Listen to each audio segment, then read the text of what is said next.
Oh, I love it. I love it. I've been sick all week, but I feel energized tonight. Lordy, lordy, lordy. How good it feels to be back again. Woo! Now, only thing that remains to be seen is the game currently being played, ending in maybe 90 or 105 minutes or so, to see who we get to play. And yeah, I've never, sorry, Sean Clancy, I've never really been a fan of the Seattle franchise. So I'm hoping it would be the Rams. Yeah. But whatever, man. We're in it, baby. We're in it to win it. Woo! 4 wins last year, by the way. 4-13 last year. Mike Vrabel, brand new coach, former Patriots, Super Bowl winner, comes in and has a killer season, takes them to the Super Bowl in his first year, could become the very first ever person to win a Super Bowl as a player and as a coach for the same franchise. So that would be pretty awesome. And oh, you know how they talk about the Patriot way? If you don't understand what that means, this is what's happening. The Patriots always won, aside from Tom Brady, who also, by the way, started off as a very not so good college quarterback. And they won with, for the most part, no names all over the field, right? Not superstars most of the time, right? They plug and play, take players from other teams, bench players. Okay, we can fit him in here. We think he'd be good at this. Put him in here, put that guy there. And they won. And they just somehow make it work. And look at this team. Look at the current team of the last few years. Also, a bunch of nobodies. But with a good coach, they make it work. Amazing. Amazing. That's what you call a franchise, man. Got to give it up to them whether you hate them or not. It's awesome. All right. Let me jump in and say hello to everybody. Mike Asbill's in the house. Evening all. I hope you're well. I knew somebody would be talking about the weather. I knew somebody talking about, as you saw in my thumbnail, it's cold. It's cold all over the place, apparently. And look at that. What's up, Tom? Tom says all the same thing. Pain in the ass cold here all week. Yup. Yoshi in the house. What's good, Yoshi? Fixing dinner for the fam. All right. Even Jason in the south dodged the worst of it, but it was cold either way. Wow. Vivian, my biggest fan. Happy Sunday to everybody. What is up, Vivian? And there you go, Sean Clancy, the man. What's up? Rickster, good to see you. And we have 25. Well, we peaked at minus 31 Celsius, which, by the way, for you Americans or anybody else only going on the Fahrenheit scale, that would be minus 23.8 Fahrenheit to be precise. All right, so freezing is at 32 above zero, plus 32, and we hit a low of minus 23.8 Fahrenheit. All right. Indeed, Marcus. What's up, Marcus, with the football weather? Woo! Yes, sir. That was a tough win, man. What a low-scoring game. Super, super tough. I knew it was going to come down to 3 points. There was missed field goals on both sides. I mean, holy crap. That was crazy, but super awesome. And hey, CJ, what's good, buddy? And who else? I should go shirtless. Yeah, it ain't going to happen. Sorry, pal. What up, Artie, man? What's good, Robert? Good to see you. Up to minus 4 now. Wow. Balmy. Very balmy. Master of the Universe trailer, I did not see it. I was never a fan of the cartoon. I didn't watch it, so don't really have interest in seeing a live-action movie. But I hope you liked it, whatever you saw. And what else do we have? Who else do we have? What up from everybody back and forth? What's up? John C. in the house. You too? You too, you're happy to give the Patriots back in the Super Bowl? Is that what you mean? Well, even if it's not, I'm going to assume that's what you mean. Woo! Yes, sir. Hellos all over the place. Super Bowl again, my God. Woo! Without my Tommy. Without my Tommy. Oh, baby. Tony NY. Hey, no more NYC. Now it's Tony NY Jr. What's up, Tony? Good to see you, pal. John Brown, as always, a pleasure to see you here. Hey, I'm in a good mood, as you can tell. Mark Fong in the house. Singapore, what's up, baby? I'm going to have to root for Patriots as well. Yeah. Wait, really? Even over the Rams? I would have thought that you'd go for the Rams just because, you know, you're a Cali kid. Wow. Got you on my side this time, Marcus. Oh, baby. Yes, sir. I love it. That would be cool. It's very cool. Colder than cool. Jumping in early. What's up, Nick Barucci, to say hi and ask everyone to hit the thumbs up before making dinner. Sounds good. What is up? What is up? Gonna hit you up with the promo in a bit. Talking football. There's not much to talk about. Like I already said what I have to say. I'm thrilled. I'm happy as to what's happening. I just want to see who gets in. It would be kind of fun just to have the Rams in, just for a change. Although I think the last time, come to think of it, the last time the Patriots won the Super Bowl was the Rams game, wasn't it? That low scoring affair. What was it, like 9-3 or something? Shit, I just realized that. I think that's it. Bill, I'd rather see the Rams. Sorry, Sean, again. I've never been a Seattle fan. But anyway, Scott, what's good? Good to see you. Thank you for dropping in again. Mr. Regular now. Fahrenheit 451. I just hope both teams have fun. Well, I hope it's a great game, right? Let's have a great game. That's for sure. That's for sure. Fahrenheit Faucet. What else? Frank Brockle's in the house. It's 50-ish in Arizona, and I broke out the Navy heavy jacket and electric blanket. With 50 above 50 plus? 50 plus, you need a jacket? Well, I guess in Arizona, you're kind of, that's cold for you, yeah. Good evening to you, though, sir. Who else we got? Alberto's in the house. It's so cold here in California, too. I just had to close the windows because we also got below 50. That's wild. Open windows. Shit, we haven't had open windows since like September, early September. What a difference it makes. Wow. Newell, the Stingray man himself. What's happening, bud? Patriots faced both before. Yeah, I know, exactly. You get that sort of low-scoring affair the last time that I mentioned, and I think the last time we played the Seahawks, wasn't it that game that ended on the Pete Carroll decision to pass the ball instead of run it? Yeah. So either way, and we barely escaped that one. So yeah. I just like Robert said, I hope it's going to be fun. That's it. But I still prefer I'd like to see the Rams instead. Hopefully to make up for the kind of somewhat boring low scoring affair last time.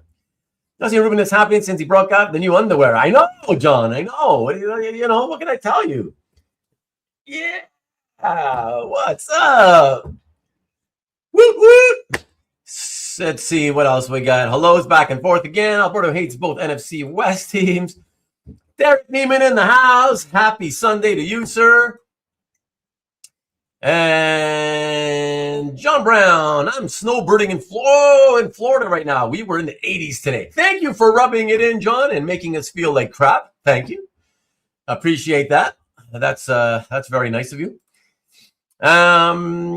Okay, so let me calm down with the comments a bit here, folks, and let me do a few quick promos because got a handful of friends who did videos this past week, and I didn't have time to do the promos last week when they put out videos while I was in Mexico, and so let me do it this week for sure.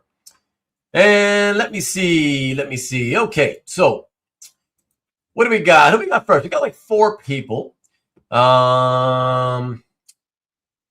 Let me see. So let's start off with, I think the first person I saw a video from this week was Stingray. And it is an unboxing, the first Stingray unboxing of the year. I will, as usual, not tell you what he unboxed because that spoils the fun, right? So let me put Stingray's immediate direct link in the chat right there. All right. Alberto, I haven't commented for I think 13 days now on anybody's stuff because I was away in Mexico. And then after I got back in time to do my show last week, I thought everything was fine, but then I realized I picked up a bug of some kind, and I've been sick all week.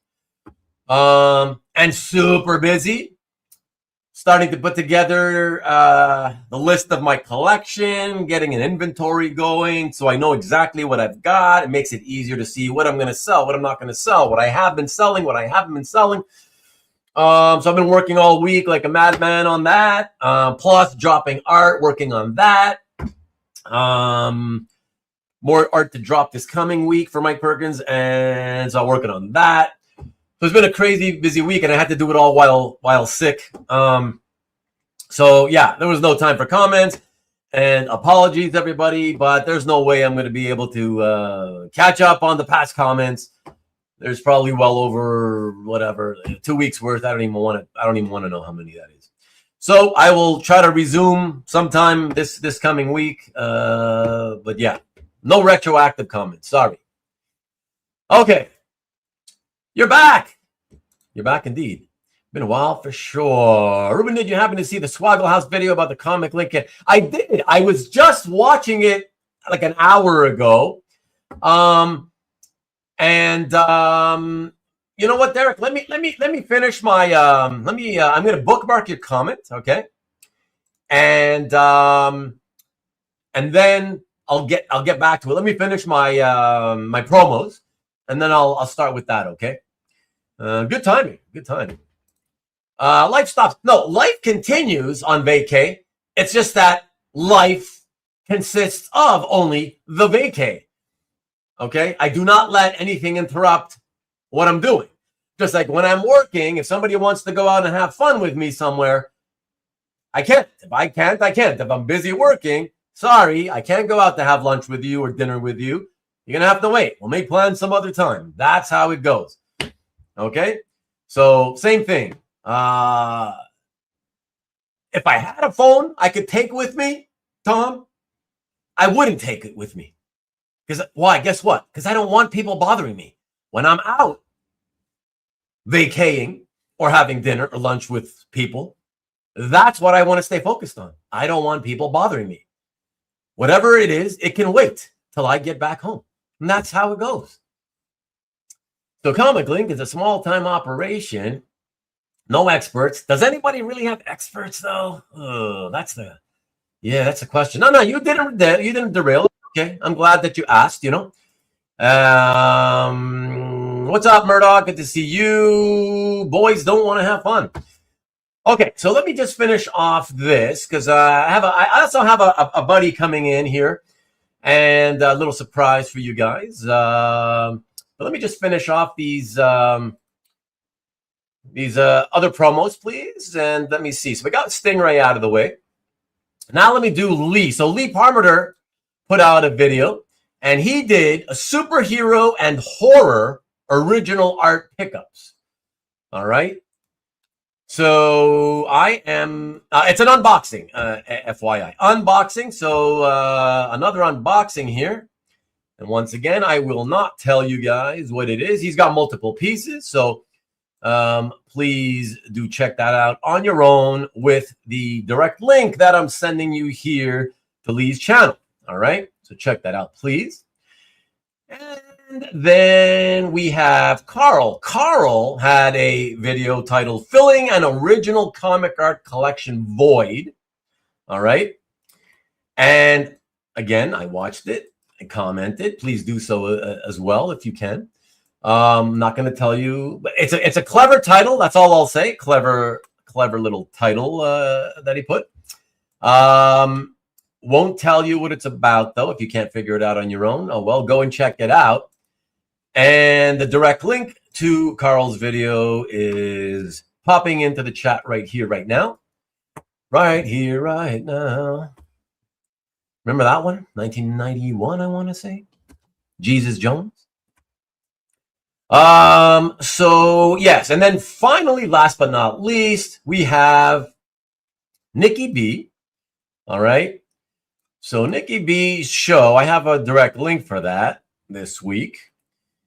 And I am going to, so the EXP, of course, as most of you, if not all of you, know, all right, happens right here on YouTube at youtube.com/the EXP, or just hit the original art experience in the search bar, and it'll come up every Friday, 7 p.m. Eastern, 4 o'clock Pacific. It is a claim show, claim some art / talk show as well. So please do that. And I will be giving you the direct link because I'm going to give you a little preview. I'll give you a little preview of a few pieces, as I sometimes do, a few pieces that Nikki will have this coming Friday. Some big names. So I think you guys will appreciate that. Well, there's the link. I just put it in the chat. All right. And here, let me show you a couple of, I don't know what's the best way to do this. There we go.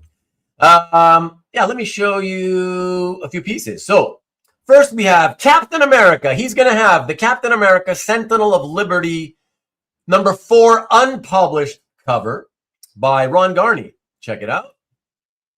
All right. It's an Invaders cover. So that's really, really wicked for those of you who love Invaders.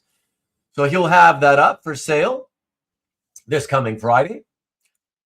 And then we have, or sorry, I should say, Nikki has, he's also going to have for sale Detective Comics 478, page 5.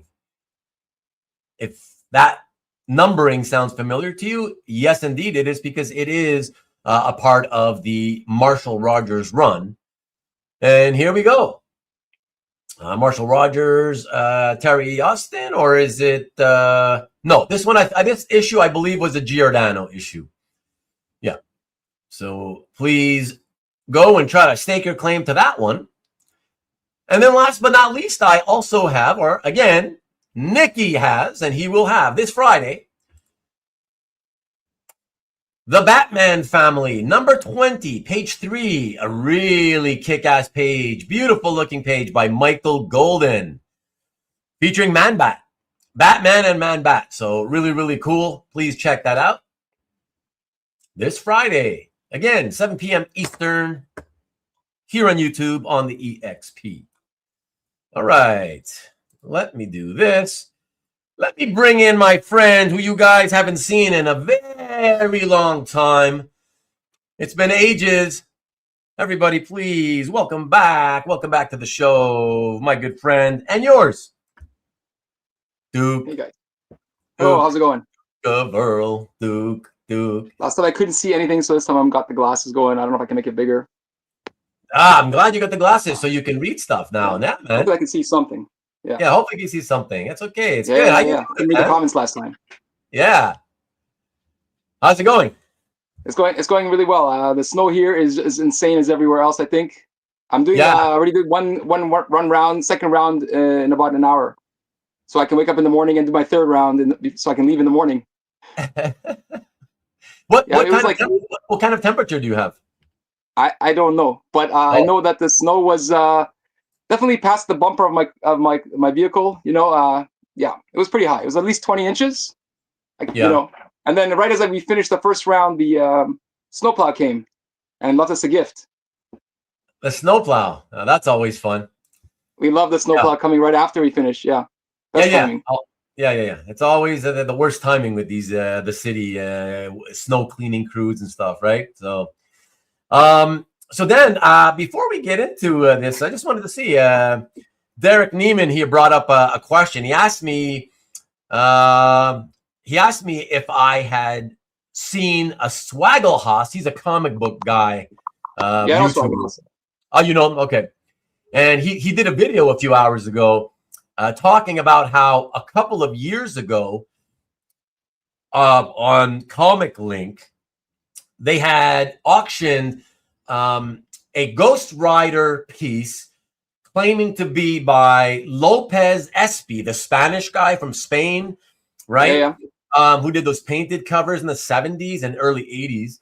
And supposedly the person who owns that now realized, oh, this is not the original from the 70s. I think this is a recreation. And so they did a video on it. And Derek's asking me, what do I think about that? If we can talk about that. And so I said, okay, let's start with that. Now, I don't have a lot to say. And I want to say this, Derek. I was about to comment on the video, okay?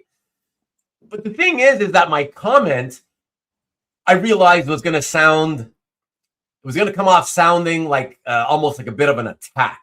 And I was like, nah, I don't want to do that. I just don't want to do that. But what I wanted to say was, first of all, Swaggle, he keeps in the title of the video, he calls it a fake. I mean, he's a comic guy. I get it, but it's like, it really irks me when these comic guys don't do their homework. They just jump into the OA hobby. They don't bother, lazy, doing any homework. They just jump in willy-nilly. And they talk about stuff like this happening, and right away, oh, Ghost Rider painting fake, original art fake. It's like, it's not a fake. It's probably just a recreation. It's an original painting, but it's a recreation. And the reality is that ComicLink, as Marcus was saying, they don't have art experts. And they can't tell the difference between an original from today versus the one from the 70s. Even though the fact that he did it, is it a fact that he did it in the 70s and that this is a recreation? Or because I thought his covers were all European covers. Well, from Spain, yeah. But he's been doing recreations of them lately, like in recent years. So he's alive still. Oh yeah. Okay. So in recent what year did he put on it? He didn't put the right year on it. No, it's not dated. I see. Okay. Well, that's yeah. He's clearly because they showed a photograph. There's an actual photograph, right, of him taken from like behind him over his shoulder, as he's at the drawing table with the recreation. Finishing it off. And the thing is, you would think that even if you're not an expert, like all those ComicLink guys, just like the Heritage guys, whatever, they're more comic book people, really not really original art people, right? But you would think that they would still, at the very least, be able to tell, like when somebody sends you a painting claiming that it's from the 70s, and you look at it, and the paint looks fresh, like it was painted today, no grime, no discoloration. You look at the board, the paper itself also, it looks brand new, like it's brand new, right?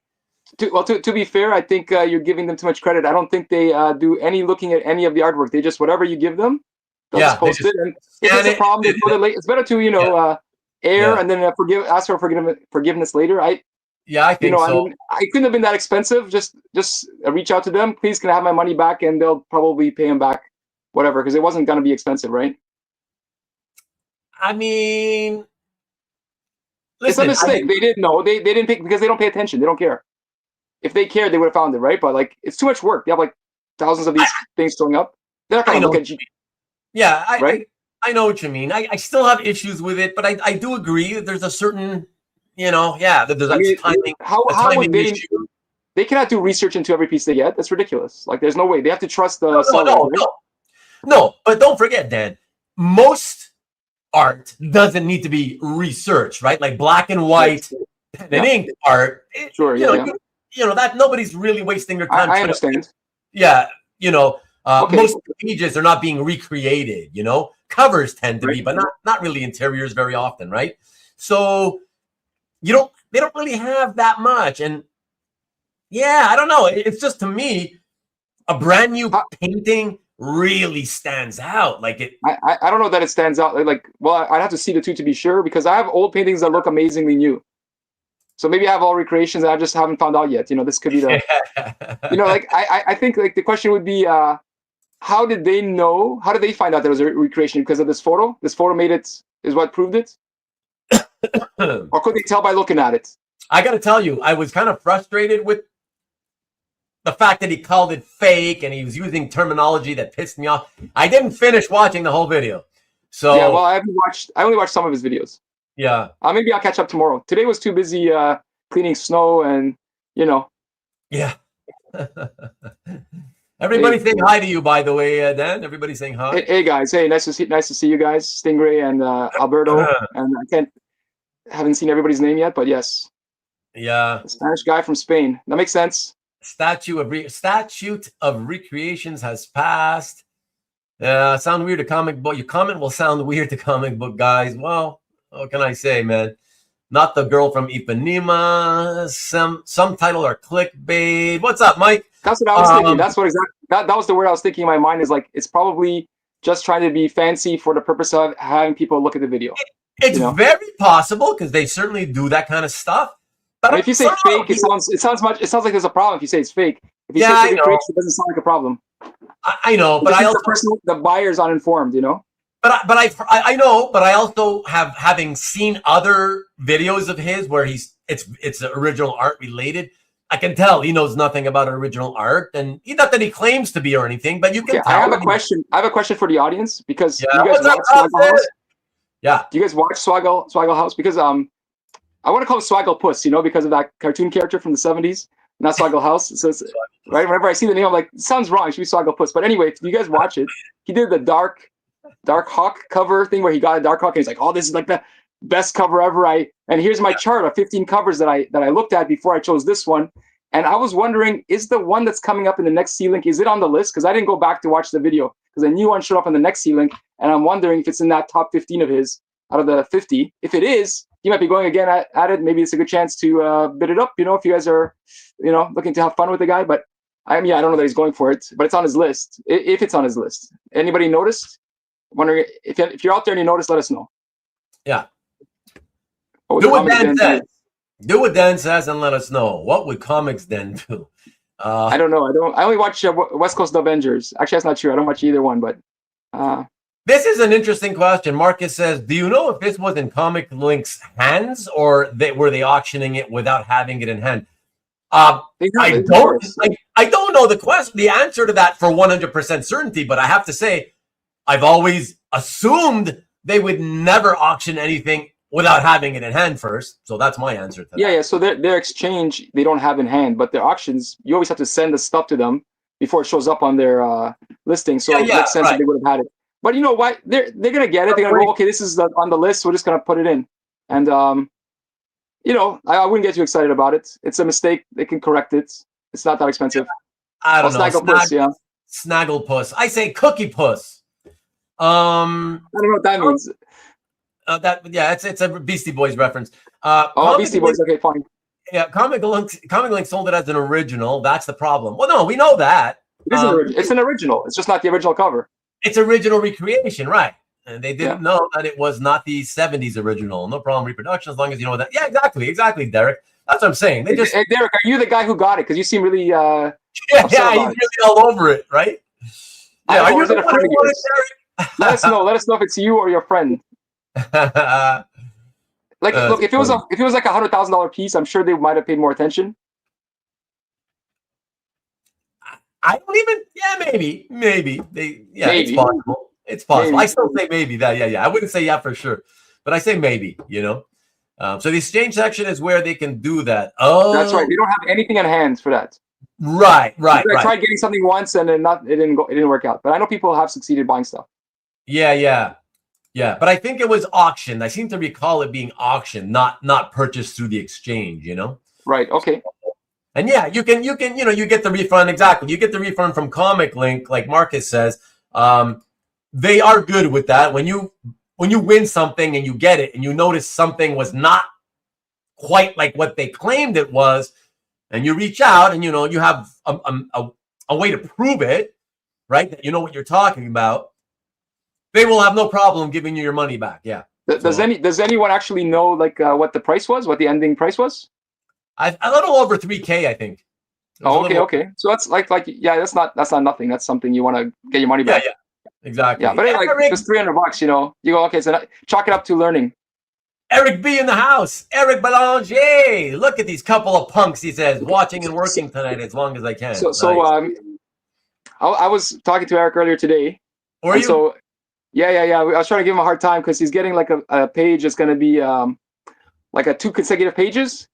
And he's against DPSs. So I was like, 2 consecutive pages is just exactly like a DPS, right? Like a double page spread. Except the panels don't cross over. But to me, if you can handle that, you can handle a DPS. So get over your DPS problem. Okay, Eric, listen to me. It's okay. You can own a DPS. It's all right. You just like keep the 2 pages in 2 different pages. Like in your portfolio, it's fine. Well, I mean, I want less competition, but still, it's okay. You can do it if you want to. Eric, I can tell you with no uncertainty here, speaking for myself, I've got plenty of double page spreads and double page splashes. And I do put them, like Dan says, I put them in alphanumeric order with my other pages from the same series. And I just take the tape off, slide the left side on the left side and the right side into the right side.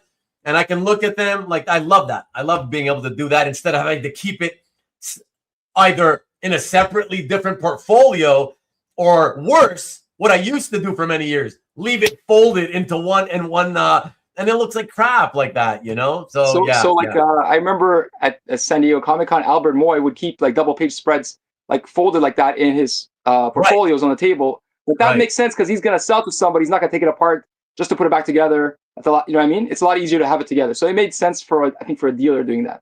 But I think in your own collection, you don't need to do that. No, you're not looking to display it. You know, the customer can pull it out and look at it anyways, right? Yeah, so. Plus the tape, is the tape going to damage the back? Would you want to get rid of the tape anyway? Yeah. These are thoughts in my mind. Yeah, Comic Art Boston, good to see you, my friend. Just dropping by to register my like, he says. Unfortunately, I cannot stay, as always. Hi, Dan. Good to see you again. Hey, Cap. One day I will learn who you really are. Yeah. There we go. SPS, single page sequence. A single page sequence, yeah. Let's not introduce that one. I'm not going for that one, Rick. Like too many letters. All right, although I can't. A bad bug. Look at that. Another guy who got sick.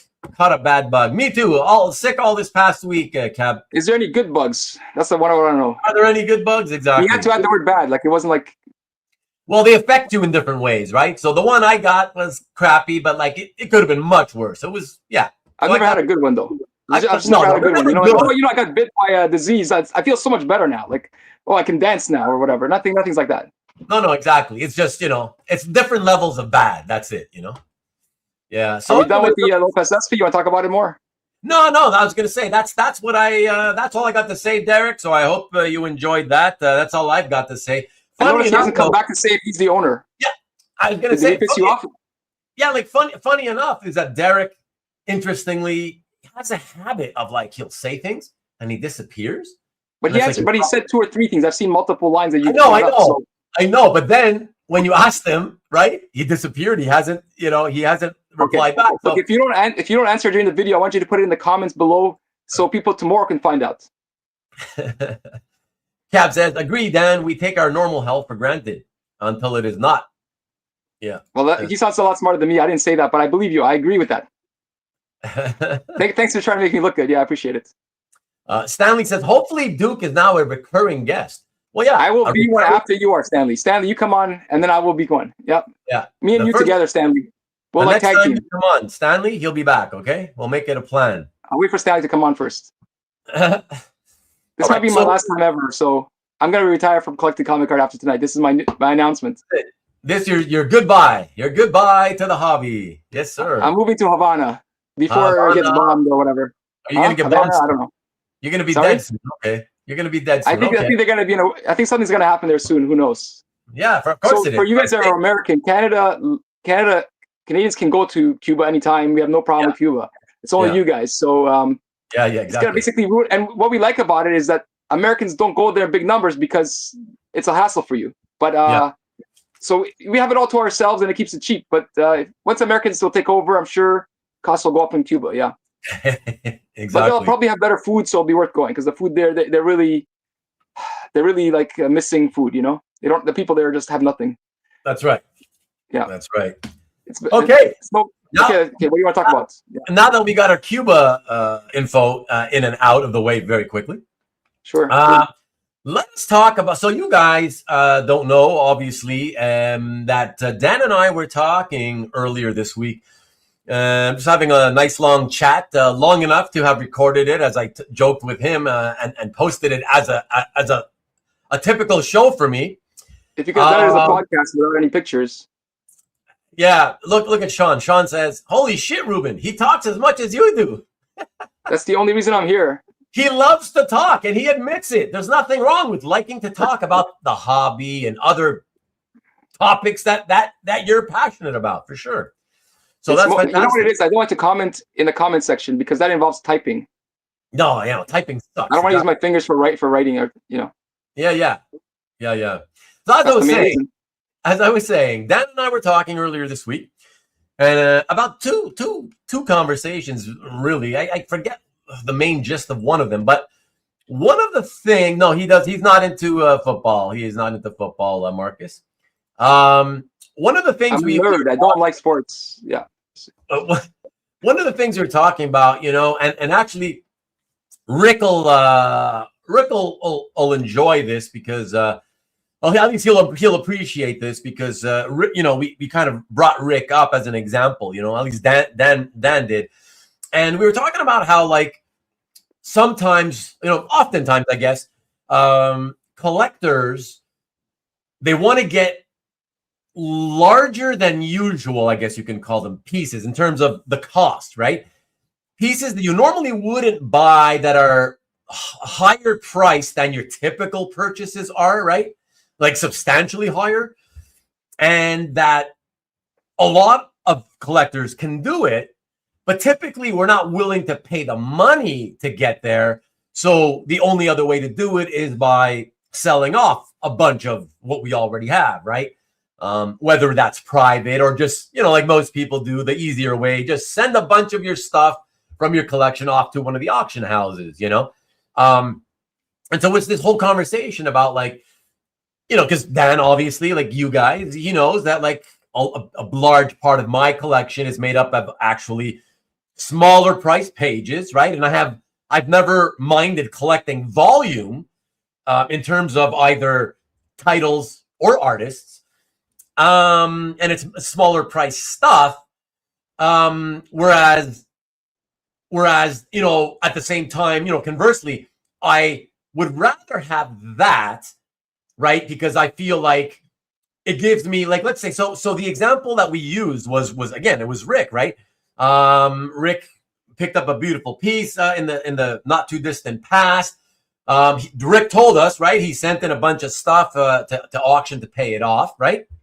And for me, the point I made to Dan was that, like, yeah, that's good. It's all good and well. And I think that that's something every collector should be willing to do, right? I've always said, sometimes to get something great, you got to give up something great. And so I have to assume, Rick can tell us, Rick probably felt it wasn't easy to get rid of, dozens of pieces. I'm assuming he had to give up for that. Right, a lot of losing a lot of those pieces probably did hurt to varying degrees. And the thing is that I was telling Dan, I am the opposite, where, and I've mentioned this to you guys before, right? Where, like, as my art, certain pieces, right, as they get more valuable, I get nervous, right? We talked about this, the whole, fact that, it's hard to get or impossible, at least in Canada, to get, like... Nobody believes you can get nervous. We're looking at you. You're, like, so outgoing, impossible. Yeah, exactly. Thank you. I appreciate it. You're just saying that for the camera to make people feel, like, compassionate towards you or something. Nobody believes you. I mean, I don't believe you. I don't know. I thought just want to make sure you know that, right? I thought I had such a sincere-looking face, but okay. You're very sincere. Yeah, of course. Excuse me, still sick, everybody. So what I said was, it is great. It's great if you're able to do that. And clearly Rick was willing to do it, right? and he got the piece he wanted, which is fantastic. And so that's fantastic. That's great. He, you know, whatever pain he feels by losing all the pieces he had to give up, you know, hopefully this one piece makes up for it, right? Can I take over? I'm about to finish my point. All right, it's really long. Okay. So I just wanted to say, and that's what I told Dan, was that in some cases, like mine, I like to do the opposite. Because I get nervous with expensive pieces, I don't want to add more expensive pieces. And in fact, if it was easy enough to do, I would sooner take a very expensive piece. Let's say you were talking tens of thousands, right? I would rather take that piece. And if, so, you know, again, it's hypothetical because it's not going to happen, right? But if it just so happened that somebody wanted my very expensive piece worth, I don't know, tens of thousands, and they happen to have, say, let's say it's $50,000 piece, right? And they happen to have 50 pieces at $1,000 each, or 100 pieces at $500 each of something I already collect. I would sooner take my piece, trade it to that person, and I'd rather have the volume, because what the point I wanted to ultimately make to Dan was, I feel that as human beings, as collectors, I feel that it's impossible, and this is what I guess we can discuss and argue. I feel it's impossible to say, you know, if I've got $51,000 pieces and you got one $50,000 piece, I feel it's humanly impossible to say, oh, I get 50 times the enjoyment out of this one piece as I do those 50 pieces I'm giving up. You know, I do believe that you can get the excitement and enjoyment, like, let's say, twice as much excitement and enjoyment of a piece from this one to that one. But I just don't think it makes any human sense whatsoever to feel that there's such a thing as 50 times, literally even 5 times the enjoyment and excitement. Okay, well, this is where it gets interesting, because this is where it gets interesting. So take it from here. Yeah. So just to recap, pretend, okay, imagine you have a 50K piece or 51K pieces, right? And Ruben's argument when we had the conversation was, you know, even if you spend like 1 minute per 1K piece to look at it, to enjoy, that's 50 minutes. And if you spend like 5 minutes or 10 minutes, it's still not as much enjoyment out of the one big piece. But my argument was, we are not buying these to enjoy looking at. We really are not. And if you're telling yourself that you are, that's only like a part of why you're enjoying it. Hang on, there's a whole, yeah. Can you repeat? Sorry, Dan, I didn't hear that. Can you repeat that? We're not buying it. We're not buying them to enjoy looking at them. That's not why we're buying them. Okay, go ahead. And sorry. So why are we buying them? Okay, so first of all, we do enjoy looking at them and we get that out of it, but that's not the reason we're buying them. The reason we're buying them is because we want to own them, right? Because you can buy like a artist edition book which has lots of art in it, or you can buy a comic which has lots of art, or you can get scans which has lots of images, and you can enjoy the images the same as you would enjoy on your, having the original. So you can enjoy looking at it. The enjoyment of looking at it is exactly the same in a fake as it is in the original. So you're not buying it for looking at it, you're buying it because you want to own the original. The feeling of owning the original is the reason we buy art. We don't right. I see. I get right. I remember that. Because you can buy, like, people hang up prints, right? And they like looking at the prints, and I agree. For a print, you could argue you like the image. But for an original that costs like huge money, or way more than a print does at least, you're buying it because you like owning it. And I think the owning part is the important part, and that's why a 50K piece can make as much sense as 51K pieces. Right. That's at the end of the day. Ultimately, I ended up, not that I disagreed with my previous assessment, I still stand by it, but I did come to agree with Dan about that point. That's a good point, because we do take the thing about up, Ruben. Am I breaking up as well? Oh, sorry. I see you, but you're frozen. Anybody else seeing frozen? Or let us know what you guys are seeing. But Dan, you're frozen. Rick, and while we wait for Dan to unfreeze, Rick. I'm not freezing. I was just holding it there. You're freezing up for me. Yeah.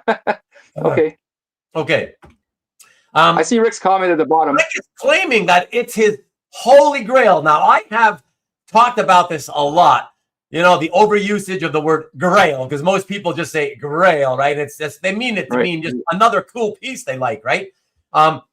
Rick, can you clarify? Can you just confirm for us that it was indeed your holy grail, the one and only, the greatest piece that you would most love to have, that, you know, within reach, that you could afford to acquire? Just confirm with us that was the one, and that's the one you had in mind even before it came up as available. If you say yes, then I definitely understand a lot more why you did what you did. A lot more, for sure. Because that makes a whole difference to me, the Holy Grail thing, you know? I think, you know, I'm just thinking about the Grail thing, and I'm trying to think of what is my Grail. But I realize if I have an idea of what it is, but I don't want to speak it into the world, you know? Yeah, if it ever comes up, I want to... Yeah, you don't want to jinx it, right? I don't want to jinx it. But, you know, it's funny because after the show a couple of weeks ago, right, I did also talk to John C., and he's on CAF, you guys. He's got the little imp character. Anyway, really nice guy. And we were just discussing the idea of, like, I told him about what me and you were talking about, Ruben. And he's one of those guys, he would rather have 50 small pieces than one big piece. Right. He told me he could enjoy having, say, a Casper page or just like a $150 page as much as having like a $10,000 page or something. So for him, he gets the same enjoyment out of it. And I believe him. I think there are people like that. So it depends on your personality, right? Yeah, no, for sure. And let me just say, I have to push back on this comment here by Alberto. It says, Ruben likes quantity over quality.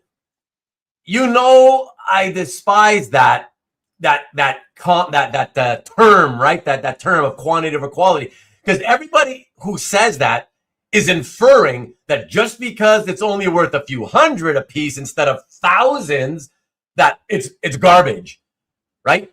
And that is so not true. As long as I love it, and whatever collector we're talking about loves what, you know, the quantity they're getting, then it's quality and quantity.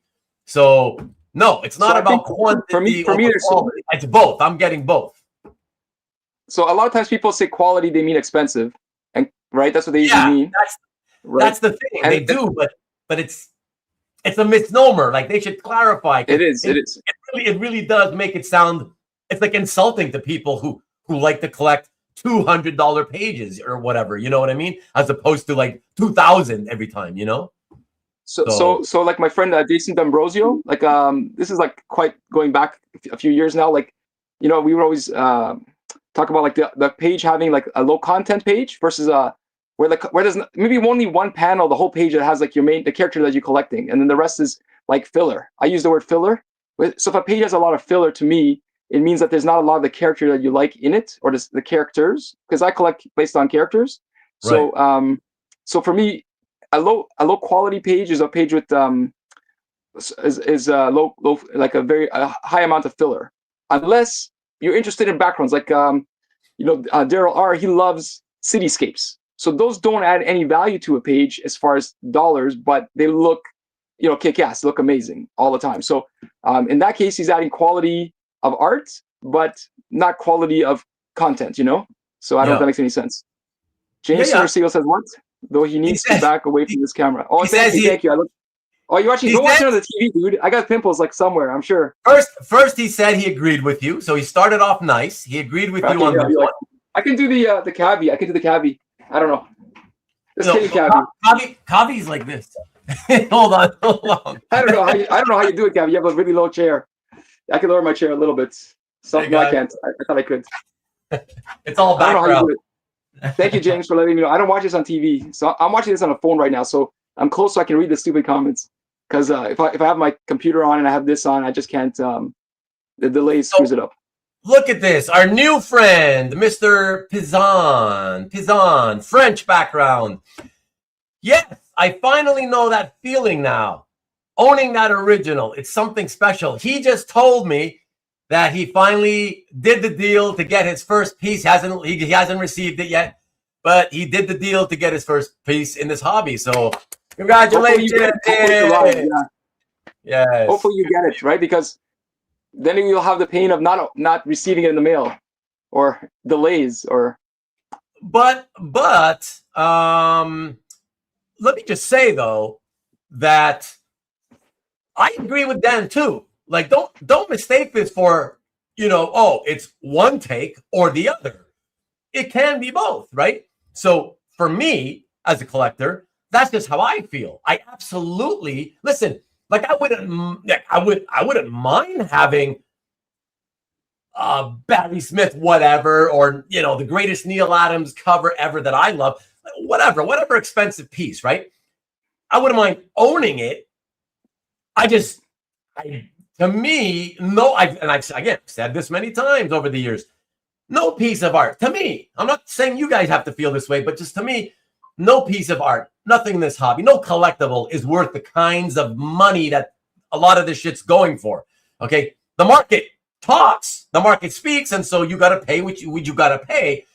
But doesn't mean I have to feel it's worth it, right? So I've often said I don't see myself getting $50,000 worth of enjoyment out of a piece if I've got to dish the $50K out right today, as I would if I blew $50K throughout the year and had $100, $500 pieces. Like I would get so much more value of enjoyment out of that, like infinitely more. Plus, I do agree with you, Dan and James. I do agree that it's not just looking at the art. I would, in that hypothetical situation, now have 50 or 100 different pieces that I collect and I love. And they also make me feel like, oh, it's cool. I have them. I'm the guy who has them. Nobody else can have them unless I decide to part with them. So it's the same thing, but that, right? So I'm still feeling what you're saying. Somebody who has the expensive piece feels. I still feel that too. I agree with you. Okay, can I interrupt you? It's just that the enjoyment factor is different. So can I interrupt you? Yeah, sure. So I don't personally. It's hard to find that many pieces, right, that are low price that I would enjoy from a nostalgic point of view the same way. Yeah. Like I might enjoy them artistically, and they have a character I like. So I think I talked to you. I gave an example. I really like Kerry Gamble, and I've, like a Superman. So I could find like probably dozens of pages, or say Kurt Swan Superman, where like they have great content, like there's the character doing interesting stuff, and he's on every panel, and they're well drawn. I could find a lot of those, and I like them. But they're fun, and I really do enjoy them. But they're not as super nostalgic for me. They're not crazy nostalgic. So I think I'd be forcing myself to buy a whole bunch of stuff. Okay, I'll give you an example. How about buying like a complete issue? Hold on. Let me quickly say that Mr. What does it say? Mr. Pizan, who only is brand new in this hobby and just got his first piece, he says a Grail can be many, but Holy Grail, it's usually just one, the one and only. Brand new, and he already understands it. Why don't a lot of you understand that? Okay, anyway, sorry, go ahead. Well, no, I would say you can't use the word Grail at all. You can't use the word Grail at all. It's not. You don't need to add the word holy. The word Grail stands alone. You don't need to add the word holy, except if you're Indiana Jones. But otherwise, you don't need to add the word. No, you do, and only if it's literally the top, the one and only you would want to own above all else. Grail by itself is the error. Religious. If you're religious, you say that one makes for the no Cup sense. of Christ. The Cup of Christ is the only holy Grail. The rest are just Grails. You know what I'm saying? No, I hate to tell you. Monty Python has a Grail, a Holy Grail too. So sorry, Monty Python. Sorry, yes, Monty Python. Yeah. But anyways, sorry. So I'll trade you 2 coconuts for your Hulk cover. Everybody's looking to get my Hulk cover and trade me like 50 shitty pieces now. You okay? Don't die. I can't take over. I got to leave at some point. So yeah. So I just wanted to say quickly, Marcus, if you could, you can't trade me a bunch of crap for my Zek Cap cover, because I don't want crap. But if you had if you had, you know, a boatload of like new Titans pages from the Titans run, Grummett or whatever, to add to my Grummett Titans collection, I'd consider that. But why again, don't you, hey Marcus, why don't you sell him the Transformer cover, and then I'll buy it from Ruben, and then Ruben can buy like tons of crap. But I just love that Transformer cover. That's what I'm saying. Sorry to interrupt. That's why I just wanted to say, you know, it's hypothetical. That's why it's hypothetical, because it's not likely that somebody in the hobby would ever have what I want in enough quantity, you know, for me to trade them a much more expensive piece, right? So that's why it's hypothetical. But I think I've made the point. Bottom line is, I get a lot more enjoyment looking through 50 or 100 pages of something I collect than any one piece. Now, my Hulk cover, I mean, certainly I've had it for over 20 whatever years it is now, you know, almost 25 now. Holy crap. Almost 25 now. So of course I've gotten tons of enjoyment out of it over time. you know, pretty soon, if you keep talking about it, it's going to be the next Mankini or the next Crotch Goblin, you know? It's going to have that like status of like, you know, right, that Holy Grail, let's just say. just through talking about it too much. Let it go, people. Forget about the Thor cover. I mean, the Hulk cover. Oh, man. But wait. So, like, somebody mentioned, there was a comment earlier, but you popped it off too quickly. Yeah, let me get to the whole book. No, hold on. Let me get to, I think it was Robert. Was it this one? That's what whole book collectors do. They get 20 pages instead of just one expensive one. Right. So the problem is probably boring pages. That's probably filled with a lot more nuance, right? This whole hobby is filled with nuance, right? That you can't, you'd be here forever trying to point it all out. But that's a different type of nuance, Robert, I would say, because like Dan just mentioned, right? With a story, it's not like you're gonna enjoy every page necessarily, and you certainly won't enjoy them all equally, right? It's more the sum of its parts, right? You're enjoying as a whole. Like, oh, I think there could be exceptions. I can look through this over the next 20, 30, 60 minutes or whatever, one page at a time, because I remember reading it. It was a good story. Oh, let me look at it in original art form. It's its own little thing, right? Like it's just a unique sort of set of circumstances that come with having a complete book. But I definitely don't agree that that's the same thing as somebody like me saying, all right, I'll pick and choose 20 pages of this title that I already collect, right? Because this dealer or this collector has them. You know, I think that's a lot. I think I still get a lot more enjoyment from that than a random person who just bought a complete 20-page book, let's say. I don't know. Go ahead, Dan. Make your point. Go ahead. Oh, yeah, I kind of forgot, to be honest with you. Thanks, Steve. What's up? I would just add maybe we were talking about if you had a piece. Can I just change the topic a little? Of course, yeah. Or is there any comments about anything people want to add? Let me see. Hold on. Hold the thought. Don't forget it this time. Let me get some. Steve, my friend Steve's back from Ottawa. Art is extreme. IMO. In my opinion, the original has a slightly different look than any print, even a good one. Also, I extremely want to have it, but art I don't like. Not at any price. Expect to. Your grammar is all over the place, my friend. Tonight, maybe he's drinking just a little bit. Yeah, I can't figure that one out. Why don't you like quality? Don't drink and drive. Quality subjective. It's personal. Yes, lots of pages are expensive due to vintage significance of the story and nostalgia rather than objective quality of the art. That's true. But Robert, on that point, even people getting something like, again, I hate to bring up the guy's name all the time, but if you bought a complete issue of Alan Kupperberg, Thor from 1983, okay, it's pretty pedestrian level, you know, it's pro level work, but it's pedestrian, right? As far as pro level stuff goes. So it's not about necessarily thinking, you know, that the collector is going like, oh my God, wow, the art, it's so amazing. Look at that art. It's more that, oh my God, I remember that story. Oh, look, it's so awesome. I remember when this happened and that happened. And I think that's what they're enjoying on vintage pages. You know what I mean? So, well, I think I was gonna say, okay, so that was my comment before that. I forgot. Basically, there's certain runs, right, with certain artists that are like pretty much every page is interesting, or almost every page. So like I could maybe some of Jim Lee's X-Men, or like say early Kirby, or early John Buscema. Like pretty much every page will have really, really great stuff, especially the old comics where the stories were packed much more. They weren't as spread out. Like today's comics are like spread over stories over many issues. Before, the whole story's in one book, so there was a lot more happening per page. And I think those would be nice to have as a set. All good, dude. Yeah. Okay. I don't know what NSN's talking about pizza, but I don't know what pizza is about. The only pizza I can think of is Pizza the Hut, but I don't know why. That's what comes to mind. From time to time, some of these guys always love to put in these weird like icons or whatever. I don't know what the hell they mean, but he's probably trying to press a different button, like a happy face or something. But you're welcome. Pizan. Oh, that's Paisan. Sorry, it's Paisan. What's up? It's Pizan.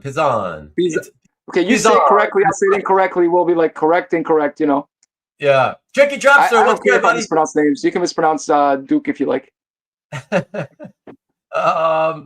Everybody congratulating him. That's great. I like this Ruben and Dan pairing. That's what. Thank you, James. That's what was it? Was it Stanley who said that? Somebody said that last week. Yeah, they love it. We could just get Matt in, and Ruben could take a vacation. That would also work. And then we could just leave Matt by himself, and I could take a vacation, and we'll have the Matt show. It'll be Matt DaCollector. Matt the Sandman character collector. Show, whatever. Yeah. Mr. Pizan says it's coming for his first one. It's an international one, big time, coming from Argentina. So yeah, I'm hoping nothing bad happens. Relax. It's your first time. I know you're nervous, but it should be fine. I'm getting it from a reputable dealer, so I'm still crossing my fingers. You should go down there in person and pick it up if you're really worried. Yeah, fly down. I want to go to Argentina now that it could be good. It's not Venezuela, right? I always get those two confused. Let me see. How does one determine the dollar value of enjoyment? Well, that's the thing, Anul. It's you can't, right? You can't. I can tell you, if it has Stingray on it, it doesn't matter what it costs. It's enjoyable, right? That's it. Yeah, that's it. You just look for the Stingray character, guaranteed 100. Whatever the price, doesn't matter what you paid. You paid the right price, and you pay whatever you have to pay to get Stingray. Anything, yeah. Just pay it. Whatever. Don't even ask. No discounts. Don't even bargain. Take a second mortgage on the house if necessary. Whatever you got to do. Great. That's great. Sell the omnibus from behind you. That's what I say. No, I like it. I saw one of your episodes. You have a beautiful collection. Newell, just a really nice collection. So Steve has got a great long question. Not question, but comment here. I enjoy being the current custodian of these historical one-of-a-kind pieces, one-of-one pieces of art that speak to the craft. You don't get that from an artist edition and a monoprint. Sorry, that's soulless to me. That's what we said. Yeah, exactly. I agree, but I wouldn't go as far as saying it's soulless. That stuff is still fun to have in a collected edition, So I won't say that it's soulless that own artist editions. They're still fun to have.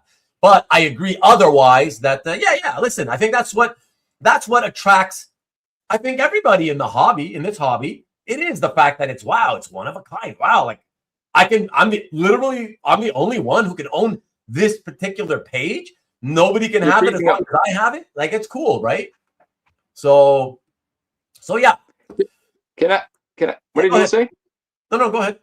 Oh, I was going to say, with respect to something you said earlier, where you said, oh, I'm scared to have an expensive piece or whatever, right? And then it occurred to me that you're willing to have 50 pieces instead of one, so that the total value is the same. So if you have 50 pieces sitting there, or one piece sitting there, they're all sitting there in your house. Either way. Let me tell you. Yeah, let me tell you. Okay, so let me tell you, again, hypothetical, obviously. It's because should anything, knock on wood, horrific happen and some kind of fire starts, whatever,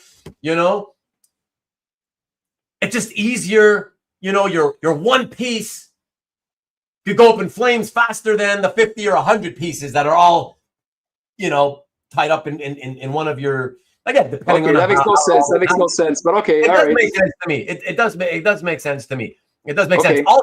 Also, if you guys disagree with this, just put in the comments you disagree with Ruben. No, but it doesn't matter. Even if it's just a basic situation of It is all kinds of damage-related issues, like even handling it, right? If I like carry out a portfolio with one piece in it, it's a lot lighter than a portfolio with 50 pieces in it. No. You get out faster. I like to take. I don't just always keep it in my portfolios though. When I'm, yes, I'll flip through, right? I'll flip through, and then from time to time on specific pages that I really like more, I want to pull them out. I pull them out, and I like to handle them. I like to look at them up close. Blah blah blah. So and then what? I don't want to. And then I slide it back in the portfolio carefully. But I don't want to have to do that with a $50,000 piece. I'd be too scared. It's too risky. You don't trust yourself. I don't think you can trust yourself with one piece of paper. It's one piece of paper. I don't trust life because accidents happen. It doesn't matter how smart you think you are or how careful you think you are. Accidents happen. That's all. Listen, I'm not telling you everybody or you have to agree with me or feel like I feel. I'm just telling you guys how I feel. You guys got to do whatever is good for your collections. I'm just telling you, I would rather have 50 to 100 of one thing than one worth 50 grand. That's all I'm saying. That's just my preference. Maybe it's the snowstorm that's causing the delays here. I don't know. But I mean, the weather sucks. So if it keeps happening, that's probably why, you know. Favorite is also one is I usually laugh when people list their top 5 favorite art pieces. Top 5 favorite. Yeah. Well, whatever. Yeah. We have favorites, but you can have favorites, not your children. Yeah, but the Holy Grail is the top one, and all the others are just all the other ones you like. Your Grails, I guess. Instead of Grail, I call my top pieces Sacred Menorah. It's not Jewish Dragon. This is James saying this. But James is not religious, so I understand. He's not religious, but still. No. But he's got Sacred Menorahs. And notice he added with an S. Because the menorah has like that 8 spots, right? That's not enough. He needs more than 8 spots. Oh my God. What if it's a Mike Grail Holy Grail? Oh, that's the best one. It's the best kind. As we know, Rick certainly is a Mike Grail Holy Grail lover. So didn't I already sell enough of Grummet Titans art? You did, but you didn't sell it all to me. You refused to sell it to me directly, and you forced me to have to wait 1 page per month. So that wasn't good. By the way, Marcus, you were right. So I ended up as I was doing my inventory list for my collection.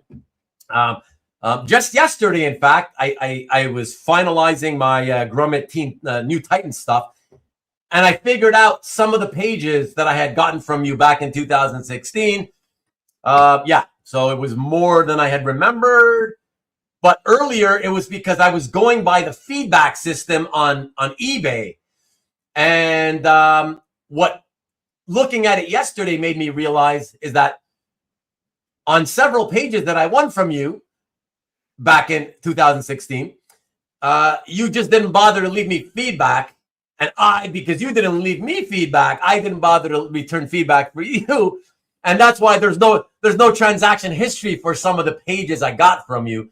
Yeah, which is why it appeared like it was less than I remembered. But yesterday I realized, oh no, this one and this one and this one. Yeah, so there was a few. That's kind of funny because Marcus is the feedback king, so we don't believe in Ruben. There's no way he didn't leave feedback. Yeah. Eric says, early on, I tried to trade my entire portfolio for one of Dan's pieces.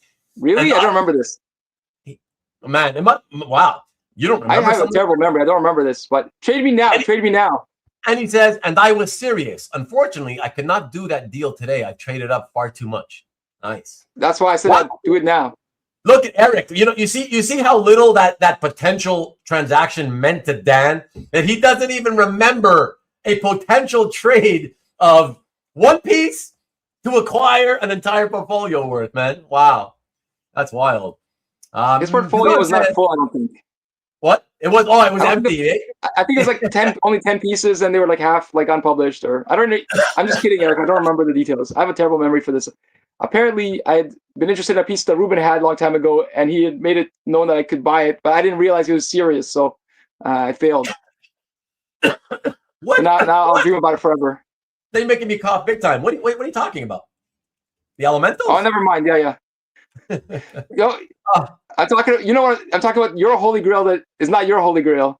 But apparently it offered it to me, but I didn't realize you were serious back in whenever. Because never mind. Anyway, not only had you asked about it multiple times, but I eventually, even on your request, dragged it with me to the convention to show it to you. Oh yeah, I wanted to see it. Yeah. I didn't expect you to sell it. I figured people. Okay, so just pay attention, people. Like when people say NFS in their gallery, until recently, I always believed they really meant I'm keeping it. And it's respectful not to ask. I've changed my mind recently, but I was not aware of this early on. And so we did there was a get together at Jeff's, and I asked him to bring a piece of art to see because I wanted to see it in person. And but I wasn't planning to make him an offer, and I didn't expect him to sell it, right? And we were just talking like hypothetical. I didn't know that if I knew he was serious, I might have made a bigger move. But definitely today, I think differently. Yeah, but I still don't like to push people if something is NFS, right? I just want to say to Mr. Pazan that no, that's not. You're thinking about the wrong cover. He's talking about Captain America 300 with the red skull. The one you're thinking about is Captain America Annual #8 with Wolverine. No, I do not have that. I would, as everybody else in the hobby would, love to have that. Sure. So that's like the best cover ever. I agree about Kupperberg's art on miscellaneous titles, but Marvel 2-in-175 is on my list because of the story and not his art. There you go. That's it. It's not always about the art. Sometimes about the story. Sometimes it's just the nostalgia, whatever, you know. Jason says, I think Ruben likes Alan Kupperberg as much as he likes Han Solo. And you know I love Han Solo. I happen to love my Kupperberg cover. I love it. Kupperberg is great. I don't know. He's just, don't worry about it. It's good. You can love it. It doesn't mean that he's not a pedestrian artist. It's just, you can love it. I've got plenty of pedestrian artist art in my collection. Whatever. It doesn't. Hey, Rick, hit me up directly. Maybe I'll share it. I don't want to say it out loud. What is Dan's Holy Grail? Rick asks. Do you have one? I know. Yeah, I'm not going to talk about it, but that's okay. Oh, that's true. He does. He's very, what do you call it? He doesn't want to jinx it. He doesn't want to jinx it. Yeah. So actually, it's funny because I do have I was going to ask you, Ruben.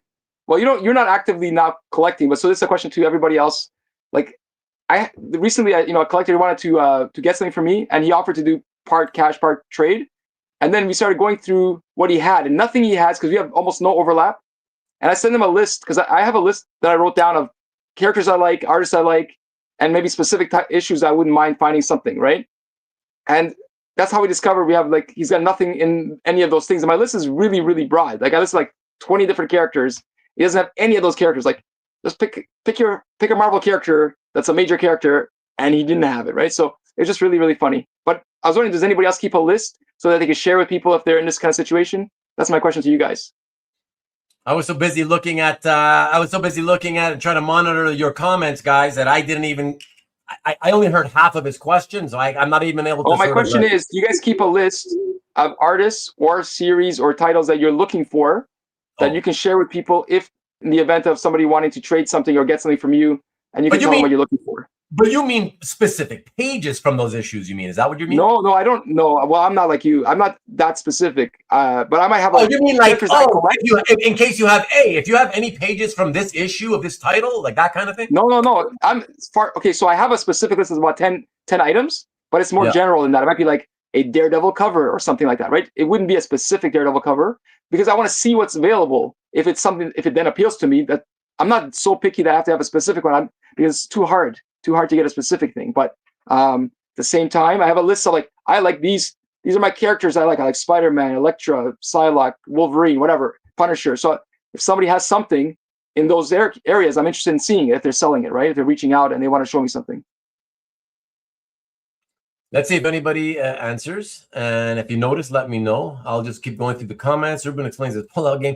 Ruben, I disagree with your fire example because you're probably having the art in the same place. They will all go up at once, or whether 1 or 50. Again, it depends, where the fire starts, blah, blah, blah. I've already got a plan, as to what I would grab first, what I'd throw out the window, shit like that. So stuff is going to get saved if the fire begins, in a certain part of the house onward.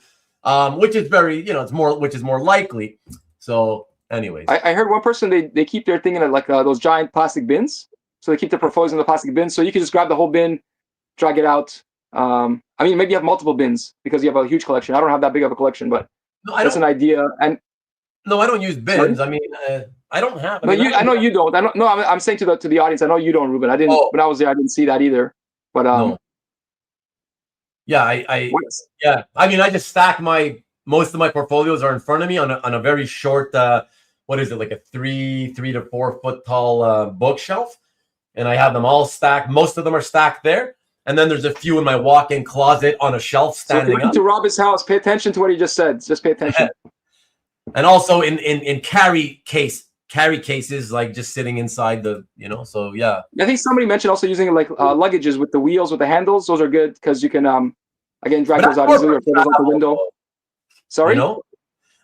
So later, Yoshi. That's more for travel, though. No, but you can use it to throw out the window in a fire situation. It probably will break the glass, go out the window, and add a little padding. Oh, well. Could be okay. Well, I mean, I'll tell you one thing. Like, I just opened one window here behind me, and I just opened one window, and I just I smashed through the screen. Right when the screen, obviously those things are weak as shit. You just on fire. Nobody can with the screen, eh? And I would just take my stacks of portfolios very carefully, try to drop them so they as best as possible, try to land flat, But I'd be taking them in chunks. Right here's a pile of portfolios in one shot, drop them down. Another, drop them down.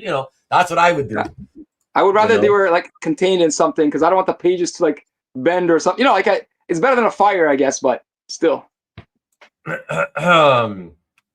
NFS usually means not actively trying to sell. That's exactly it. It's well, not for sale is what it stands for, right? So Mike says, I saw a piece listed for sale today on CAF.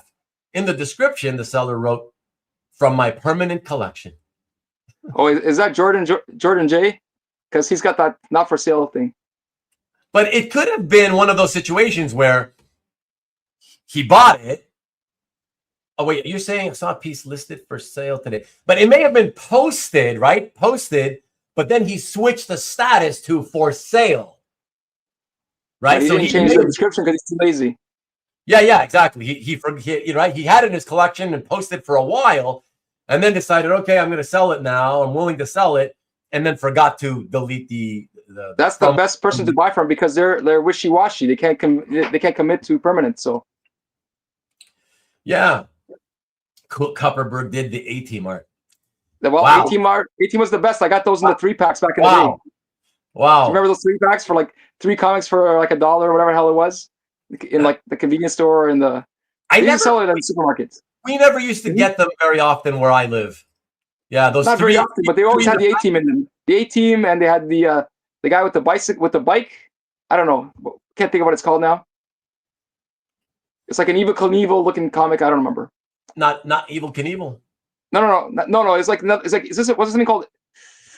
I can't. You know what? I can't think of it right now. Some sort of like Daredevils, but I don't remember the name of it. Oh, you mean Team America? Team America. I knew it had an A in it. I just couldn't. Yeah. Team America. Yeah. Right. Yeah.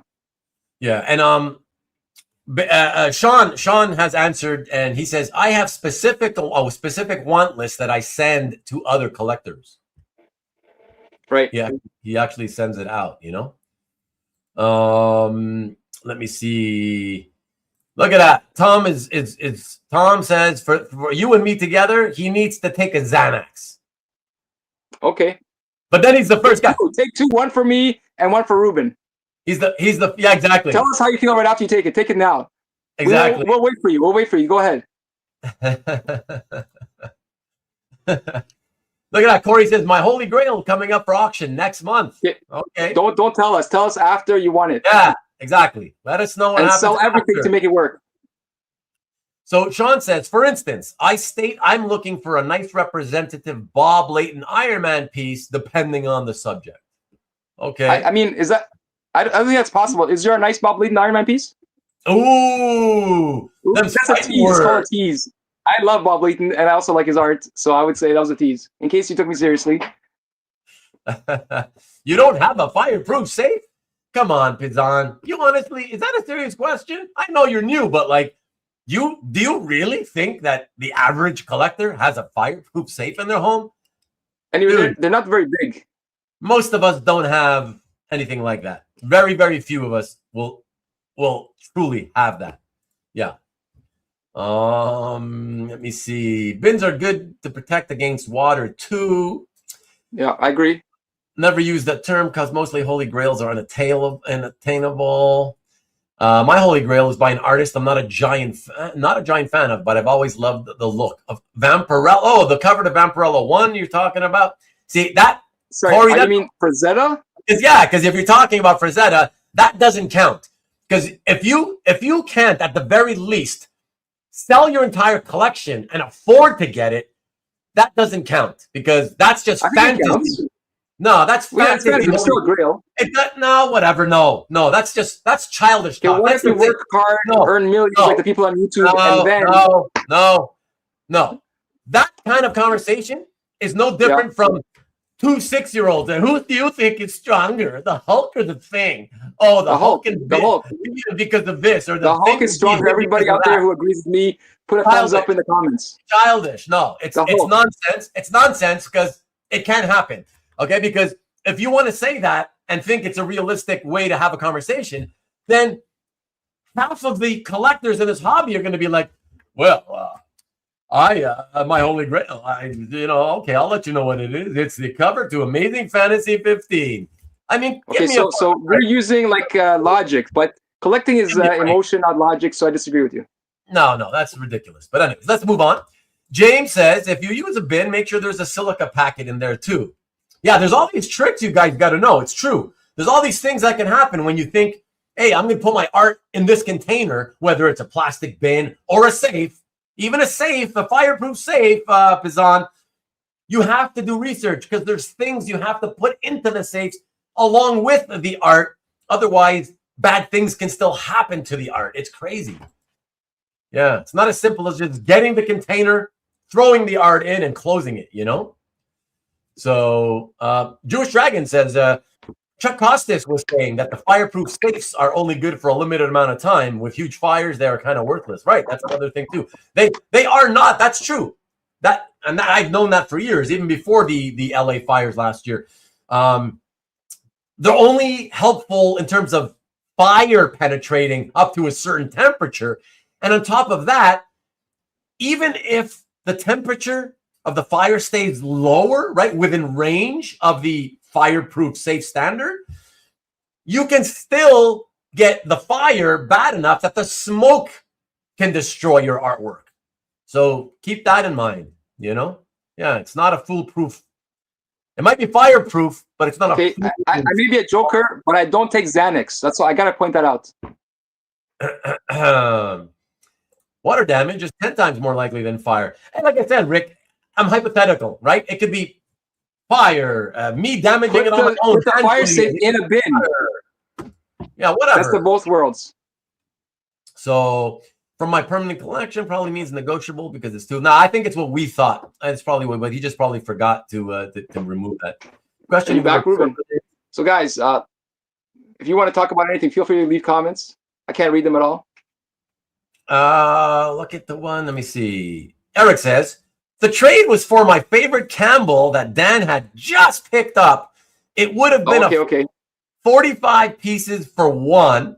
Our friend Neil advised loudly to not do the trade. The deal was more in Dan's favor. Okay. I wish I knew the details of the pieces. It would be fun to see, to be able to just take a look and say, okay, I would have done it or I wouldn't have done it. Yeah, it would have been fun, but whatever. I would not have regretted it. Well, that's the important thing. All these years later, right? Yeah, Steam America. We got a DJ. Okay, so it's coming back to me. I'm glad I didn't do it as well. So I would have regretted it. Oh, there you go. His collection is much better today, though. Okay, so Mike is confirming. It was newly posted. I think the from permanent collection was to entice people. Like you're getting a rare opportunity. Oh, my God. That's hilarious. Okay, we want to know, Mike, did you get it or did you not get it? You were looking at it. What happened? Like, he's just beating around the bush. He's not saying if he picked it up. Yeah, you can get a recreation of the Layton if you want. The Bob Layton. He does enough Layton's of them. the best. I was looking at gun safes for 80 guns last week. Why do you own 80 guns as a possible storage solution? You know how many comics art he has? One for each full issue. Robert, hopefully, do you have 80 guns? Or just, you mean safes that are large enough to hold 80 guns? Is that what you mean? I met a guy, he had like at San Diego in the lineup, he had like he collects guns and weapons, but all antique. And he has like a cannon from like 1700s in his living room.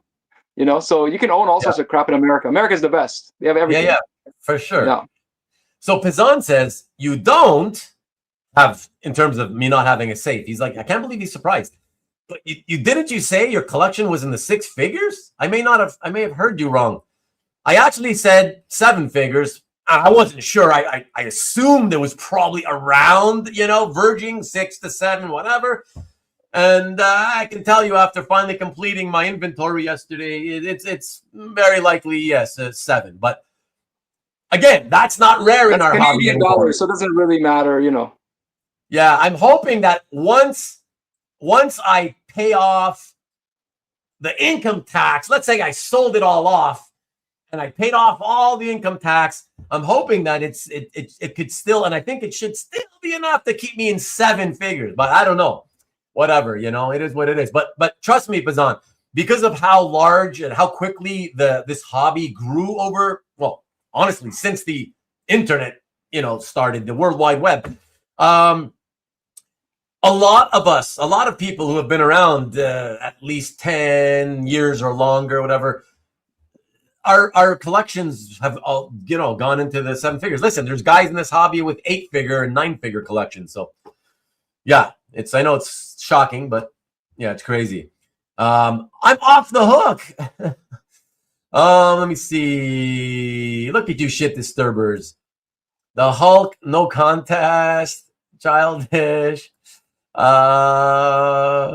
guys are hilarious. Pretty harsh. Corey has a few million in his war chest. I'll take your word for it. Damn, Corey, go on and argue with your dreams with Ruben. Let me see. I'm accepting offers in my NFS favorite Grail piece of art in my permanent collection. I'm sure. Fireproof safes tend to have. Anything good, right? That's right. That's right. You wouldn't want it anyway. Mark says, I don't have Grail pages, but I have Grail artists. And it doesn't make any sense, but whatever. They're called favorite artists, Mark. They're just called favorite artists. Stop using the word Grail needlessly. And sometimes I chance upon a page of a beloved issue of Grail of a favorite artist. I'm going to say that for you. Wait, before you go to the next one, did you guys ever notice sometimes when you look at collectors' galleries and they have like so many pieces by one artist, you swear the artist is probably locked up in their basement? I know I've asked a few times just in case because I'm worried about the. You froze. You're freezing. You just froze up. So we're missing the same guy. No. Is David Wright still alive? Because some guy's posting all his stuff. Dan, you have to rewind because you froze for a few seconds. Oh, I didn't know. I can't rewind. I don't know how to do that. Repeat yourself. Come on. I'll repeat myself. Oh, I was saying, collectors sometimes have so many pieces by an artist that it feels like they have the artist tied up in their basement. Oh. In one of those situations. Like the police can come at any moment and free the hostages. Like who? Who give us an example? I don't know. I feel like no, but I've seen. I wish I had a better recall than you do. But basically, people do have. When you come across a collector has so many pieces by one artist and they keep posting more, and it's an artist that's hard to get. You really have to wonder, like, what did they do to get all these pieces? Oh, Steve Musolino says, to answer your question earlier, I don't have a list at the ready, but Silver Surfer Black, Mobius, and Toth are on that short list. So it's kind of like, it's a mental list, whatever, It's not a big one, right? So it's just like, I wonder if Steve is going to get the Zorro Artist Edition. There's a Zorro Artist Edition coming out by, SGM, Sean Gordon Murphy. And that he's against these things. Oh, it's supposed to be, yeah. Apparently, getting it would be soulless, so I don't think he's going to get it. Let us know, Steve. No soul at all. No soul in that, you know. A latent recreation is fake, according to Swag Pussy. So Swag. Okay. I didn't. I said swaggle. That's awesome. Puss, not pussy. That's you think you're mixing up like James Bond wording here. Hey Peter, what's up? Oh, that's funny. Okay, stocking up for war. I own 0 guns. Okay, so you were talking about the size of the safe. Got it. Of course. Okay. Got it. So let's see. Wait, but Robert, have you thought about owning guns? Once you have the safe, it's a good time. You can start collecting guns. I mean, before the safe, it wouldn't be safe, right? But now it's safe to have guns. Might as well get them. You're in America, right? You can do it. Buy one for me and one for Ruben. I mean, as a gift, you know, not to kill us. I didn't mean that, in case you misunderstood. So Sean is asking, when you did your inventory of art, Ruben, what value did you assign your Hulk cover? I can tell you, Sean, I assigned $1,000 because the inventory, I added it up. Basically, so the value I added up was at my cost. And some pieces, the minority, but some pieces that I had for, you know, whatever years, and I couldn't find any records of you know where I bought them. I couldn't remember what I paid for them, whatever. I always try to be conservative, so I just put like a good discount to whatever I think it might currently sell for, you know. Yeah, so that's it. Look at Pizanes, he's freaking out. 7 figures, that's incredible. Trust me, it ain't incredible. That's like the norm these days in this hobby. And here I was hurting for the money I paid for my first piece. You guys are big time. I had no idea. Trust me, it just feels that way because you're brand new. It always feels that way when you're brand new. Trust me, you stick around 10, 15, 20 years, your collection, you know, depending on how often, how frequently you buy, your collection will be worth a lot more than you would ever imagine it would be, you know? Listen, and just this ties into what Sean, just before you, asked about my Hulk cover. And just so you know, Pizan, he's asking about a cover that it's my Holy Grail, and that he wants it. And, you know, I can tell you that when I first acquired it, I still have a clear memory of telling myself, like, I mean, everything has its price. So this is gonna stay with me. But like, if it has a price, what would that price be? And at the time, because I had paid $1,000 for it like 25 years ago, I remember saying, well, I guess it would have to be something like 20 times my money, you know, because like it has to be something that it has to be a value that it will not achieve fairly within the market in my lifetime. Okay, so in other words, that's the. Can I just say that's greed? It's not greed, but okay, but because again, it's all based on, you know, where are you financially in your own life at that moment, right? So it's like if and again, this is the hobby was so much different 25 years ago. So again, $1,000, like, a lot of good stuff cost $1,000 in those days. That was a lot of money. Four-figure pieces was a lot. A lot of 80s covers were 3-figure prices, and they were considered a lot when they were like $750, because it's like, whoa, it's almost reaching $1,000. I know it sounds crazy by today's standards, but that's how we fought back then. So cost me $1,000, and I, of course, I just said, like, if I'm talking about Dan, you can understand, I'm talking about a flip, okay? So if somebody needed it, like if somebody desperately wanted it to get it off me in the next year, right? And like in the first year of my owning that piece, I'm like, man, they better, like, I can't imagine me even considering parting with it for less than 20K. You'd have to give me at least 20 just for me to start sitting down, taking a couple of days to think about it. That's what I'm trying to say. That's just what that's the number that came to my mind back then so, when I first bought it, you know? You know, like that famous expression, like it's like you know you're a tough man until like you're punched in the face or whatever it is. I don't know the exact line, right?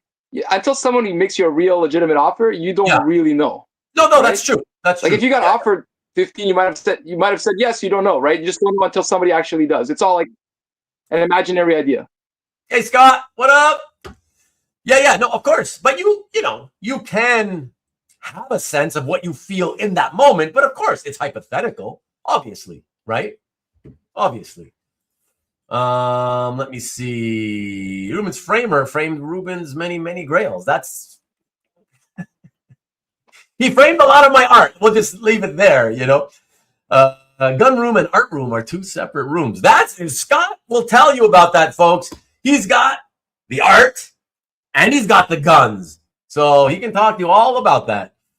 Guns are nice to have. I own a few for safety. Really? Is it really for safety? Like, how often have you had, just hypothetically, not even realistically, Tom, how many times in your life has somebody tried to break and enter into your home? I'm curious. Let me know. Hey, Ruben, how many times in your life has your house been on fire? Okay, that you're more likely, I think, to get robbed, let's say, than to have your house go up in flames. I don't know. I'm just saying it's the same thing. You know. But I have the French version of the Zorro Artist Edition. Oh, SGM remarked it for me. Oh, not the same as a page, but it's pretty nice. Yeah, it is what it is. And except it's in French, right? Am I right? Yeah, that's what he just said. That's the problem. No, that's what I'm saying. Accept that it's in French. It's nice, except. Like, I mean, I don't read comments anyway. I just look at pictures, so it doesn't matter. I wouldn't have even noticed. Corey says he knows more people. By the way. He knows more people who collect guns than anything else around me. Around you? There's people around you that have a... Well, Sean, does the 7 figures include a decimal point? Yeah, after the 7th figure. And the Hulk cover alone is 10 million. So I guess that puts me into the... What is that? 10? 11 million? Is it still... It's 8 digits, you know, it's 7 zeros, but yeah, 8 digits, you know, so... What can I tell you, man? Start saving your money. Wait till he hears about the value of the Stingray collection. Exactly. Pizan, you should talk to him about his Stingray collection. Yeah, that whole cover with Wendigo on it, right? Yes, beautiful cover. I can see why it's your holy grail. Thank you, appreciate it. Okay, I'll admit I don't know why it's his holy grail, but it is nice. Yeah. It's the first it got me collecting and reading and collecting comics. Oh, okay. Well, it's great that your memory, like, I cannot remember what my first comic was. Yeah, and it's the first issue I bought with my own money. I had when I was like 7 or 8, what the hell I got. Okay, I had like a stack of comics when I was a really little kid in the house. Right. But I would look at them, but I wasn't bitten by the bug or anything like that, you know. Right. But when I found my first store, as I was walking up the street near my, you know, a few blocks from my house in 1982, and I looked and I was like, holy shit, a store that looks like it sells nothing but comics? Wow. And I walked in, I saw the Hulk 272 on the stands. It caught my eye. Oh, wow. Oh, cool. And whatever. Yeah. And I ended up, that was my first comic I purchased with my The only comic that there's only 2 comics that specifically I remember buying. The first one was the Gru #1 from Epic Comics, and the other one would be Dark Knight #1, Frank Miller Dark Knight. Okay. But yeah, I don't think I'm going to have either of those covers. Yeah, for a lot of people. And one of them is with Halpern, so. Yeah.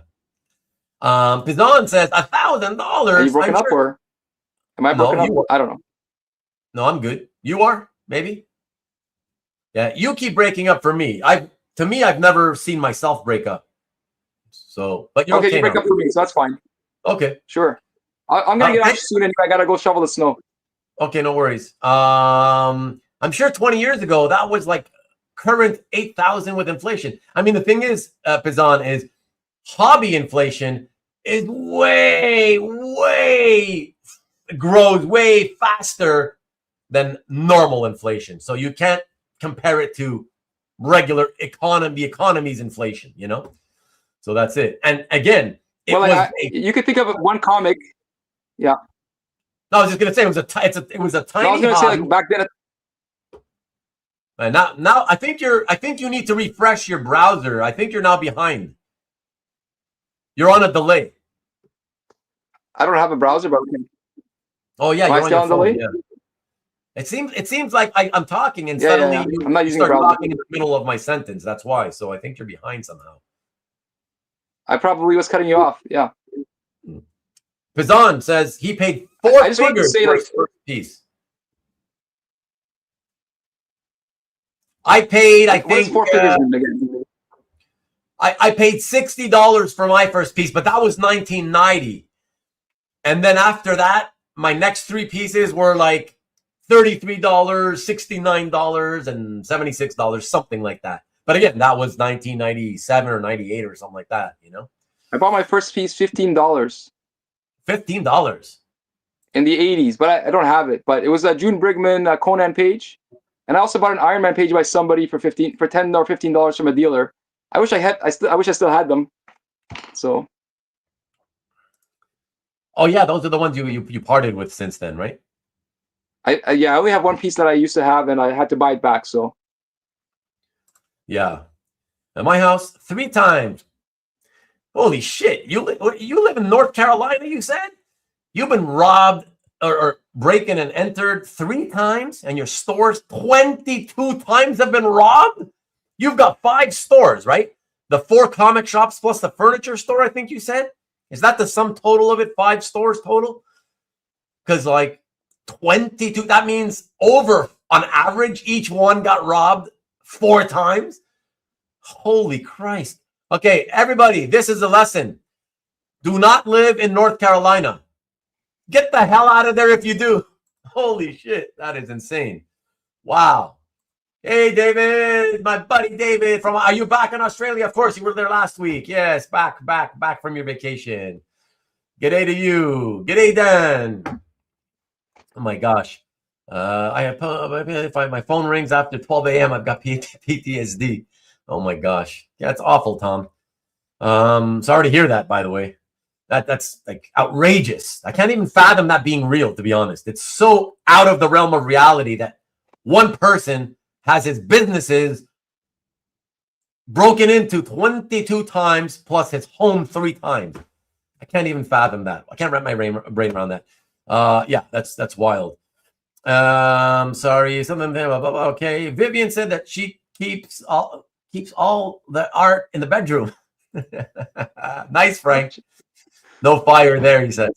They'd probably be millionaires if they invested the money. Yeah. I have the SGN Zorro edition in English. Bought it on Kickstarter, says David. Didn't realize the Hulk cover was the first you bought yourself. You didn't? Dude, you're so lazy when it comes to reading descriptions. Go right now and read the description on the goddamn Hulk 272 listing. Yes, it's long, but read it. It'll still be quicker than reading a comic book.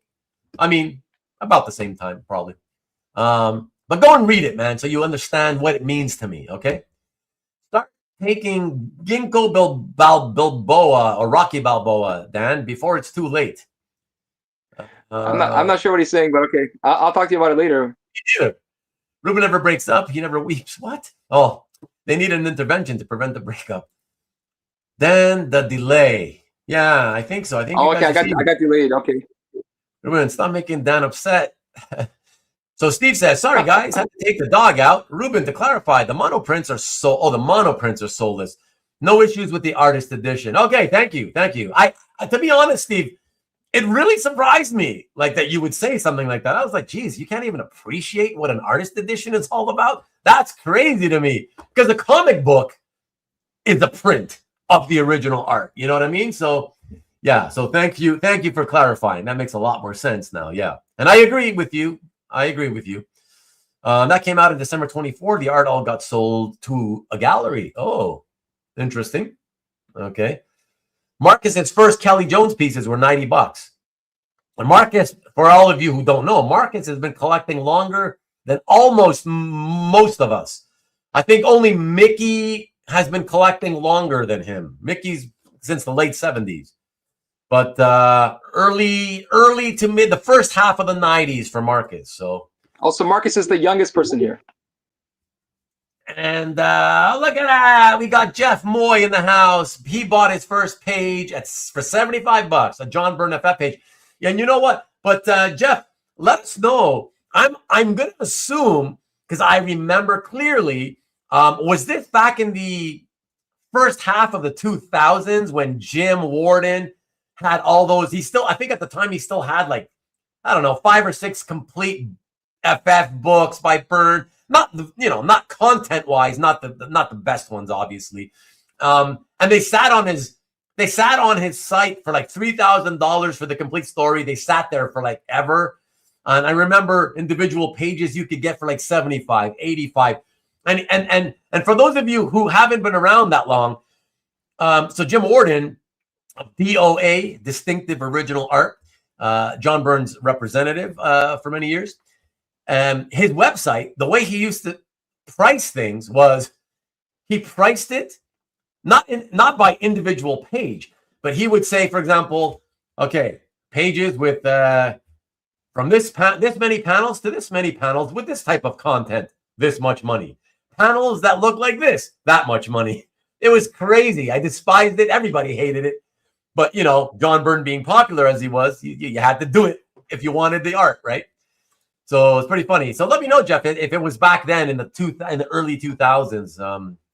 Those are the good old days, I bought 10 pages for $40. I remember you told us that, CJ. Yeah. And Tom wants Ruben to move close to him. Yeah, exactly. So I can get robbed and killed. Don't own a furniture or a comic store. Say that again. Don't own a store. Oh, don't own a store. Don't own a store. Mostly his Batman run. Cheap stuff though, right? Like back in those days, or maybe in those days it felt not cheap. Marcus, what's the last price you paid for a Kelly Jones page? We know what the first price is. What's the last price? The last time you got one? Yeah, let him know. And while you're typing the answer to that out, Sean, if you were asking that it was me you were trying to remember where I lived in Montreal. And if you come up with the $10 million and we make a deal for the Hulk cover, I will be nice enough to, I'm telling them, publicly stating it right here, right now. Everybody can hold me to it. I will have you first wire me the money, because that's the only way we're going to do that transaction. You will bank wire me the money. Then I will fly you first class to Montreal, put you up at a 5-star hotel, and you stay over the weekend. We'll hang out, we'll go eat, we'll live it up a bit. And and then you carry your Hulk cover in your backpack or whatever you want to do with it back with you in person on the plane. That's how we're going to do that transaction. Okay. All right. Can I say? Yeah. Earlier, we were talking about Holy Grail had to be realistic, right? Yeah. But apparently, if you have your Holy Grail, you don't have to be realistic at all. Yeah, exactly. If it's not for sale, why should you be realistic about it? I just think it was really funny, like how you had this fantasy situation, and you're calling earlier just the idea of thinking of something as a Holy Grail as a fantasy. So it made me laugh. Inside, not outside, but inside. On the inside, where it counts. On the inside, yeah. So Pizan says, I understand that art value rises at a higher rate than inflation, and I'm hoping my first piece does the same since it's a future published piece. However, I have no intention on ever selling it. That may change because we all felt that way at one point, and then it changes. But our tastes change, blah blah blah. Or it may not change. I hope it doesn't. Can I say if you become like a hoarder, then you'll have it. But if you figure out what you really like, you might change your mind. Because I don't think I have any of the first pieces because you didn't know what you're buying at the beginning usually. But there's exceptions to this, so you could be that exception. Yeah, you're gonna learn a lot along the way, my friend. You're gonna learn a lot along the way, being as new as you are. So you just have to open your store doors. Okay, Marcus and Tom are arguing about how crime-ridden his area is. Nope, 805 from Dave Applegate. Well, there's one of the longtime big collectors of John Byrne art. So yeah, very cool. Thanks, Jeff. DOA, yes, sir. Wasn't Jim's handle Captain Shock Jock? No. No, that does. Cap's hockey fan. Yeah. Well, I was thinking. Yeah. When I heard you said DOA, I was thinking Dead on Arrival, but you apparently have a different name for that company. Yeah. When I first saw it, I was like, oh, cool. Yeah, Dead on Arrival. He better be selling a lot of Punisher art or whatever, And then it was like, oh, distinctive original art. Oh, okay.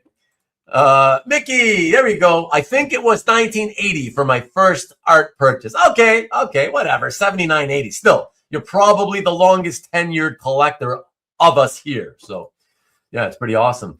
Thompson, look at that. 2025 vintage here. I already knew that. He told me. My first piece was a sketch at Heroes Con and a Hulk page from Nick Klein. And Nick Klein's art is very, very nice. So, good stuff. Number Nick one Klein is awesome. Yeah. Number one Marvel fan must be a drug dealer. That's true. We gotta wonder, like you're getting ripped off 25 times. That's kind of crazy. At your house, at the stores, they're after you, man. Do you believe in Dan's tiered approach to rating your art? Tiered approach to rating? What does he mean by that exactly? Lots of tiers. I don't know. I know I have like an ABC rating, but it doesn't mean anything. Anyway, I have to get going shortly. I don't know how to get off this thing without looking weird, but you say when you're ready to say bye, say bye. I gotta go clean the snow. You gotta go clean the snow. I gotta go clean the snow. It's gonna take me an hour at least. Well, hey guys, thank you so much. I appreciate it. Thank you again for coming back. And yeah, man, hopefully it won't take another 3.5 years. Hey, Eric or James or somebody, Marcus, jump on when I get off. Okay. Or even, the new guy, Paisan, you get on. Yeah, because if somebody doesn't jump in, because I'm still not over my sickness, I may like to take an early night out here. It's been a lot of fun, but it's been a lot of fun so far because I had Dan here with me. If I got to do all the talking, it ain't fun. So just letting you guys know, I may close it out very early if somebody else doesn't jump in and have a talk with me. Anyways. Dan, thank you so much again. I appreciate it. You froze again. What a crappy way for us to say bye-bye with you frozen on screen. I'll wait a few seconds just to see if you unfreeze yourself, because in the past, so far this evening, all your freezes have been only a few seconds long. This one seems bad, though, so I'm going to say bye, and I'm going to kick you on out of here. Appreciate you, Dan. Thank you so much. See you soon. Talk to you soon. All right. All right, everybody. Well, that was a lot of fun, right? It's so great to have Dan here. Wow, 2 times in 2 weeks. Very, very fun. That was very cool. I appreciate Dan coming to join us. So Peter says, I had to think that was my first art buy. Met Gene Colan at a con and asked for a Cap head sketch. He didn't have time at the con, so he sent it to me, I think under $100. Unboxing first piece was amazing. Yes, it's always fun to do that for your first time. Shit, it's 25 years in. It's still always fun for me to unbox something when it arrives. It's one of the most fun things in the hobby, I think, still to this day. Just unpacking the art when it arrives, and you're like, you carefully slicing the thing open and whatever, carefully getting the tape off, and then finally unveiling it in front of you yourself. Yeah, man. Refuse to buy any more while waiting for my commission. I don't blame you. In your Topo 40 liter. Nice. From last week. Good callback. I think for my first published page, I paid $35. Ian, wow. Nice. 1992. Shit, I bet nobody even knows that Ian bought art, that Ian has been around like that long. And that he first bought his first piece that far back. That's wild. Might be easier to deal with, Vivian. Well, listen, the longer you wait to come up with the 10 mil, the tougher it's going to be, because if I'm not kidding when I tell you, I have to make amendments to our wills. And when it comes time to go to the notary again, one of the ones I'm going to add is, and I've got to discuss it on how to be able to do it and make sure it gets enforced. But I'm going to put in there that piece goes to my daughter. And once that happens, I'm not going to make another amendment. Well, maybe if you came up with the 10 million, I would, but whatever. But Vivian, no, this is why, Sean, I had to do what I had to do over the past week. Because I want to be the one who takes care of it all, so she doesn't have to. I just want to leave the money for her, so she doesn't have to worry about that headache. And I'm not sure how much I paid. Well, that's a long time ago, so that's okay. Not a Grail if you're willing to give it up. No, that's not true, Jeff. Because the Grail, at least to me, right? It's remember, it's not a definitive definition, right? But really, it's something along the lines of, the one piece that you would love to have more than any other, right? Above all else. And that's it. And that's what it was. And I was lucky enough to get it early, very early on. And so that's it. So it absolutely is the Holy Grail. But as I've said before, my wife and my daughter are my life's Holy Grails, right? So they're more important to me. My family's more important to me than any the material item. So yeah, that's why I'm sure for enough money, I'm certainly willing to give anything I own, any material object I would give up if it meant putting my family in a better position. Absolutely. Can Grails change? That's an interesting question, Steve. Yes, if you're just using the definition of, again, the singular word Grails, because again, Grails just means another piece that I really like a lot, right? Because if you have multiple Grails, it means nothing. It just means all you're saying is, I love all these pieces, or I really like all these pieces. These are pieces that I really like a lot, right? And then your tastes change over time. So some of them you start being willing to be able to part with because, yeah, your taste changed, You're not really so much into this stuff. So, okay, that can go. You got more interest in this stuff all of a sudden, right? You get new interests that come online, and you start wanting to bring that some of that type of stuff into your collection. So Grails can change. The Holy Grail, if it's truly your Holy Grail, that can't change because then it's not really your Holy Grail in the first place, Indeed. So Ruben, how much did you price that Matsu Kelly page in your spreadsheet? I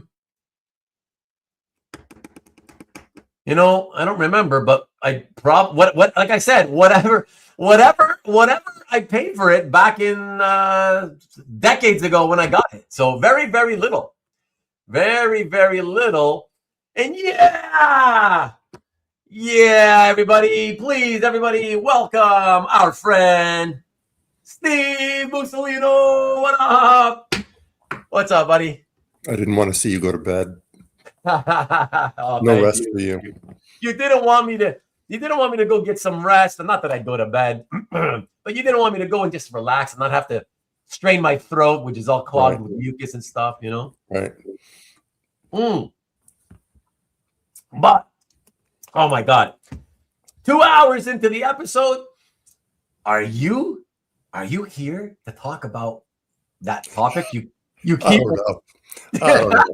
Maybe not tonight. Okay. Because like I said last time, I'm cool with it, but definitely better to do what Dan did. Like find the night that you could drop in at the beginning, right? 8 between 8:30. Let me do my spiel at the beginning with everybody. 8:30 or so, drop in and then pop in. But let me know in advance in case other people try to jump in. Then I can tell them, well, I already got Steve coming in for a planned chat. You know what I mean? Sure. Yeah. But what do you got on your mind tonight, man? Not much. No. I listened to the Felix podcast where they talked about fine art, curated museum exhibitions of comic book art, and it made me nostalgic for my visit to the Pompidou when I checked out the exhibit. And I went through my photos, and then I started to look at Comic Art Tracker to see if any of the art exhibited on the walls could be found today. And it kind of put me on this path of, or this thought process of your collection telling a story. Because kind of a little bit of the theme was, an art exhibit, if you're curating pieces for a museum, it should tell a story. It shouldn't just be random shit on a wall. Right. I would think, yeah. I mean, that's how I would think you would, if you were organizing the exhibit, my initial thought, it would immediately go to, oh, I want to do this because I've got this idea for this exhibit of, right? And it's some kind of theme you want to show people, right? Yeah. So I would think so. Can you imagine? Like if it was just a bunch of random shit that had nothing to do with each other, just randomly flopped onto the wall, you'd be like, I mean, I guess most people in our hobby, I got to admit, and I think even you probably agree, I think they'd probably be happy enough just because, oh my God, really? There was a place that showed a bunch of comic art on the walls. Wow, you know? So I guess it would still be okay to most people. But yeah, I do agree. Like if you're going to do it, at least put some thought into it is what I would think, you know? I don't know. But again, yeah, even I'll admit, I'd be okay. Like, yeah, especially if it's like a fine art museum. That's the key. For me, that's the key. Because a lot of people, when we talk about these museum, exhibits and stuff for comic art, especially the contingent among us who like to think of it as, oh yeah, well, it's like it's becoming fine art or whatever, just because it was shown in this place or that place. I feel like it still certainly lends a little bit more credibility to the general population if a fine arts museum were to say, okay, look at this exhibit we're going to put on for the next 3 months, American comic book art. Like, yeah, holy shit, because you don't expect that from them, because those are the first people on earth who shit on things like illustration, right? They don't even consider it artwork. So if they were to do it, yeah, you're like, oh my God, I can't believe, we'd be freaking out. Like, wow, really? The local fine arts museum in this city or that city? Like, that would be amazing. So that would be, to me, a lot more impressive. A lot of people like to make the case of the, yeah, it's more respected. Of course, it's very respected, like fine art is now, because this place and that place had exhibitions. But these places are like, what are they? They're not really museums. You know what I mean? Right. They're like gallery spaces, whatever. It's not the same thing. And people, I guess, they can argue it all they want if they're here and they want to argue. But to me, it's not the same thing as saying your local big city fine arts museum on comic art exhibition. Because that would be the top, right? Because because of the fact that those are the people who are the first throughout history to say, well, that's not even art, it's illustration.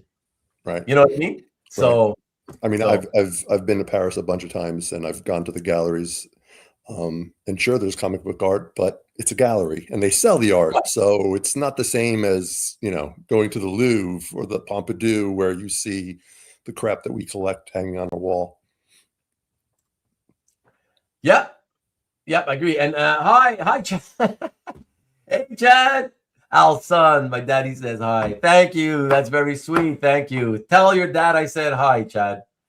Before I logged on, I thought I saw, now Dan calls him Paisano, and I can't not call him Paisano. Had a comment or a question about being curious about what you thought about the piece that he picked up. You mean or maybe I misread that. I thought I thought he Pizan said that he just made his first transaction for his first piece ever. Right. But it's coming from Argentina. It's contemporary art. Hasn't mentioned what it is, and that's fine. Don't until you get it in your hands. But that's all he said. And he mentioned that he paid four figures for it. Wow. Wow. Yeah, but no, that's all he has said about it. That's jumping into the deep end. Yeah, I mean, I guess it depends how far into the four figures. You know what I mean? I think right? Like, I don't know. I mean, I guess you could argue that you're kind of right. You could be right. Like, even if it was just hitting the four figures at $1,000 for certain people, sure, that's a lot of money. Absolutely. Right. Like the blow on something that's just a hobby, right? $1,000, not cheap. I say it all the time. I mean, even pieces that are like, $150, right? Which is in our hobby, that's really the low end stuff, right? The low end of the low end. Right. But $150, when I think about it, it's like, I think about all the people out there that live paycheck to paycheck, and they have just enough to pay the mortgage or the rent or whatever, right? The overhead, food on the table. And at the end of that, excuse me, don't have any extra to save, to put away, right? So those people are the very people who would never be able to come into our hobby and start collecting if they wanted to, even at $150. For them, if they were to hear that we spend $150 randomly on multiple single pieces of paper with comic drawings on them, they would be like, what? Right. And you do that regularly? 150? You know what I mean? So it really is a lot from that. It's all context, right? Yeah. So we're all just gravitating towards the same kind of crazy. So we justify it amongst ourselves. Exactly. I agree. I know you're gone already, Maki, but have a good night. Thank you for being here. Let me just get a couple of more. I'm trying to catch up with some comments here. I actually have no idea what my first art buy was. The first several came with comics. Okay. Look at that, Eric B. Back again. I jumped, but I have too much on the go and need to get to that snow too. Everybody's got a shovel tonight. It's okay, Eric. It's all right, man. Thanks for being here. And look at that. Steve's in the house. Thanks for jumping on, Dan. You're a true hero. Yes, sir. Yes, sir. You'll be back eventually, Eric. You know, once that crazy work schedule of yours dies down. I hate to unbox. You hate to unbox art? Yeah. That's why you make videos and post them on YouTube, because you hate it so much, you know. Your daddy has to go to work. Come on, Chad. Oh, that's too bad. Again, tell him I said hi. Hey, Ruben, can I show you what I got? Well, you can if you want to, but I kind of, honestly, even if it was me, I like to get it in hand before I show it. So it's up to you. Wait a minute. Dan would be judgmental, but I would not, I guess. But yeah. I think he said that before I came on. Yeah, exactly. He said, I didn't want to show it while Dan was here. I was afraid he would judge me. Nah, kidding.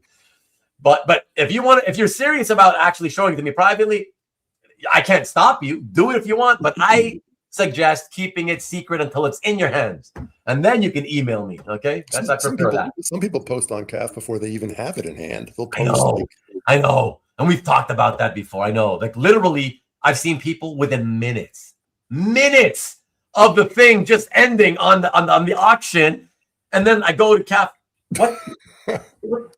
Wait a second. Didn't I just see that somewhere? I'm like, oh yeah, that ended at the auction like a few minutes ago. What the hell?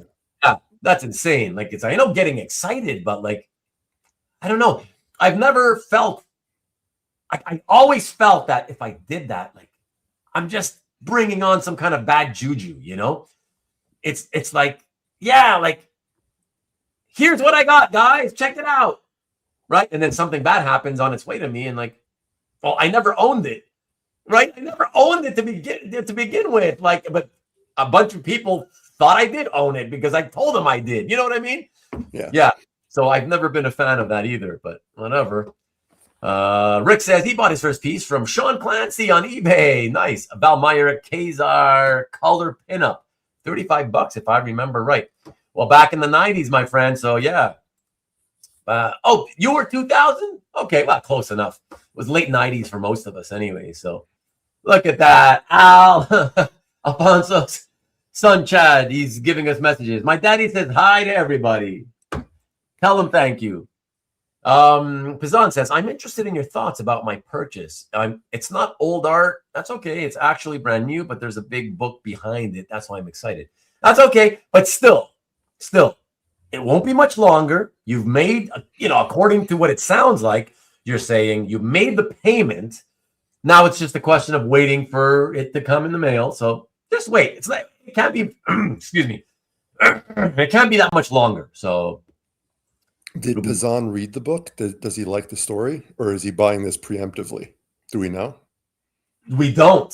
So did you hear that, Pizan? Did you hear that? Have you read? Is this a book you've read and you liked it, so that's why you got it? Or is it I think he said it was an upcoming book. He may have mentioned it was an upcoming book. I think he said it's going to be published. Yeah. Corey, don't encourage him. Let's say all I can say, he's talking about football. All I can say is that it's a rematch. Thank you. Alberta was busy straightening fine art collection on walls. Okay. If you need my address for any other addendums in your will, just let me know. Were you watching football? I can't believe the Patriots are playing the Niners for the Super Bowl. So you still have the Kazar piece? I'm just going to say he doesn't. Let me see. Carl says, Tom, I had it on my phone while laying down with my son, but then it passed out. Okay, let's see. Yes, I sold it and was able to get it. Oh, wow. So you did sell your first piece ever, but you bought it back years later. That's cool. That's always cool when you can do that. I've done that probably a few times, like less than a handful. So actually, is it prudent to even say what it is when I don't even have it in my hands? That's what you said like many minutes ago. Well, that's why we're saying, listen, it's all about the superstition. I'm not typically a superstitious person by nature, but for stuff like this, because there is risk in the travel, right? The shipping of the art, I just feel like, again, anything can happen. It probably won't. But why start saying, oh, I own this, everybody, I own this, I own this, I own. Again, I just feel like unless it's in your hands, only then is the transaction finished. And if you don't get it into your hands and something happens to it, well, you never owned it. And it's a weird situation at that point, you know? My last Sean Gordon Murphy piece that I bought came from Paris, and the gallery said, no big deal. Tariffs aren't going to be an issue. Your artwork isn't subject to tariffs, and it still took forever to get here. And customs still whacked it with tariffs. Yeah, see, I can't really comment about that only because I would need you to give me the actual information of, you know, look at the package, look at the label, tell me what it says in this box. You know, I'd have to do that to tell you why you got charged the tariffs. Well, the bottom line is I contested it and it got reversed because there is no tariff on art. That's true. That's true. And so tell us, because this is a very important point. How did you do the contesting of it? Well, the gallery guaranteed me my suggestion. You contested with the seller, you mean? No. I contested it with customs. Oh, okay. So you just called up customs? I emailed and I called, yeah, because customs whacked the shipper. The shipper came to me looking for the 30%. Right. I said, per the gallery, there is no tariff. The gallery provided me with the code to cite them. And then it was a bunch of back and forth where if you called them, they were ignorant to the topic and didn't know. Right. But eventually someone on the email side finally released it and waived the 30%, but it took a while. Like weeks, months? Weeks. Okay. So they still delivered it and you paid it to begin with? Oh, no. They held it. And they held it. Okay. And they basically threaten you with, if you don't pay it within X amount of time, it's going back. Oh, right. Unless you contest it, and now once it's contested, the clock starts ticking. But in the end, I didn't have to pay it. But what a hassle. Yeah, the easy solution is pay them their pound of flesh, even though they don't deserve it. Right. Exactly. But I have to ask though. At the time, did you look at the label and to see if the sender had included the HS code on the label? Yes. So even when it went into customs, they had the HS code number. They had everything they needed, and they would still try to charge you the tariff. Correct. That's weird. Okay, well that's a customs screw up. That's what that is. Yeah. So there was an image attached with the package. They followed the protocol to the T, and it still got whacked. Wild. My drink of choice is hot chocolate. There you go. There you go. Hot chocolate, Tom. And just so you know, Steve, everybody's saying hi. Peter says hi. What up from Tom? And what else you got? Carl. Evening, Steve. Hey, Carl. Dwayne. Yo, Steve. Compson. What up, Steve? Yeah. Dying to talk about his itching. Ruben is dying to talk about his itching. What? What are you talking about? Ahoy, Steve. Bring on the hot topics. The fresh to market topic. Everybody hates the fresh to market topic. Well, I don't hate it. You know what that is, Steve? Basically, you're holding on to your art because you want to sell it, and if it's quote fresh to market that no one's seen it in a while, it'll do better at auction. Almost. It's not that you're holding it necessarily onto it, for eventual resale, but it's like when you first get it, it's you. It could be with the intent of just keeping it in your collection, even though you know that, okay, maybe at some point years down the road, whatever, I may put it up for sale again. But it's the idea that since I may do that one day, I'm not going to post it publicly. I absolutely just keep it to myself always. So that, yes, and the rest of it you got correct, where it's like, okay, eventually when I put it back out there for sale, I benefit from that excitement. Like, oh, look at that. Wow, I haven't seen that ever, or I haven't seen that in 40 years, or whatever. Yeah. Right. I mean, there's something to it. I mean, it is exciting. Even me as a potential buyer, I love seeing something that comes to market for the first time ever, like something that's vintage. You know what I mean? It's like, wow, oh, look what Heritage got at the latest auction. Oh my God, after all these decades in the hobby, it finally came out. It surfaced. It's fun. It's fun, So I'm not saying that it automatically makes people go like, oh my God, okay, I'm going to take out a second mortgage now, and I'm going to start bidding and going crazy on this. But because the idea is that since the excitement is there for a lot of people, the idea is that, okay, that probably affects the ones who are excited to maybe want to buy it. They may be, their excitement may carry them further than they otherwise would had this been a piece they'd already been seeing for years in some guy's gallery, let's say, Right. Yeah. So there's something. The opposite side of that is like kind of the stink of something popping up over and over again and not selling, right? You mean when people are trying to actively sell it and it doesn't sell? Or it's exchanged hands multiple times. It changes hands constantly. And now it's like, it's not, I don't know. It's lost something because of that.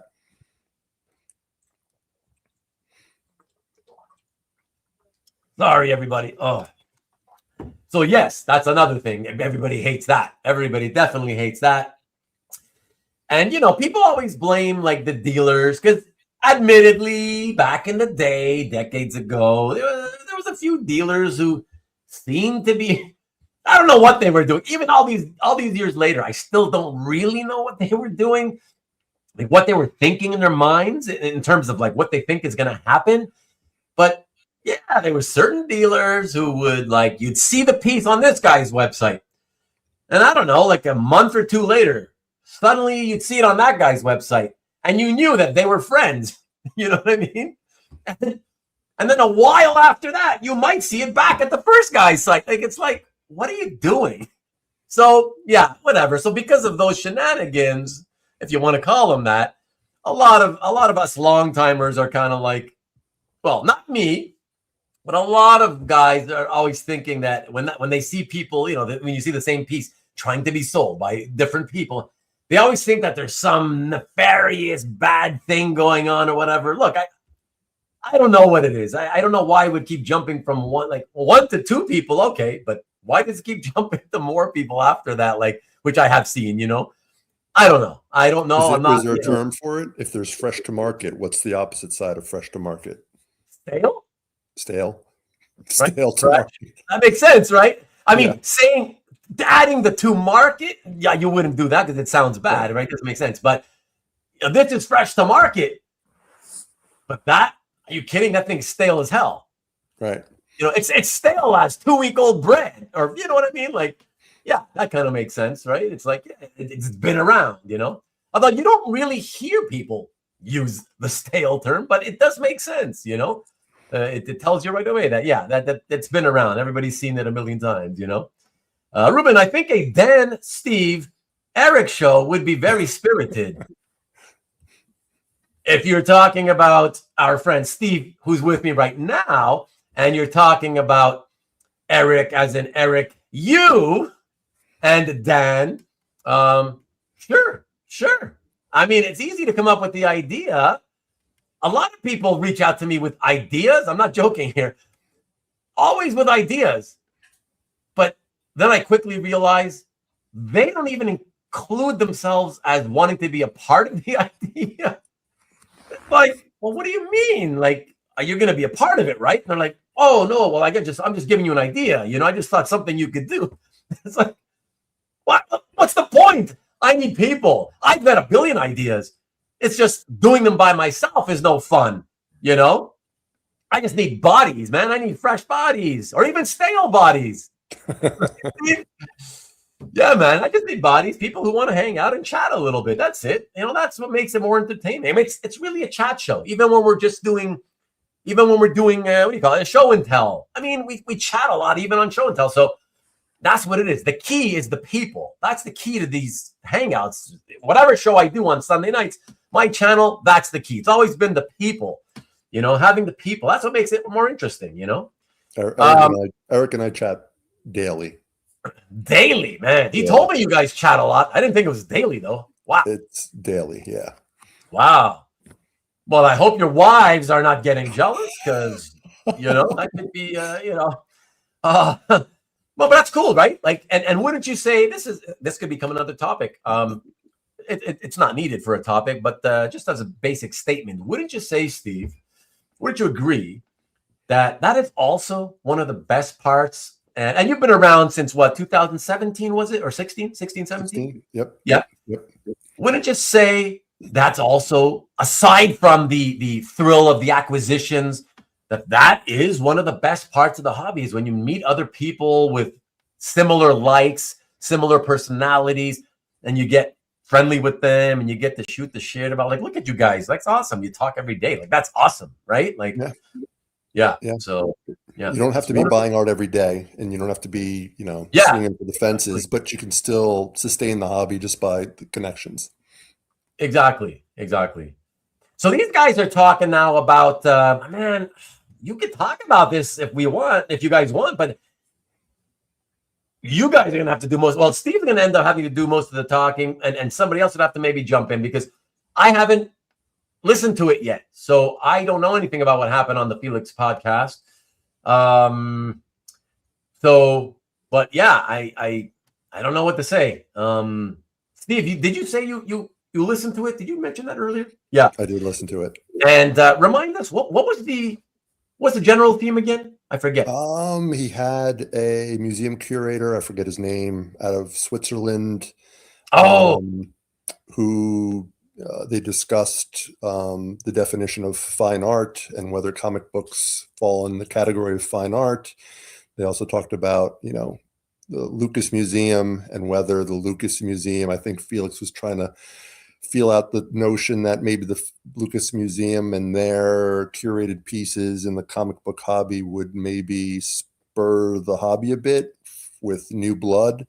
The guests seem to think no, because it's more of a pop culture museum than a fine art museum like the Pompidou, and kind of suggested that maybe like MoMA would be better suited for like a curated comic, but also like you'd have to spend a shit ton of money to curate the collection and get it to the point where you can actually have something to put on the walls. And I guess they also talked about how there's some sort of, I don't know if it's a rule of thumb or a regulation where paper art can only hang on the wall for 6 months at a time. So you would have to have a pretty sizable collection to rotate the pieces just so it doesn't sit on the walls and degrade over time. It was an interesting discussion. Okay. And yes, Pizan, thank you. I forgot. Yes, you kept mentioning the New Mutants 41 cover by Barry Windsor Smith. Yes. That's your holy grail. Right. Never say never, my friend. Never say never. It starts with $1,000 or $2,000 or $3,000 piece. And next thing you know, 5, 10, 1 maybe year into it, you're suddenly blowing 10 times more than you ever imagined you'd ever blow on a piece of comic art. So Yeah. fair warning to you. Fair warning to you. It can be addictive, and you might find yourself doing things you normally thought you wouldn't do. So once you break that threshold once, that's it. Yeah. That's exactly it, you know. But yes, I'd like to know your thoughts. Good. Again, just get it and then show me, and then I'll tell you my thoughts for sure. Absolutely. There's chat, and okay, what else? Okay, keep it confidential. There you go. Thank you for confirming you'll be keeping it confidential. Yeah, my email actually is, haven't shown it in a while. There you go. So it's my channel name. Right, so the channel name, it's the name I go by online, and just remember Gmail, very, very easy to remember Gmail, and that's it. Email me there. Did he mention why he was drawn to the page? Is it a title page, just a sequential, a splash? Hadn't given those details, and actually, I think it's good that like we wait till he gets it, that he can reveal all. Yeah, you know. Now I'm curious. I'm curious what went into the process, because this is his first piece, and. Yeah. Oh, look at that. He's saying, hold on. Tom says first. Oh, sorry. Bazan says, yes, you're absolutely right. I'll wait and maybe show it on one of your streams. If you're willing to come on, that would be fantastic. I have had collectors come on. Jason Ladwig, when he was very new, and some others. And as long as you're not shy, yeah, I would love to have you. So that'd be great to come on one of these shows and reveal it. That'd be fun. And Tom says, I recommend coming on Ruben's show and sharing the piece. Maybe have a nice talk. Yeah, exactly. Now, I don't get this, what you're saying, though, Pizan. No tariffs, thankfully. How do you know there's no tariffs? You're not going to get dinged with it, though. You're not supposed to. But how do you know if you haven't received it yet? The artist is handling it to another artist who's traveling to Florida. Oh, for the OAX. Okay, I get it. So it's being brought by hand to the. Oh, okay, shipped from the U.S. I got you. OAX. There you go. Okay, all right. So yeah, you'll be okay for sure. Operating under ignorance is not typical of our government. Not at all. Not at all. I heard today that Macron in France is going to be possibly being hit with 200% tariffs on his wine and champagnes because in retaliation for not wanting to join the peace plan, or what's it called? The new peace board. The board of peace, or peace board, whatever. I would spell it BORED. Exactly. Like what? Oh my God! It's like an 8th grader, an 8-year-old, in 3rd grade or whatever. Like, oh, you didn't like that? I'm getting you back. I'm taking my ball and I'm going home. Like what?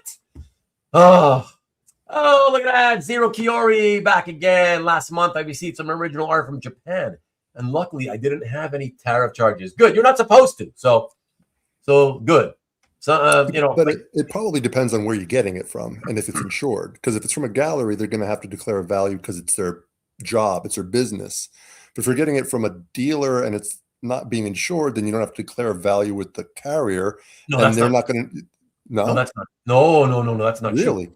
The fact that it's insured or not has no bearing on whether you're supposed to legally tell the government how much this thing is worth. Yeah. I guess if you were worried about insuring it, then you have no choice. But if you were willing to roll the dice and say it's a poster and it's worth a nickel, then that's on you. Right. But by the letter of the law, the shipper has to always declare the true value. Doesn't matter if insured or not. They want to know the real value. And you guys, that's the thing, is you guys in the United States. It's funny because I'm saying it to you, Steve, of all people, after you mentioned what happened to you and your package. But in most cases, right, like by the letter of the law, you guys are not supposed to be charged any taxes so long as the shipper, they got to do their part. The shipper has to include the proper HS code number on the label, right? Because the proper number will tell it. Well, it's supposed to tell them this is a duty-free product, and there you go, you're good, right? Yeah, but some people, if they put the wrong number because they're careless, then and that number is attached to a product that does have duties, right? They're just going to look at that. Okay, is it a duty? They're not even going to be thinking, oh, but what kind of a product it is? You know, it's just, oh, this number says duties. How many percentage? Okay, you're typing it in. They're going to put, you know, so that's it. So, yeah, but you guys should be good. You guys should be good. Other than the screw up they did on you, sadly, you know. Ruben, did you congratulate Bill on his Best Supporting Actress nomination? I have no idea what that even means. Sorry. Paisan, I wonder. Okay, you're talking to him. I wonder as well. Weeks away. Hey, what's up, Caesar? Received the page from the UK yesterday. Only took 7 days to get here. No tariffs. Thank you for sharing. That's awesome. Look at that. Your cousin's here. That's a pretty good cousin. That's a you guys must be really tight. All the cousins are tight. Yeah? Oh, that's awesome. Hey. That's so sweet of you to always come and support your cousin. That's awesome, man. Very awesome. Now, Tom, what are you going to say? That I'm coming on strong again like I did last time because I said hello to her and was friendly? Geez. Let's say, oh, and I'm sorry that I got to you late, but yeah, that was like a long time ago.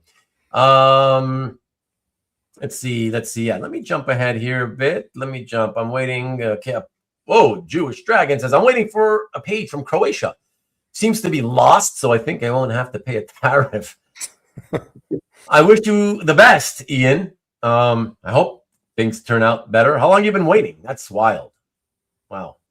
Croatia, though, yeah, that's not a country I've ever done any business with, actually. Either getting from them or sending to anyone there. Now, is there a VAT coming from anywhere into Canada that you have to pay? Or no? Well, so again, it's your government that decided this whole, we're going to start imposing tariffs on everything, right?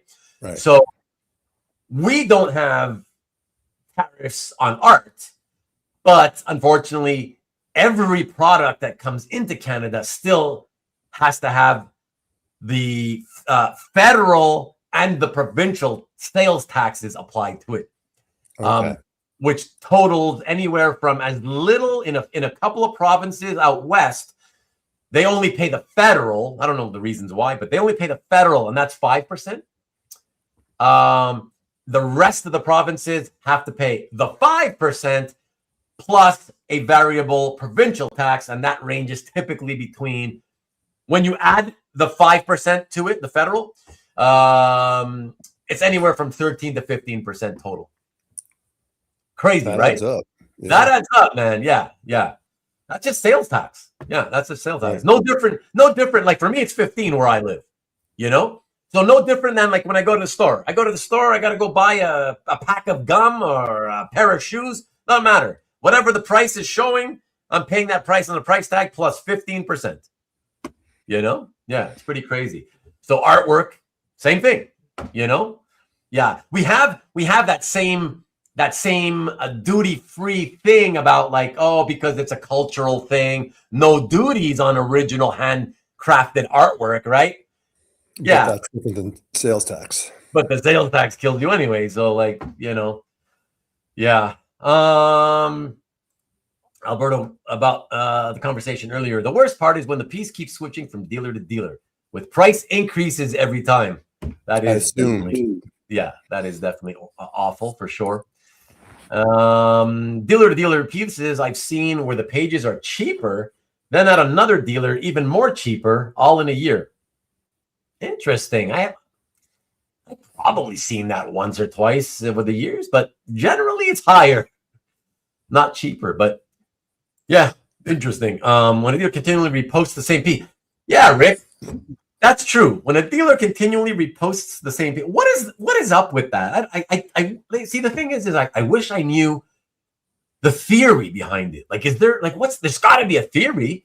What do you think you're accomplishing when you do that? Like, you really think it's gonna It's make like it a house. sell better? It's like a house that's been on the market too many days, so you take it down and then you relist it, and it's fresh. You know, the ticker starts all over. Now it's day one again. I see. I get that idea, but when you take it down, typically it doesn't feel fresh unless you took it down for quite a like many months, let's say, each Right. time. You know what I mean? Yeah, yeah. So, and I've seen guys that do that a lot quicker than every few months. So, beginning to think that overexposure of art can affect the value negatively. You're going to learn a lot of stuff, Pizon. This is very interesting. Yes. I've got a lot of episodes. I would, unfortunately, I wouldn't be able to tell you which ones they are because I've done too many, but a lot of stuff. If you ever have time to look back at old episodes of stuff where we talk about, God, so many. Does Pizon have a calf already set up for the art to Do you have a gallery, Pizon? Did you open up a gallery on Comic Art Fans website? I doubt it, since you haven't even received your first piece of art yet. Let us know. Marcus says that Berkey always recycles for his updates. What do you mean by that? I mean, see, what I don't get about him is, like, I get the email and it says, guys, another 152 pieces this week on top of the 690 from the previous month, right? And then I'll click it, and right away, the stuff I see right away is stuff that was on his last email he sent out 7 days or 6 days earlier, right? Like, it's like, so I don't get that. What's the thinking behind that? Like, how could you be saying 152 new pieces if what I'm seeing is what you showed in your update from the previous whatever, like a few days earlier? Like, it's weird. I don't get his methodology, I guess. You know? Hey, Lee. Saying hello to Steve as well, and all you comic art fanatics. Cool. Definitely not showing my art until the book blows up, so people start looking for it. Nice. I sense a flipper in the making here. We'll see. Yoli. Okay. It used to be that he'd list it on his site for a price, and then he'd mark it sold at a certain price, and then put it up for auction with that sold price as the auction floor price. Really? I don't remember. I guess I just don't look that closely at that kind of shit. I just, that's crazy. Okay. Very interesting. Learning is cool. It is, Corey. Fabrice Stroon. Oh, was that the guy on the on Felix's podcast? Was that? Yeah. Okay. I know him by name. That's easy to remember. Yes, you're welcome. First start, unboxing, first reveal. Yeah, that'll be fun. Yeah, for sure. The one interesting thing about Fabrice was that his first piece of comic book art was Frank Miller pages from Dark Knight. Yeah, Frank Miller Dark Knight was his first art purchasing. Yeah. Wow. Yeah. Him and his brother borrowed money from his dad and had a little bit of money from an Oh, really? And borrowed money and bought 4 pages. Oh yeah? Yeah. Wow. Was San Diego Comic-Con by any chance? New York. New York. Okay. Interesting. Wow. Good night, Newell. Yeah, that's wild, man. I mean, people do all kinds. And he was 19. And he was 19. Oh, 19? Yeah, shelling out like $1,000 a page or whatever it was at the time. Wow, that is so nutty, man.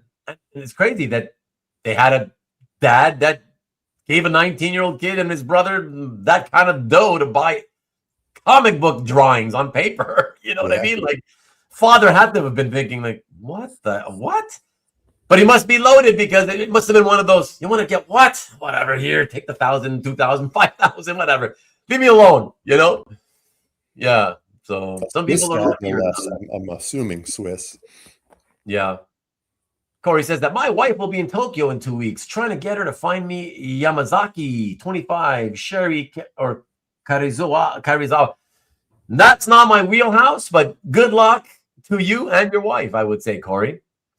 Oh, and Corey, so you know, in case you're still here, because you're usually gone by now. Did you leave? Be right back. I'll check out. Well, if you're still here, you were here 4 minutes ago. If you're still here, I just want to let you know that the excuse me, the the Judge Dredd, some of the Judge Dredd art from the 2000 AD, the Death of a Judge story.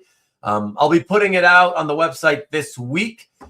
I can't tell you when yet. I'm not positive of what day or hour, whatever. So, but it's finally going to happen. And I'll probably be posting the first 3 episodes. So half of the story, 18 pages.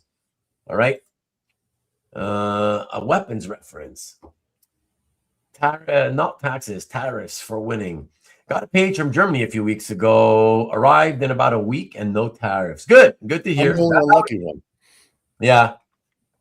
But that's how it should be for everybody. Well, everybody in the United States, I mean, you know.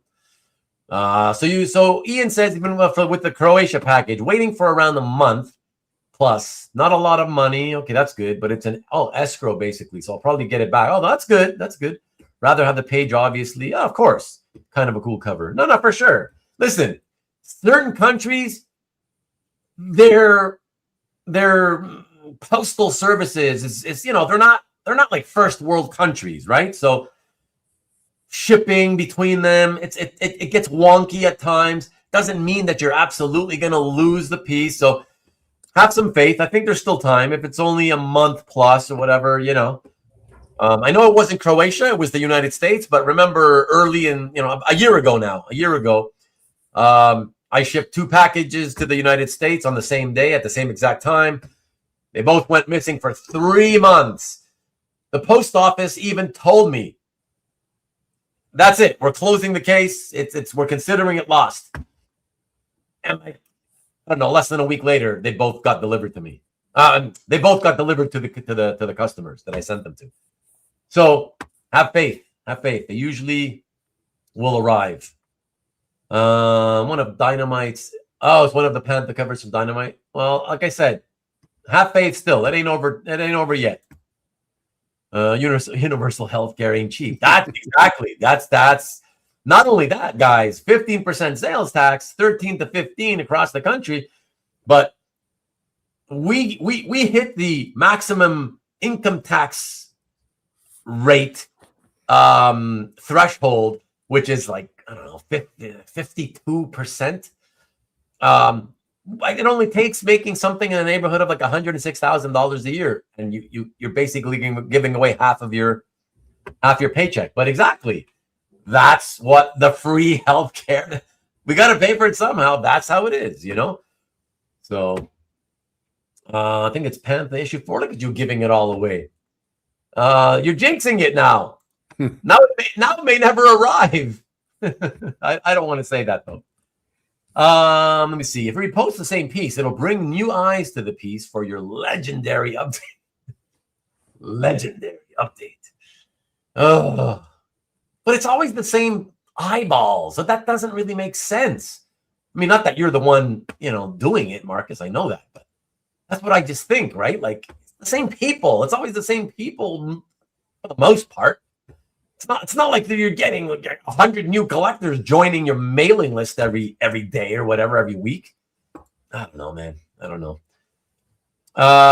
So someone by Elena Pianta was going to be part of. You're ruining it. I don't want to know. I don't have enough to create a gallery. No, exactly. That's why I said what I said earlier, Pizan. The only other original art is a commission piece from a comic book convention of Danny Moonstar, a headshot by Bob McLeod. I love Bob McLeod, good guy too. So, new refreshes, LOL. Oh, that's very cool. From the he really wants us to know from the recent Dynamite Panther run that came out 2 to 3 years ago. Now, you only need one piece to start. That's true. It has to begin somewhere. Everyone has to start somewhere. That's very true, John. Thank you for telling him that. Best dad ever. I found it. Dragon's awesome cover. There you go. Thanks. I'll let you know if it ever shows up. I'm waiting. Not many I want from these first 3 issues, though. All right. So what else is happening, guys? What else is happening? It's almost 11, actually. So shit, we could close it out. But anything else happening with you in your collecting life, Steve? Anything interesting of late? Not really. After I met and we spoke, and I talked about my trade obsession. I actually got offered a trade.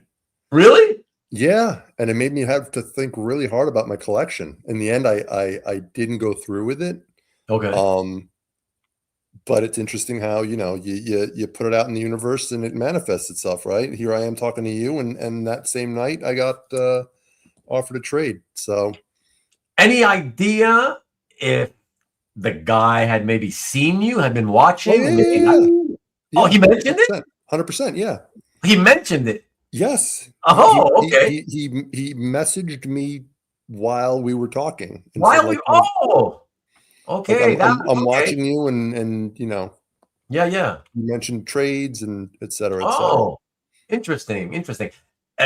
So if somebody is watching, is it anybody who you remember, whoever chats in the chat, or somebody you don't remember ever seeing in the chat here? See, when I'm talking to you, I don't really I didn't pay too much attention to the chat at the time. Oh, okay. Like now that I'm in, you know, the waiting room, I can see the private chat, the comments, and whatnot. And I'm following the chats right now, the comments right now. But the day of, I was, I guess, maybe in the private chat, so I wasn't. It didn't register at all. I know who he is by name. Oh, you already knew the guy. Yeah. Okay. Super nice guy. Yes. Yeah. But it really made me have to think about my collection and what I value and whether or not I wanted to go through with it. So it was an interesting thought experiment. I was going to say interesting thought experiment. Exactly. Was it, out of curiosity, would it have been a 1-for-1 type trade offer or multi-for-1, or? He was only interested in one, possibly two. Okay. But even with one, possibly two, there would have to have been cash involved too, because the piece he was offering was like top shelf, more expensive, like pretty pricey. Yeah. So tell us, because we've talked about this on my channel multiple times before. It's always very interesting, a topic in terms of strategy for the approach. I'm curious, when he approached you, did he have a fixed, like a specific idea in mind of what he was willing to give you in return for what he wanted? Or was it like vague, like, hey, I'm interested in this piece and that piece, but can you maybe find something in my gallery you might interest you? No. He was a straight shooter. He said, you know, this is what I have. This is what I value it at. Okay. This is what you have. Let me know what you value it at, and we'll work it out. I love it because that's my way. That's where I always stand on that. I want straight shooting. Give the details, because the people I've told these guys so many times before. Like throughout my entire time in the hobby, most of the people who approach me for that, it's like vague. Hey, you know, would you ever be willing to sell or trade this? And if so, for how much? Like, what? Oh God, you know. Or there's that one, and then there's the other one that's just as common, which is, yeah, I really like this piece. I would love to have it. Let me know if there's anything in my gallery that you'd be willing to trade for. Like, what? Like at this point, you know, CAF is out there. Everyone has a want list. Everyone has favorites. Everyone has comments. You can look at somebody's activity. There's no real guessing game. You don't have to get into the nebulous, what can I give you? You should be able to pretty much look, see what they have, what they want, and either you have it or you don't, or you can get it or you can't. And then you go from there. But this whole idea of, I want this, maybe would you sell it? And what could I give you in return? It wasn't like that at all. Right. He was super transparent, super good guy. So yeah, that's fantastic. I'm very glad to hear that. Who knows? I'm not going to take credit for it because I don't know. But since you do know that he did that because he was watching, I like to think maybe at some point he had heard me say my opinions on how to approach and how not to approach. And maybe he agreed with me, and maybe that's why he did that. I don't know. But and he may be watching us right now for all we know. I don't know. But either way, I'm glad to hear that it worked out well, even though it wasn't a consummated trade. You know what I mean? I'm glad it was very polite and everything was done, really professionally. It sounds like to me, I got to ask you, how long did you, if you don't mind sharing, you don't have to if you don't want to. How long did you think about, or did you even consider it? Did you even consider? Oh yeah, 100%. 100%. Okay. I mean, Okay. some might say that I'm an idiot for not having jumped on the. You think? I'm sure some people, if I explained, the details, you might say you're an idiot for not having done, gone through with it. Oh, okay. Interesting. So did I seriously consider it? 100%. Interesting. Okay. How long did you think about it before you said you wrote the email that declined the offer? Well, there were maybe 3 or 4 emails back and forth. Okay. So maybe over the course of 4 or 5 days. Yeah. Oh, really? Yeah. Oh, okay. Okay. Yeah, that's good. That's cool. Like, I mean, listen, you that's good because you did your part. You were nice enough to at least give it some consideration, because you don't have to, right? You could just easily, no. I'm not looking to trade stuff, whatever, thank you, but no thanks, but you give it some thought, and that's cool. That's cool on your part, cool on him for being cool in his approach. So really like that, So I mean, even that's why the whole premise of our conversation was trading up, right? So if you have B+ or an A page or a lesser artist, and and you really want to, step up your collection, and you want the A+ page from an A+ book, you're gonna have to give up a lot, right? Yeah, I mean,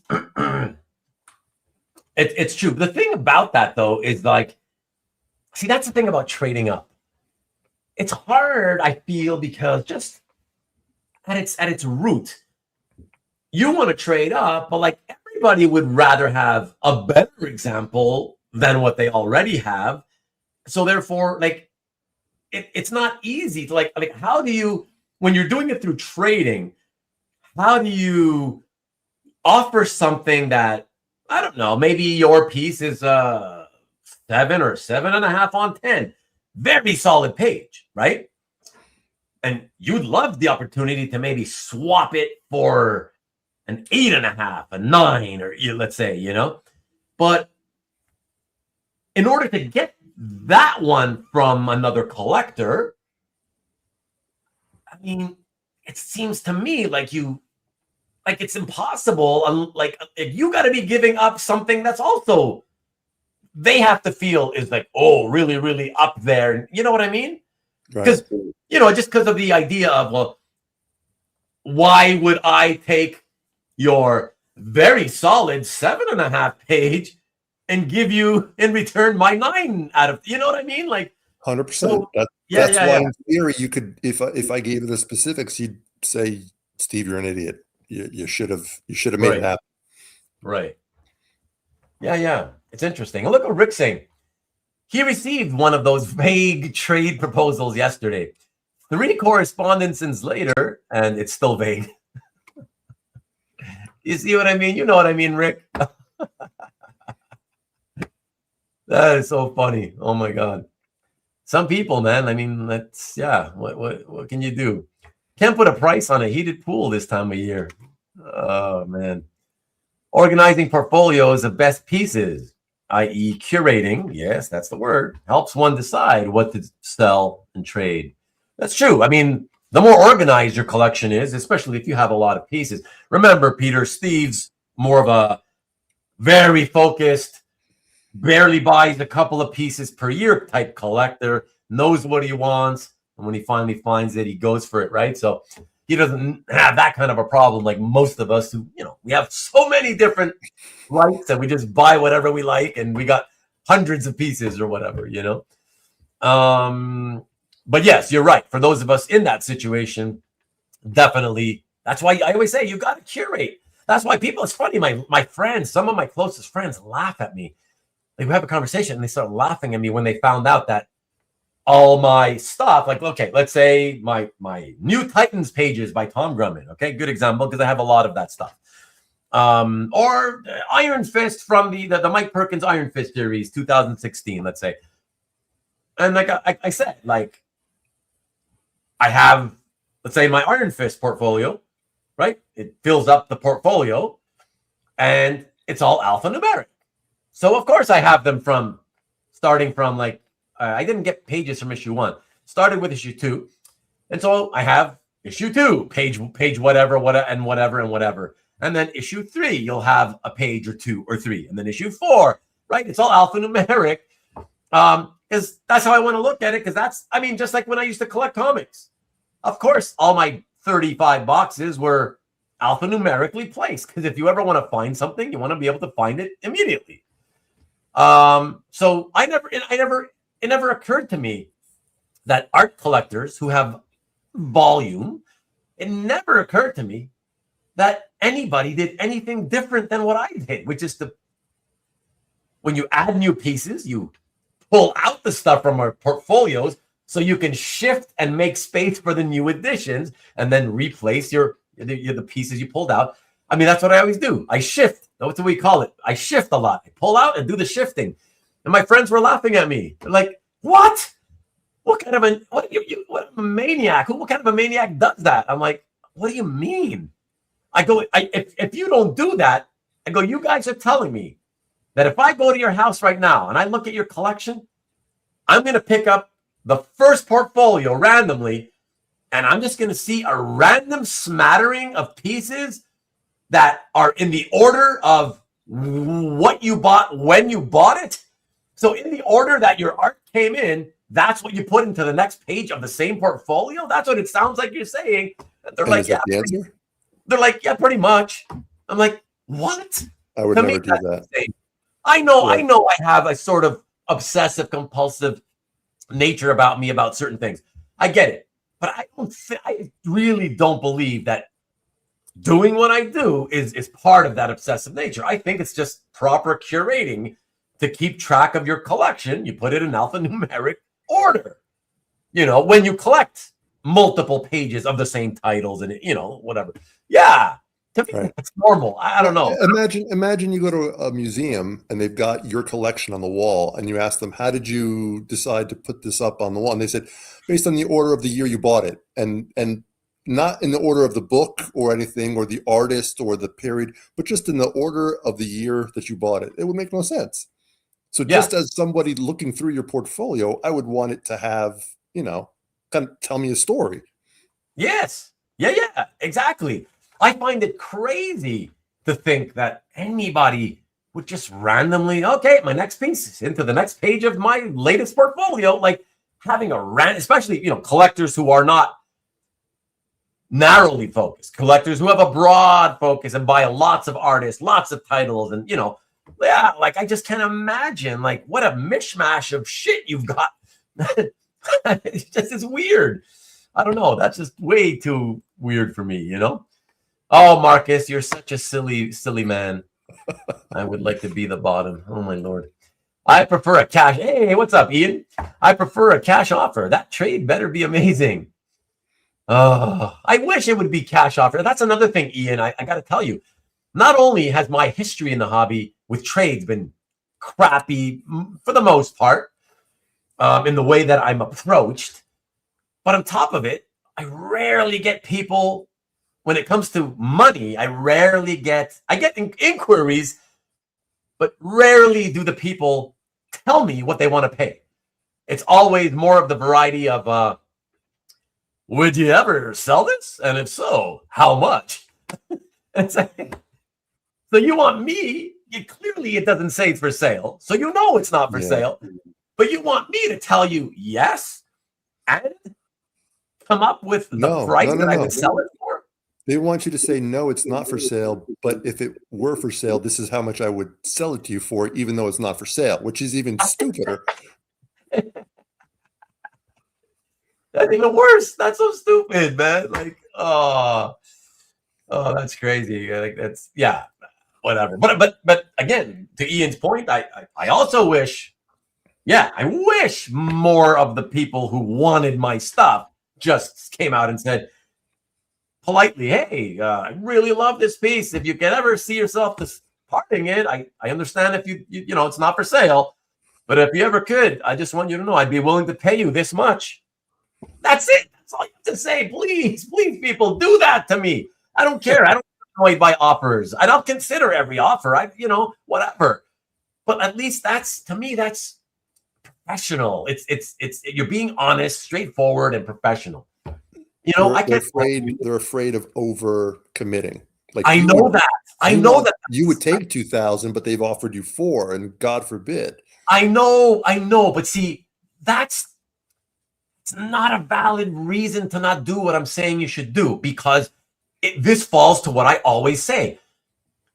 I don't care if you've been in the hobby for a month or a decade or more. You've got to do your homework. You've got to put time into the hobby. Learn the values of the art, at least the art that you're interested in. It doesn't have to be across the board, right? But at least the type of stuff you're interested in. Do a little bit of research. It's not that hard. It takes a little bit of time, you know, but that's it. You got to do that. I mean, it's not my fault you didn't do your homework, right? It's like if you're scared that you may offer me double what I would have accepted, to me, that tells me you have no clue what it's worth. Well, why are you reaching out to me to try to buy something that you like? Okay, I get that you like it, but how is it possible that this is something you really like and want, but you have no idea what it's worth? See, I think it's similar to what you're saying, Steve, but not quite. Like, I think it's not that they're scared of overpaying. I think it's that they're hoping I'm the idiot and that I haven't been paying attention to the prices, and I willingly throw out a price that is way lower than the current market value. So they can say, okay, I'll take it, without telling me that they just ripped me off. You know what I mean? I think it's more closely to that. That's the reasoning they do it. I think it's more about that. And more so than the fear of overpaying. I do agree that there are some that are scared of paying more than they have to. But like I always say, I think if you're a true collector, you shouldn't be looking to try to rip people off and get it for as cheaply. Like, you shouldn't be hoping that the guy is a dummy and doesn't know his stuff, okay? You should be more honest. And if you know your stuff, you should be willing to pay the market value. Like, especially if it's not for sale. The very minimum I feel you should be offering is like top of market. Like, if market is between 2,000 and 2,500 for this type of art, right? I believe at minimum, if it's not for sale, right? It's you're reaching out to a stranger, a piece of that in their collection. It's not listed for sale. At the very least, it should be 2,500. If you know that the range they sell for is 2 to 2.5, the very minimum. Why? Well, because first of all, it's not for sale. And then second of all, I say the very least because, yeah, they may still sell it to you if you offer that full market value. So it's still worth trying that level. But I say at least because if you really think about it and if you're honest, the person, they're not selling it. So typically, if somebody's not selling something, like, what's in it for them to sell it to you at market value? Like, it's not for sale. Right. So you got to give them incentive to make it from a collection piece to okay, now I'm willing to part with it piece. You know what I mean? Where's the premium, in other words? I'm not shy about mentioning that. Where's the premium? It's not for sale. So where's my premium to convince me to part with it? You know what I mean? So, yeah. And I'll tell you, I've done that. Like, that's been my whole approach always. So if it was, let's say it was a $2,500 piece I saw in somebody's collection, I'd be like, I mean, instinctively, I'm like, man, it's not for sale. Like, it's his collection. Like, fuck, how much did I offer him? Never in my wildest dreams, like, would I think I'll offer him what it sells for on the open market or less. No, it's like, he's not selling it. I got to give him incentive.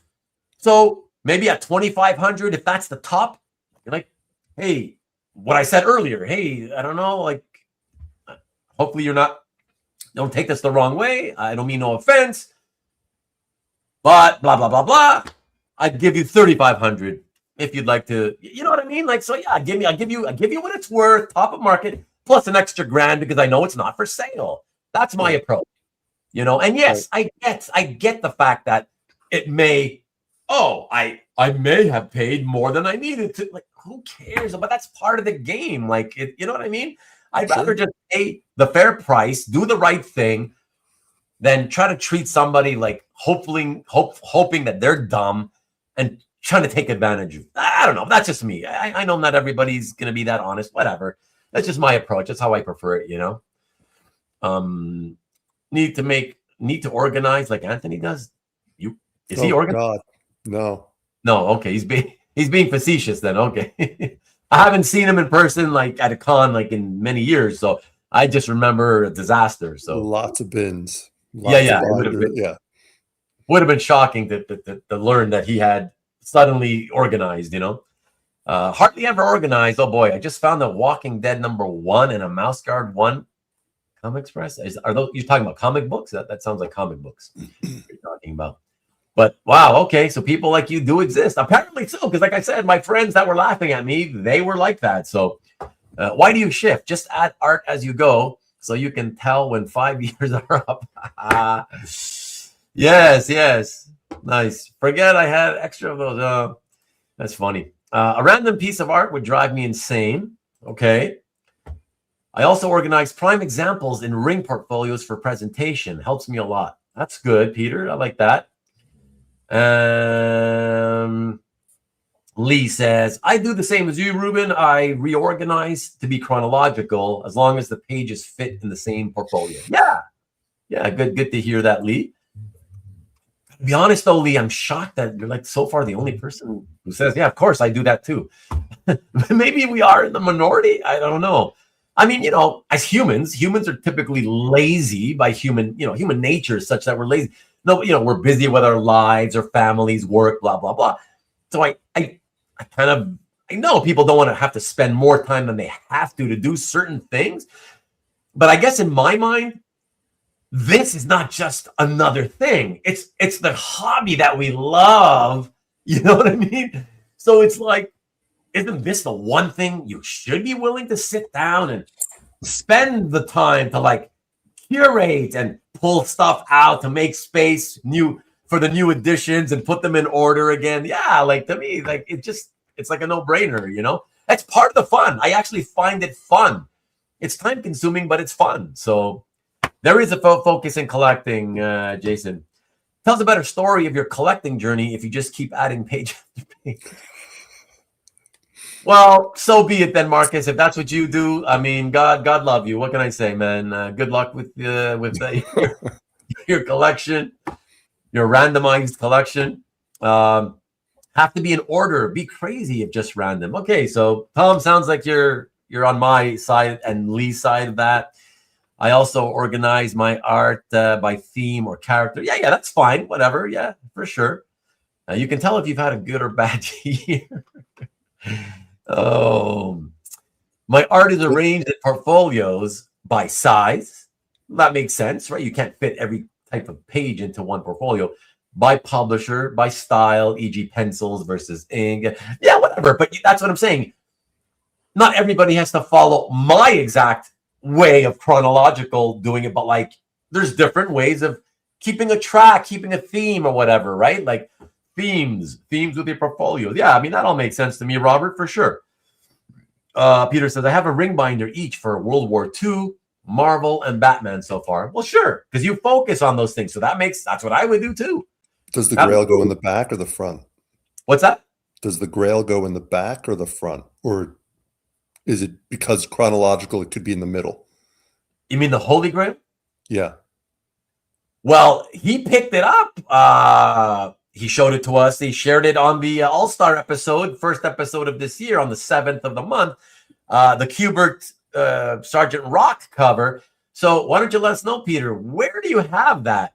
Or was that one of the pieces you were going to frame? Hopefully you would frame that. I would hope that one would be on the wall. But let us know. Yeah. Niobe Comic. Hello. Everything else in regular Itoyas, okay. Yeah, because everything else, it's not what you focus on. So your focus, you got portfolios for each. That makes total sense. And then after that, it's kind of like, you know, all the extraneous stuff that comes later. That makes total sense. Must be one big binder for World War II. Yeah, that's what everybody would be imagining. Guardians of Galaxy collection is all ring binders. 5 of them as they shift around too often.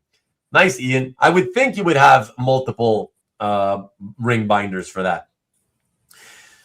Peter, you've got some amazing pieces this year, buddy. Yeah, I hope. Yeah, got a great war art collection, especially maxed out in pages, but ring binder max is 22 pages. Is it really? Oh, but 22 double-sided though, right? So it's 44. Is that what you mean? I have a ROM binder, Mannix binder. Jesus, you have that much Mannix art, Tom? Defenders binder, mystery sketch binder. Okay, that makes sense. And then random, whatever fits, if correct size. Okay, interesting. Okay, but you do have some kind of order. You know how to keep. You know, you're keeping an order of things. Mickey says you can always. Other collectors in the hobby. Oh, ask other collectors in the hobby for. Very true. So many of us out here ready and willing to help if you just ask. So, but again, you know how it is, Mickey. People are too lazy sometimes to do even that. They're just like, they'll just approach you and make some stupid offer. They can't be bothered to even reach out to a friend or, you know, just to ask, hey, what do you think this is worth? Nothing. So I have 40 sleeves in each ring binder.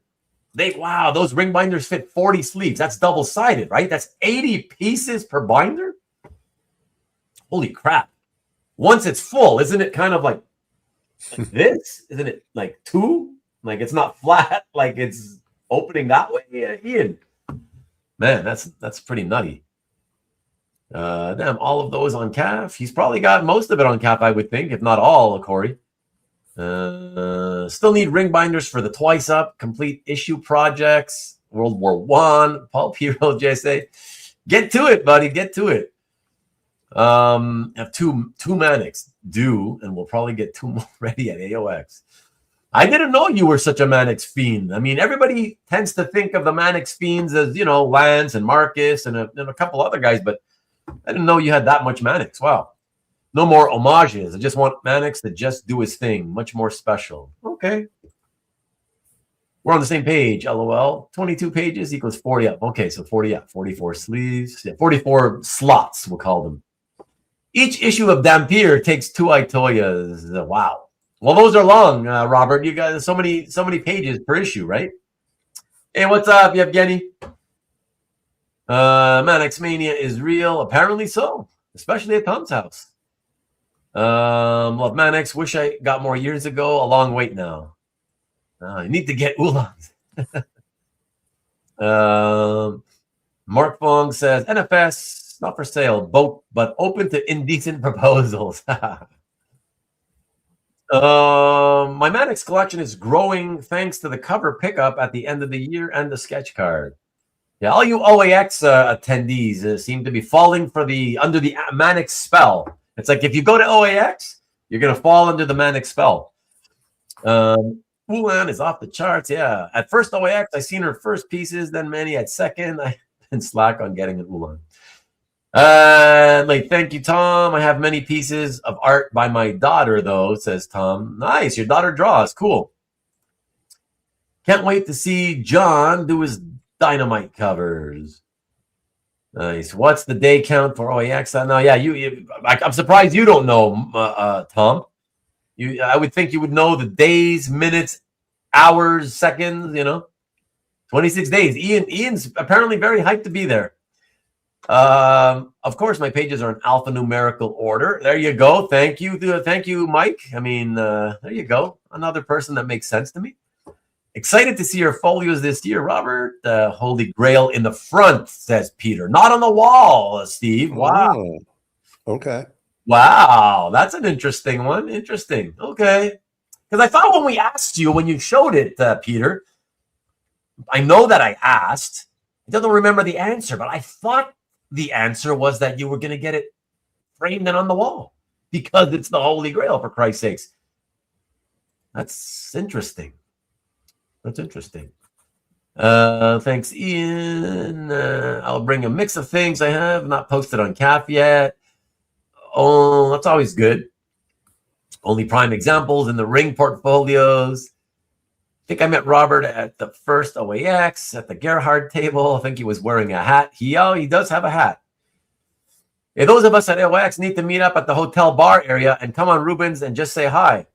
Yeah, that's what you say every year for the first 2 years so far, Tom. But nobody seems to ever, nobody who watches my shows seems to be at OAX when my show goes on Sunday night. Most of you guys that watch every week tend to already fly back home in time to jump onto my show, after you've already gotten home. So most of you have already left early enough on Sunday to be able to catch me on the Sunday night anyways, Yeah, it seems like not many people stay over on the Sunday night. Let me see. I wish I knew you had such cool art days. Okay, more OAX. How's the weather? Very cold. Dampier novels. I post pictures on my Facebook and in private OAX chat. You don't have Facebook. Doesn't matter, Corey. But Corey, do you even have? Like Steve was asking earlier to Pazan, do you have a gallery, a CAF gallery? You got IG, okay, but do you have CAF? I think you've got. I think I've seen you on. Yeah, you've got CAF. I think, right? Manus for some Bill Show. Let me for OAX. Yeah, that's true. World War II ring order of prime examples. Covers. Oh, this is where you put them in order of covers, followed by DPS. Favorite panel pages. Wow, not in order, just favorite panel pages. Wow. And then Keeler pages, Heath pages, Glansman pages. That's an interesting way to do it. Wow. Other DC war, then Filipino DC war. That's kind of cool. Yeah. Last two in alphabetical order. Wow. Well, like I said, it's interesting. It's different, but still, it's organization. Whatever way you want to look at it, it's still a sort of a type of organization. So that's cool, You were at Miller's. Well, we were there together. We didn't see anybody, but we were there together. What do you know? Now I feel ashamed into wanting to better organize my collection. We shamed you, Ian. Super excited to meet everyone. And that's true. I forgot that you were going, Yevgeny. Wow. Very cool. But Yevgeny, did you end up doing what I told you? Did you try to get on the list to be able to get a table as an artist, or that didn't work out and you're just going and you're going to be walking around? I forget. I think you told me and I forget now. I think you were, if I remember correctly, I think you said you were going to try to get on the list to be an artist alley or whatever you want to call it for next year, and you're just going to be walking around. I believe that's what you're doing, right? Anyways, you're going to have fun. You can have more fun that way, walking around, being able to meet everybody and talk to everybody. And I can imagine at 6'8", how many people are going to know you just because of that and are going to walk up to you and introduce themselves to you. So it'll be fun. You're going to bring your W2 ring to OAX. Okay, you got IG last year. OAX on the way. Picture posted. Okay, your personal stuff. Let me skip here. What? Peter, stoked to see your art. Oh, yeah, you did try, but it was full. Right. Yeah, try to get on now for next year. Yeah, because some artists have been there the first 2 years, and they're there this year again. So some artists have been there, are going to be there 3 years in a row, which is kind of like, I don't know, like, isn't the whole point that they keep saying is, we're going to try to rotate so that it's never more than a couple of times in a row, and then you got to take a year off at least, so we bring in new people. I think that's what they were saying. Correct me if I'm wrong, of course. Yeah, we'll have way too much fun. Indeed. Might get on the list for 2027, right? Up to Kazra and the rest of the crew. Well, if you need a vote of confidence or anything, let me know. I'll reach out to Kazra. Aren't they going to confuse Yevgeny with Reacher? You think he looks like that guy who plays Reacher? Alan Richmond, is that his name? Do you like Cancun weather? Phil, yes. Will Turvey will tower overall. Who's Will Turvey? I think I've seen that name before, but it just looks vaguely familiar. I don't know who that is. I know Mel Torme. Mel Torme? I know a Mel Torme. So. Yeah. I don't know Will Turve. But a Will Turve? Hurt your neck talking to him? Okay, so it's a tall guy. Is he, Corey, is he an art collector or is he an artist or creator of some kind? Yevgeny's laughing now. I also got my Bella Racklin prelim today. Excited to get it. Okay.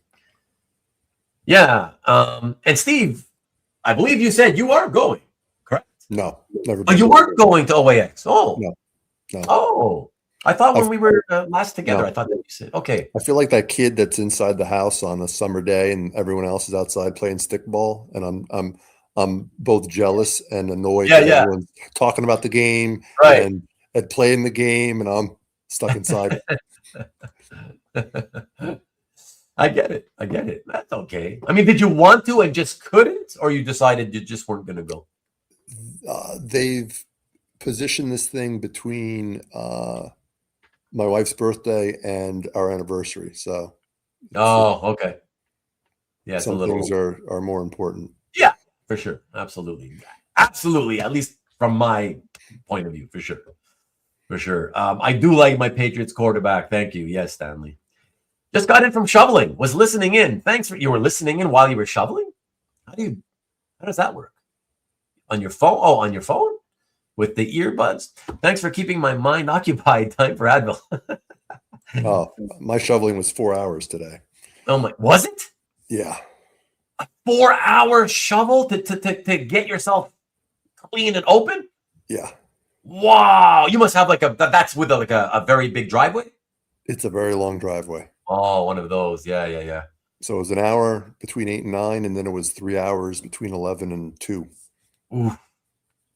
Wow. And the craziest thing is that you would shovel today on one of the coldest days of the year. It was like negative 20 Celsius. Yeah. Yeah. Wow. That for that many hours. Wow. But I guess you had to because of the fact that of work tomorrow. Is that whole thing? No, we're working from home. You're from home. Yeah. What I'm saying. But is it just the convenience of going in and out with the car and all that? Or? It's my OCD. It's got to be done because you never know if you had to leave the house, you're stuck. Yeah. So. Yeah. Yeah. Marcus says I should talk about my goals for OAX. Well, listen, when we meet up at the airport again, we'll get the cab in to the hotel. We'll you and I could talk about. We'll discuss our strategy. Our strategy and our goals for OAX together, Marcus. All right. Has it stopped snowing there, Carl? Wasn't fast enough to get on Bella's list. They want you to bring her along. Super icy now. Wow, dangerous. So be careful out there, guys. Done it in phases throughout the day. That's in a way, it's good because you don't get exhausted and you don't freeze to death. But at the same time, it feels like, oh my God, I've been shoveling all day, literally, by breaking it up so many times. I was like, oh God, I got to go out there again. Yeah, that's crazy. Why no flamethrowers? I don't know about flamethrowers. That sounds like fun. But Steve, I got to ask you, with such a long driveway, I'm surprised that you guys haven't made the commitment to get one of those. The snowblower, a little, like not even. I don't mean the driving ones, but a small push. They have smaller push types. Sure. Yeah. I mean, that would be the smart play. Yeah, but I'm old school. You're old school. You've never had one. You've never had one, I imagine, right? I had one. For a hot second. Okay. But yeah, I'm old school too, so I totally get that aspect of it. I would pay someone to shovel. That's another thing. Good question. Thank you for bringing that up, Tom, because actually, that's true. So around here, and I imagine it's all over the United States. Well, in the places that get a lot of snow. Don't you guys have these people? I guess they're either private or just random people. Although you shouldn't deal with them because they can rip you off. But people with official businesses, and they own like a tow truck with a shovel in the front. Or sorry, not a tow truck, a pickup truck with a shovel on the front. and they come by every winter and they ask, hey, for $250, I will come by every time it snows to clear your driveway and your walkway and your stairs. Do you guys not have that happen where you live? You do? Sure. Okay. 100%. Okay. And you still, you'd rather just do it yourself and give them give the money to them? 100%. Yes. My Really? neighbors around me all have, the plow truck come through. They do that? Okay. Yeah. That's funny, man. Wow. Okay, you got to tell me. So in that, it's easy to say, in this case, yeah, okay, well, like I said, I'm old school. But it's not like you can afford, let's say, okay, I don't know if it's 250 where you live. Maybe it's 400, I don't know. But to me, because I despise winter so much, even if it was 500, I would so happily pay it just because I despise having to go out there in the worst weather conditions and freezing my ass off. I hate it that much. That's like, yeah, best money I ever spent. Here's your money. Just make sure you're here to clean it up every time it snows. You know what I mean? No. I used to CrossFit a lot. So Yeah. to me, it's... Oh, you like it for the exercise? It's a workout. Yeah, it is a workout. Did I want to be out there for 3 hours in negative 20 Celsius? No. But... Man. He's over robust. Yeah, I mean, I look at that. Peter had even guessed correctly. Steve wants the workout, Yeah, I mean, I just would rather work out at home. That's all I'm saying. Inside in the warmth of my home, Honestly, for the amount of times I'd need a snowblower, it's not worth it. See, that's what I feel like a lot of people feel like. If you don't get it that much, it's true, I guess. Even here, okay, this year has been out of the ordinary. It snowed more this year than in, I can't remember how many years it's been the last time it snowed this much. But typically every year after year, it's like the environment is changing. You can tell because it just gets less and less. It feels like the first snowfall of the year comes later and later into the year. And the amount of times it actually snows seems to be fewer and fewer. It's weird. And I would say we get I would say 2 big snowfalls a year, like heavy, really big, where you got a lot of hours of shoveling ahead of you. I would say that happens about twice per winter. And then mixed into there, we get maybe another 4 or 5 smaller ones that are like, you don't worry about those really. But I don't know. I still feel like, it's the money. The problem with today's snow was it was like shoveling sand. Oh, you mean like it's heavy, wet? No. Like it was like dry sand. It was so dry outside. Oh, it was heavy, but it was dry. Dry? Yeah. Oh, so it turned icy? Maybe it's more icy. Not even icy. It was just sand-like. It was like shoveling sand, not wet sand, not wet snow, like sand. It took forever. That's wild. Yeah, I mean, and of course, the heavier it is, the longer it takes, and the more exhausting it is. Yeah, admitting you can't shovel your driveway is admitting you are old. I'll admit I'm old already. Ruben, I don't frame my art enough because I'd rather buy more art. I know everybody always says that. You think I'm overpaying some dude to shovel? Yeah, okay. That's true. In your case, I'll take that, Carl. That's I'll buy it.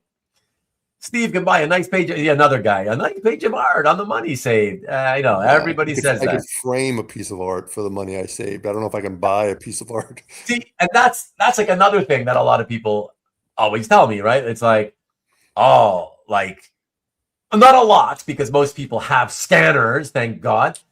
But over the years, plenty of people have said, like, I'm like, you should get a scanner. They're affordable. You know, $300 or so.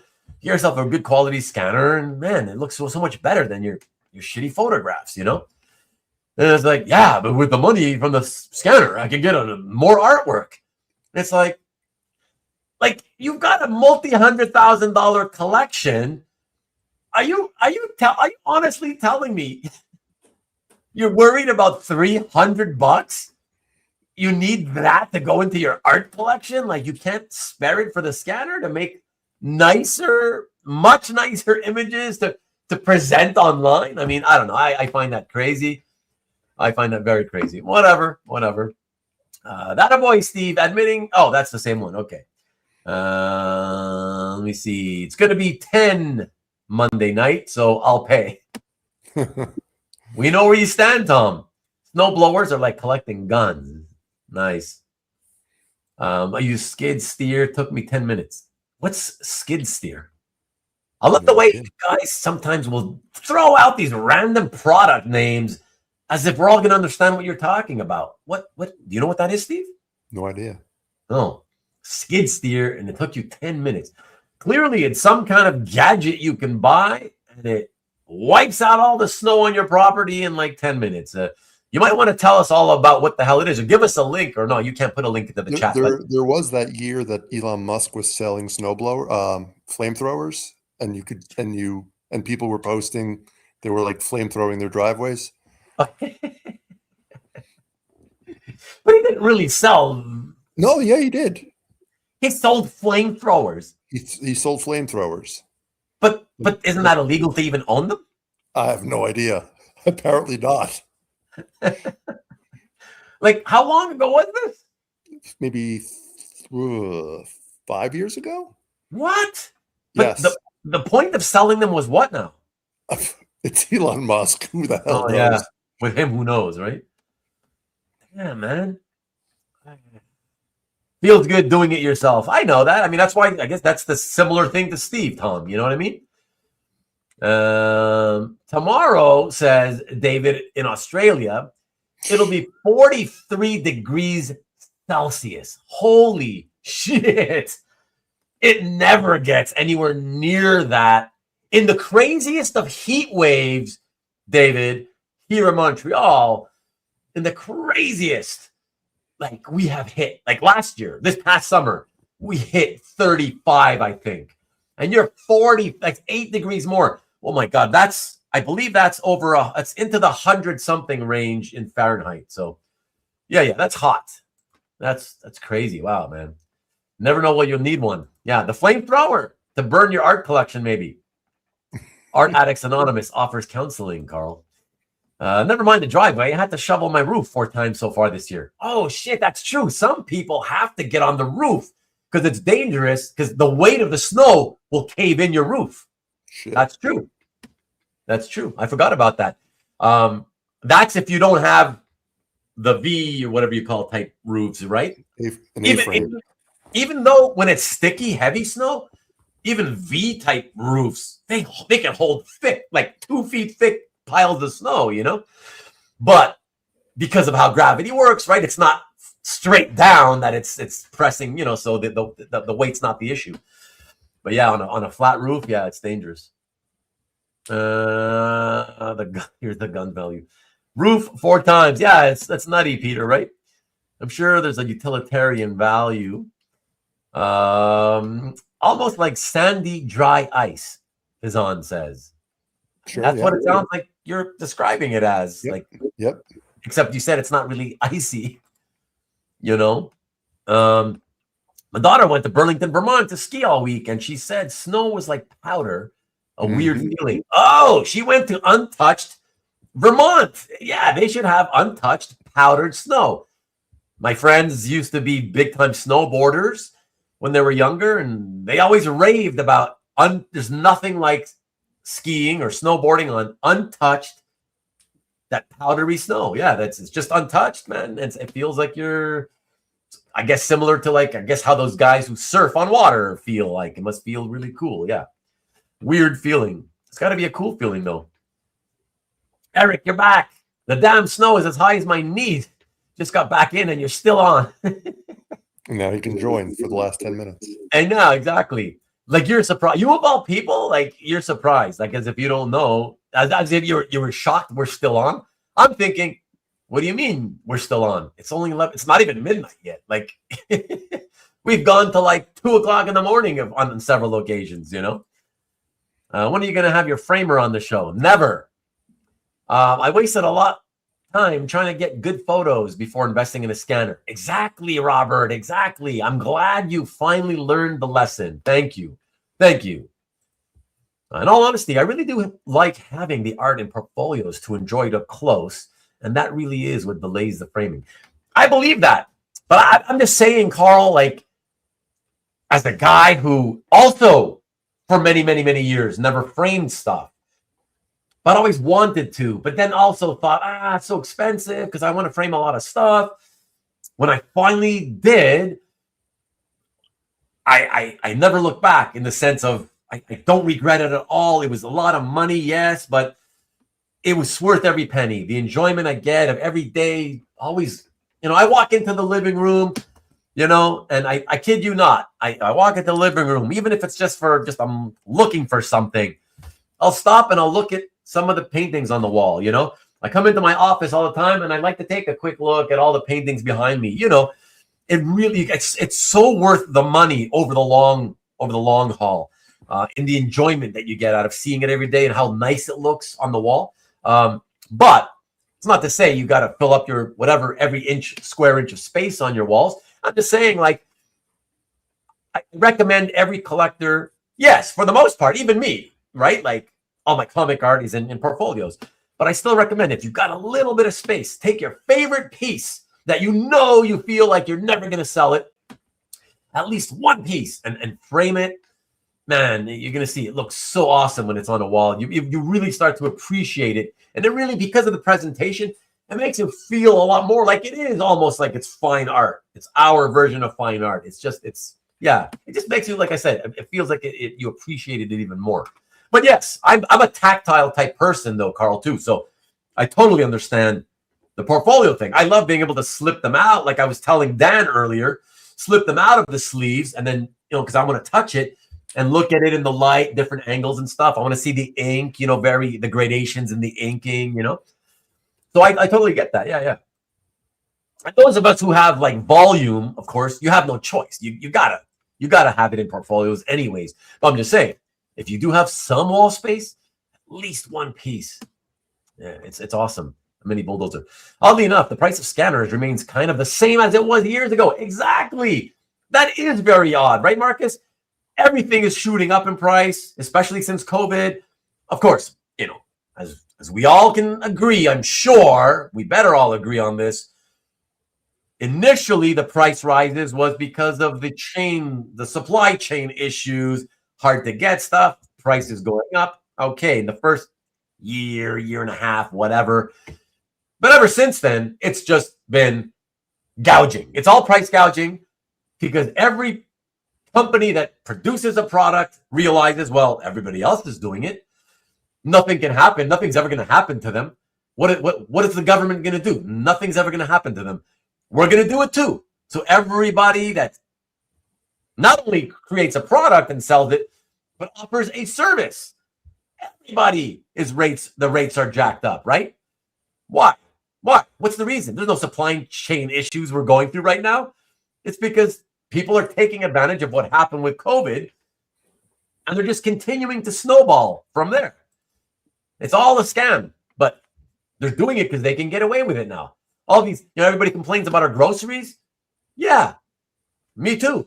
But of course they're doing it because they spent their entire time as businesses, especially in the grocery business, on tiniest of margins. I don't know if you guys know, but the grocery business works on 2 to 3% margins.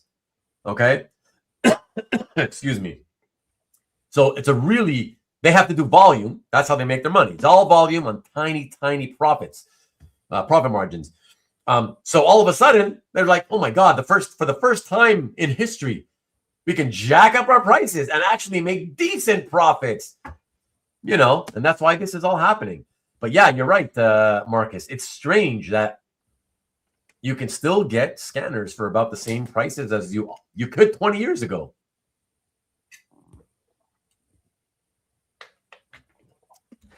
Now the girls are probably off in bed. Nobody can help me get water. That's okay. We're almost done here, everybody. I'm going to close this out soon. Just see what everybody else has to say. Hey, you're still in Taipei, Carl. Wow. What's up, man? And I use the scanner and Photoshop on my PC. Yeah. So that's exactly what me too. That's my setup. It's been my setup forever. PC, the Photoshop scanner. Yeah. Easy to make double page spreads. Exactly. Yeah. You get to stitch them together, what you need for your daily post. Yep. Exactly. Carl, come on the show, Carl. No. Don't come on now. We're closing it out. Too late. And I'm going to start coughing again soon because I feel a dry spot on my throat. So it's even more reason for me to close this out. Carl, you scaling the building next? I don't know what that means. I can't. I'm at a health center getting my 360 health check. Well, I hope everything goes well for you. And like I said, you're not invited on tonight anyways. Only, not because I don't like you. Only because we got to close it out now. Was it through Sharp or Image? Are you asking Robert where he got his scanner? I think so. There's cool personal flamethrowers you can buy. Shit, really? I just don't understand. How is that legal? In most places, you can't even buy or sell pepper spray. So you know what I mean? Like, and that's very useful for, at least for women, right? To carry in their purse or whatever. When Elon was selling flamethrowers, I clicked on the link and I could have bought one. Yeah. And shortly thereafter, people were posting videos of themselves using this flamethrower. Flamethrower on the snow? Was it to melt the snow? Yeah. Okay. Yeah. And was it like did it work well, or did it seem kind of fun, but it's not really efficient? Like, I don't think it's very efficient. Yeah, that's what I think too. Yeah, and I'm sure it uses probably a lot of you. Probably like how does it work? From what I remember seeing a flamethrower like back in the war, the way they work is it has a hose that spits out fuel, right? Mm-hmm. And then the flame makes it catches and it. Mm-hmm.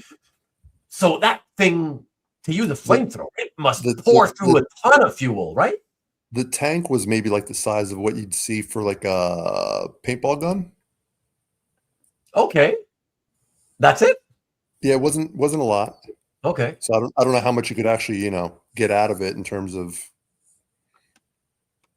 Yeah, I would think it would be expensive to use. I mean, it just seems like it, 5 to 6 feet of snow on John's roof when he cleared it off. Holy shit! I mean, I shouldn't be shocked. Where he lives in the western part of Canada, it's insane amounts of snow. Wow, 5 to 6. Holy crap.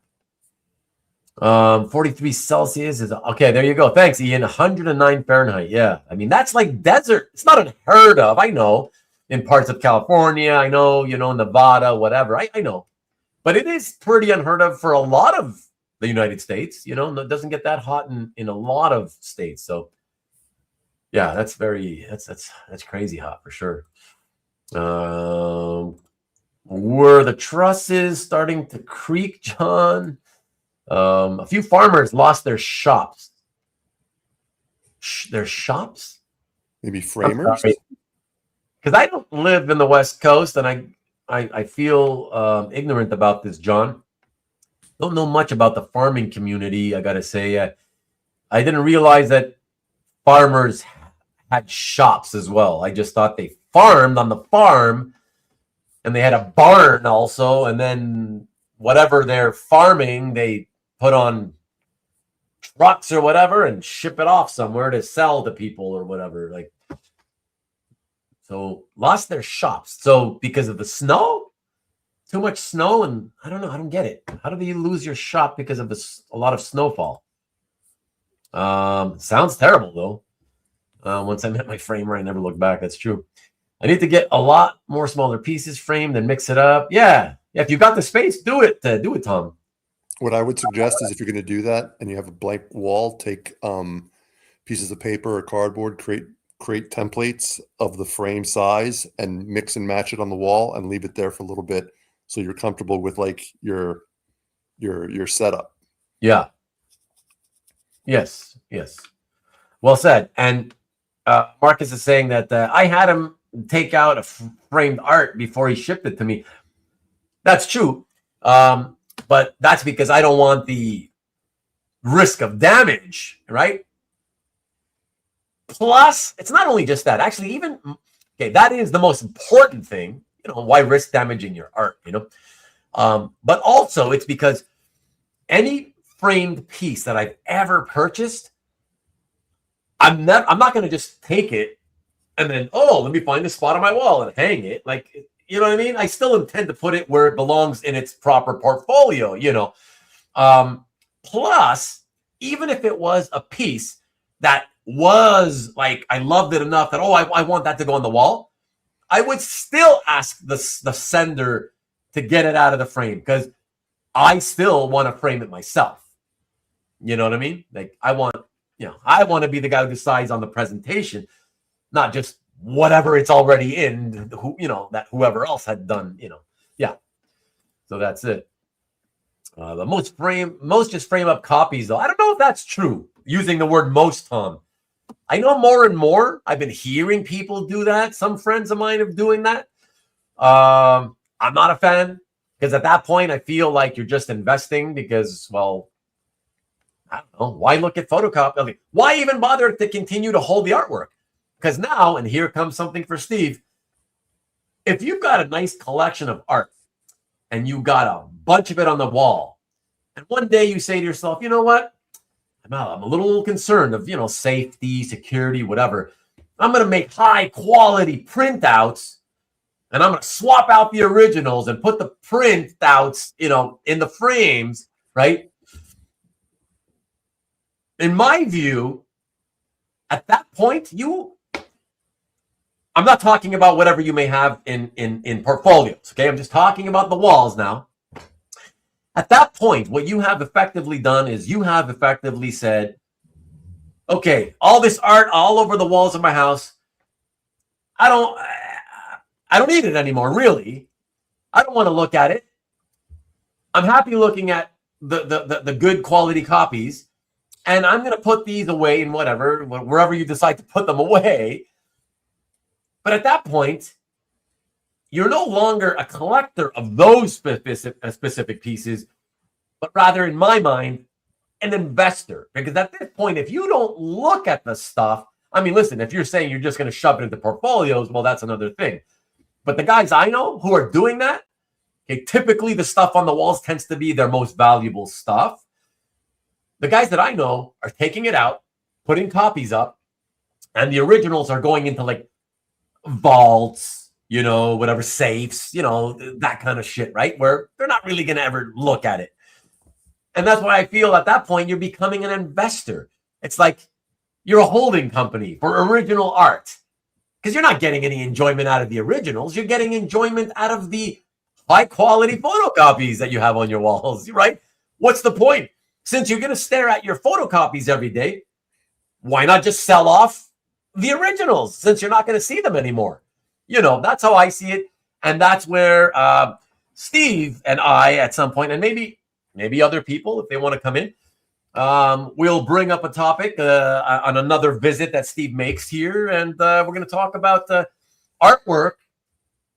Correct me if I'm wrong, if I'm saying it in a different way than you wanted to say it, Steve. Artwork as an alternative investment. Yep, 100%. Basically, that's basically and you're saying, people are putting up copies of their original. Another way to say it is they're putting up forgeries, right? What happens if they die? No, it's not a forgery because a forgery would still be a hand-drawn piece of art. True. Yeah. Done with skill. A you're skillful, right?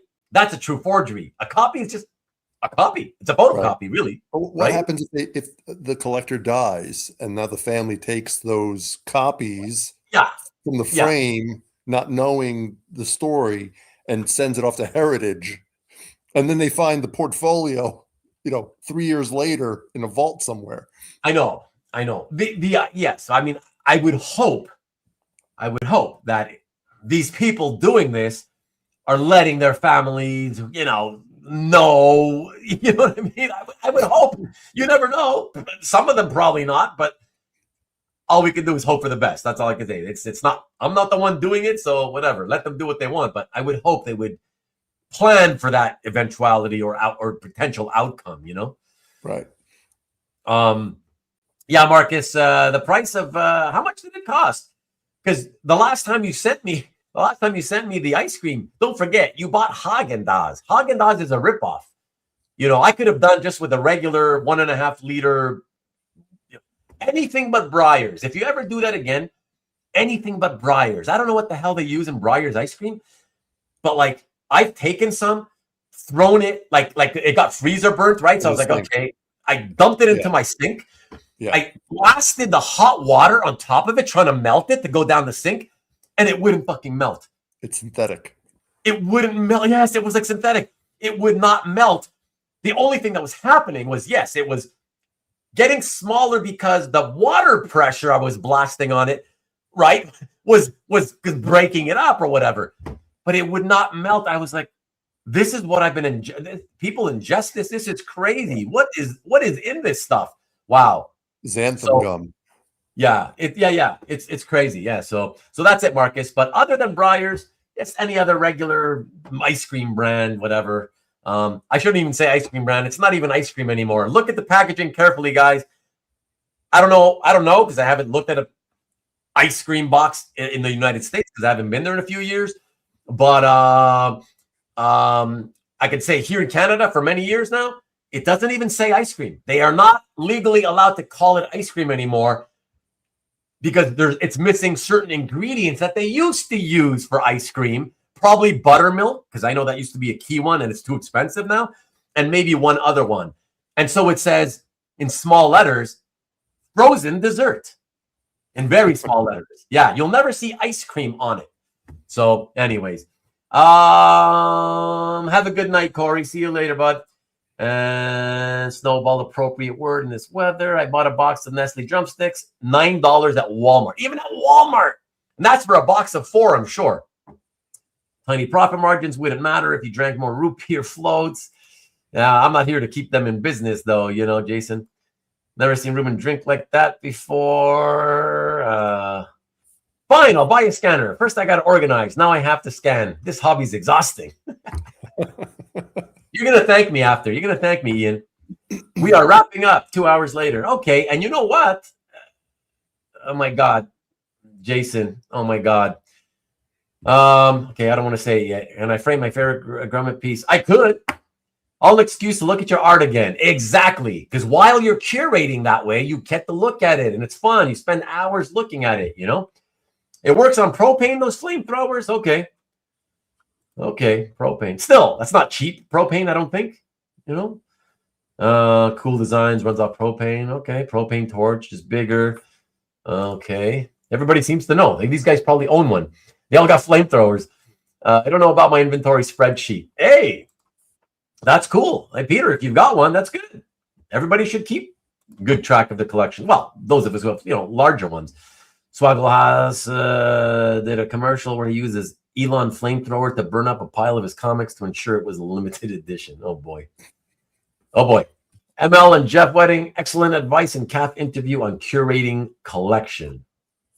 All right, check it out. Carl, you see Swaggle's new video on fake art, the Ghost Rider piece. See, okay. Scared to buy art, so worried. Those comic book guys, yeah. You can do a bit each day and it will get done. Or just when you have some time, spend 2 hours. You don't have to break it up. It's fun. It's actually fun. John says the weight collapsed. The stores he was talking about on the farms. Wow. Very sorry to hear that. Wow, it's crazy. Farmers are losing their farms from the tariffs. I need to go into framing. Excellent advice, Steve, on wall locations for frames. Just to confuse farmers and framers even more. If the farmers framed their roof better, it would not have collapsed. You guys are crazy. When you get into double trouble, just say frame. Don't need a framer. Okay, you guys are fooling around, and now what? No, I wanted to close this out at midnight. Let's see what is going to happen now with this guy coming in. Oh, God. Oh, my God. Oh, my God, Eric. What the hell is possessing you? What the hell is possessing you to kind of pop in when there's like a few minutes before midnight where we live? Come Perfect. on, man. I'm the relief pitcher. Holy shit. What's happening, man? Oh, not much. I cannot believe how much snow there is. It's ridiculous. Eric, I want you to take the pill to the hill and strike him out. What? You're the relief pitcher. I want you to take the pill Yeah. to the hill. You know and what? strike I him should out. have said that because I absolutely don't know anything about baseball. or football. So, anyways, I just wanted to say hello to everyone. How's it going? Yeah, man. Good to Happy see New you. Good to see you.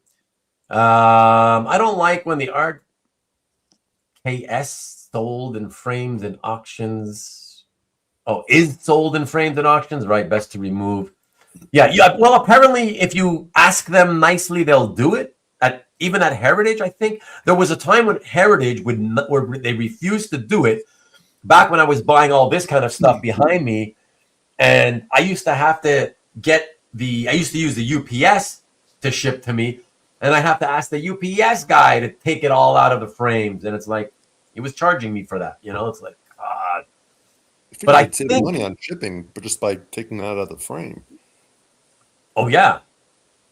I had someone mail something to me from France, and the framer is the one who packed it, and in the process, the framer kind of damaged the piece a little bit. So that wasn't cool. They packed it in the frame, and the frame got damaged. No. The framer, who is the one who took it out of the frame, and therefore packed it and sent it over. Oh, as opposed to the actual owner. Okay. No, it came a little bit damaged, but I still love the piece. So I did whatever I could to fix it. What piece is it? Sean Gordon Murphy issue 8 cover. That one's so what kind of damage are you talking about? Just like almost like puncture marks, in the back. Oh. And some there's a bunch of little etches, but I was able to grab one of those pencils that has the metal rounded tips, and just kind of slowly massage it and try to push it back in. Okay. Yeah. Odd little things. Okay. Yeah, it wasn't horrible. It wasn't like, oh my God, but it was just how did you not see this? It's well, I sent it to my framer, and my framer sent it over. Sorry. I just want to interrupt really quickly because I just noticed. I just want to make it clear. A lot of Americans seem to be aware that Breyers is some kind of a fake bullshit, fake ice cream. Oh, thing. It's oil. It's not actually. It's awful. Don't eat it. Peter says use Breyers to fill in sheetrock holes. Better than putty or super glue. I agree. That's funny. Wow. Okay. I've had a lot of taste tests, with just take vanilla ice cream from all of the frozen desserts. Breyers is the most disgusting. If you have, even if you compare it, if you only eat it and your taste buds are gone, I'm sure it's fine. But any other way, it's disgusting. Don't do it. Yeah. I learned years ago. It's terrible. Flying around in root beer floats at OAX. Yeah, come around and see me. Peter, so you're going, eh? For sure. I'm going to be there. Me and Marcus together. Nice. I felt very Canadian there as it came out of my mouth, and I was like, oh, God. That's okay. People think we say it all the time at the end of every sentence. Might as well keep living up the stereotype, Yeah, it was. I guess I used it instead of saying really, for real, as a shock, yeah. Anyways, you are going? No, Ruben, you're going. So. What? I'm so confused. What are you guys talking about now? What the hell's going on? I'm just gonna go and drink. Of course, I'm gonna be there. Come on, how can I not be there, guys? Come on. Because it's America in 2026. Because it's what? It's America in 2026. That's very true. That is very true. Check. Do you see something on the right-hand side of your screen, guys? Something red, a little red notification. Do you see? Do you see something? It says near the private chat button. No. Oh, no. Oh yeah. It's okay. Oh, it's true. You guys don't have the live. No, I have the live. The comments. You're seeing the comments through the StreamYard? Yeah. You are? Yeah. You just click on the comment button. Oh, and does it have? Oh, but does it have a box for you to also put comments or no? Yes. You can join. You can press a button that says "Join the chat," and then. Oh, okay. Interesting. Oh, I can't. Oh, yeah. Marcus says I can't afford the immigration lawyers. That's That's another thing too. That's another thing too. The cost of the lawyers, but who cares about the cost of the lawyers? Like it's that's not the fear. The fear is you just don't want to be thrown into that El Salvadoran gulag. You know what I mean? Or one of the tiniest African countries. Like if you're gonna ship you off to Djibouti, whoever will take you, right? They'll send you to. It's like, yeah, Djibouti, you'll take this guy. It's criminal for us. Yeah, thank you. And it's like, what? Yeah. No. It's not worth the root beer float. Yeah, the root beer float, exactly. It ain't worth a million root beer floats, That's crazy. Forget cost of lawyers, says Pazan. It's the cost of American emergency hospital fees. Well, that's the other thing too. That's the other thing too, Sure. I can't. Sure, they I haven't take been to a con. pay, right? Right, Eric? They take, Oh. well, not everybody, but like, Yeah, no. It's at only $106,000 to be at the 50% level. A lot of people get half of their pay taken, but it's true that like when you're born into that system, it's all you've ever known, right? You're just like, oh, that sucks, but like whatever, it's all you know. So you accept it and you move on, and you don't spend your days worrying about it. But then when you have these situations where, oh shit, I just sliced my finger open, I got to drive myself to the hospital or whatever so they can stitch this thing up. It's bleeding like a stuck pig or whatever. You're gonna go in.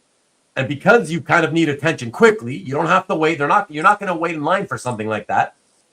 And they'll stitch you up, they'll send you on your way. And okay, yes, you're thinking, how many times in your life are you going to get sliced open where you need medical attention? Yeah, I know that. But if you want to go something a little more that happens more often, it's like, okay, every winter people get sick, you get some kind of throat thing. And sometimes it gets so bad that like, oh my God, it's so painful just to swallow. You might have a thing that antibiotics can fix. Mm-hmm. Walk yourself or drive yourself over to the nearest walk-in clinic.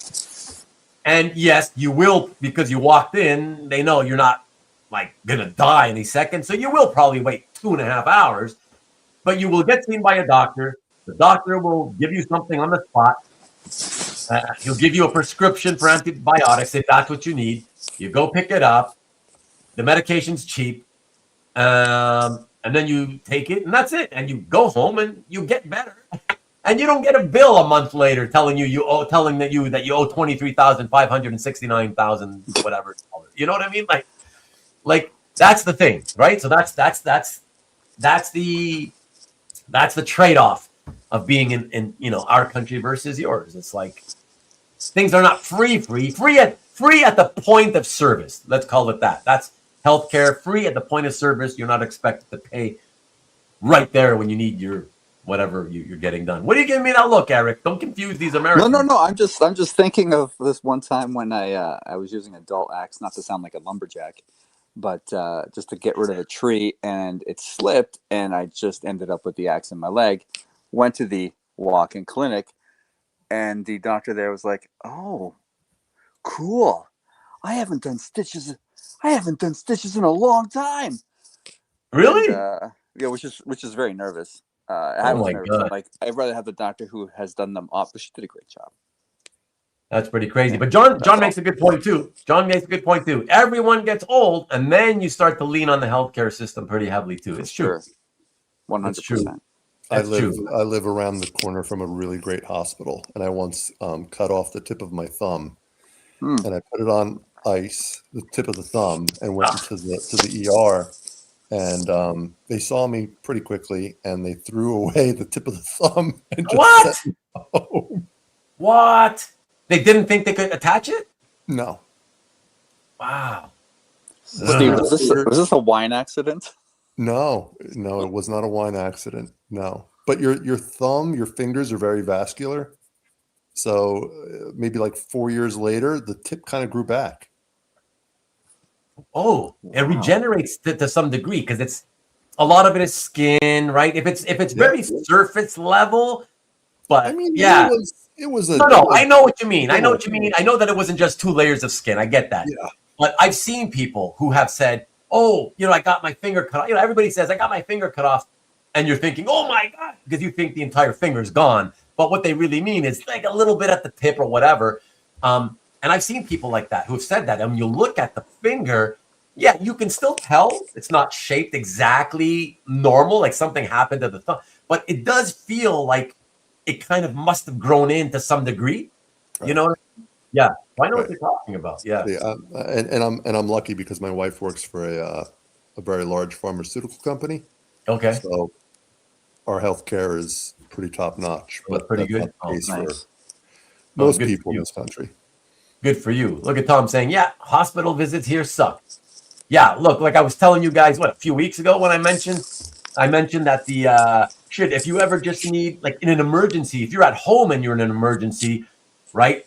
That's why, like so many Americans, they, even in an emergency, they try to drive either themselves or their friends and family members, like get in the car and then try to race to the hospital on their own. Because if you call an ambulance, depending on what state you live in, it could be $3,000 just for the ambulance ride. It could be as high as $20,000 for the ambulance ride. Call an Uber if you can. It's outrageous. Believe for into an Uber. Yeah, for us, it's not free, but it's, I don't know, something in the $50, neighborhood of a 100 little bit. maybe. No, I had to use one a few years ago. It was less than 300, but I don't know, 2 something or whatever, something like that, you know? It's $200. 20,000 for a helicopter ride. Oh, that's the other thing. Like when you're far and they need to medevac you or whatever. Holy shit. It's like, yeah, putting your family in debt over some emergency. Like it's really sad. Especially, again, not to get, again, we know when it's too late, we're already getting political, but especially as the richest country in the world, right? The wealthiest nation on the planet. It makes no sense that people have to live like that, you know, when it comes to the healthcare situation. That's crazy. But yeah, whatever. I was going to go back to taxes, and I would say about 50% of my conversations with Steve are, he's like, hey, it's only this. And I'm like, yeah, but once you add the juice and then you add the conversion rate for the thing, and then you add this, I'm actually paying like 2.5 what it's supposed to be. Yeah. I was going to say, Steve, is that Wolverine? Is he the lizard? If things are growing back, like he's regenerating. Oh, actually, that would be Deadpool more than anything, no? I mean, he can get things cut off and it comes back, right? Deadpool? Well, technically, I mean, Wolverine's the same thing. Didn't he get thrown in the ocean as just a skeleton and somehow came back to life? Oh, maybe. I haven't followed in so long. I don't know. You're probably right, though. Just a tick. Good one. Only to see how it feels. Just to see how it feels, Marcus. Let's see the thumb. They want it. Tom wants to see it. Was that the finger? That's the thing. Actually, no. It was this one. That one looks like the normal one. What do you mean? No, it was this one. I was cutting. So okay, let me see. Like put it in a position. He wants you to go like show both of them at the same time. Show both at the same time. Hold on. I don't see anything. Yeah, no, I don't see anything that looks like it got cut off. I know. For a good 4 or 5 years, this one was like flat on the top. Oh, yeah? Like you could see where I just cut it clean. Yeah. Wow. John says, interesting. So if you cut off the tip, it will grow back? It will grow back. That's what my shop teacher had. Yeah. Yeah, it's gonna go there too. Tom says, let's talk about colonoscopies. Peter says, Briars is greater than a tourniquet. Yes. And look at that. See, Pazan knows he knows what I'm saying. Ambulance is a $25,000 ride in America. Are you kidding me? In some places. It's different for every state, but they charge you by the mile? I don't know what how can you justify it in any way? You know what I mean? Listen, I'm curious. It's but like also it's so insane to think like, oh, so I don't know, the wear and tear on the vehicle. Like every car gets wear and tear. You're not going to get much wear and tear on a ride to somebody's house and then back to the hospital. So that's out.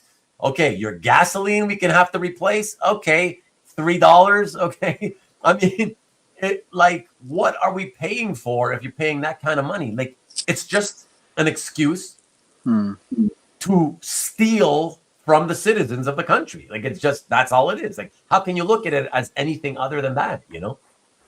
Yeah, life flight can be 50K and up. Yeah, Rick, I heard on TV some reports where they were like $170,000. You know, I think that was a story of somebody kind of like out in the middle of like nowhere in the woods somewhere where it's really, really, really far to the next hospital, whatever. But still, yeah, how do you, yeah, I don't know. I don't get that, man. That had to fly helicopter. Greenville was 18K for the 20-minute flight, like an emergency, Tom. Greenville for 18K. That's kind of the next town over type thing. I guess if you're within your state. What if you offered to pilot it yourself? Yeah, exactly. It's gonna be how much? Okay, you know, get the hell out. Let me try it on my own. You know? Harrison Ford does it for free. Yeah. The VA paid the bill though. Oh, well, that's good. Put down, but damn, ambulance ride is 4K average. Yeah, I think that's cheap. I think that's cheap in the United States. God damn. What political party wants us to die? I don't know. You say it. That looks fine. It's like a little grew it back. That isn't the tip I thought got cut off. Sort of relived. Sort of disappointed. Yeah. He's looking lower down.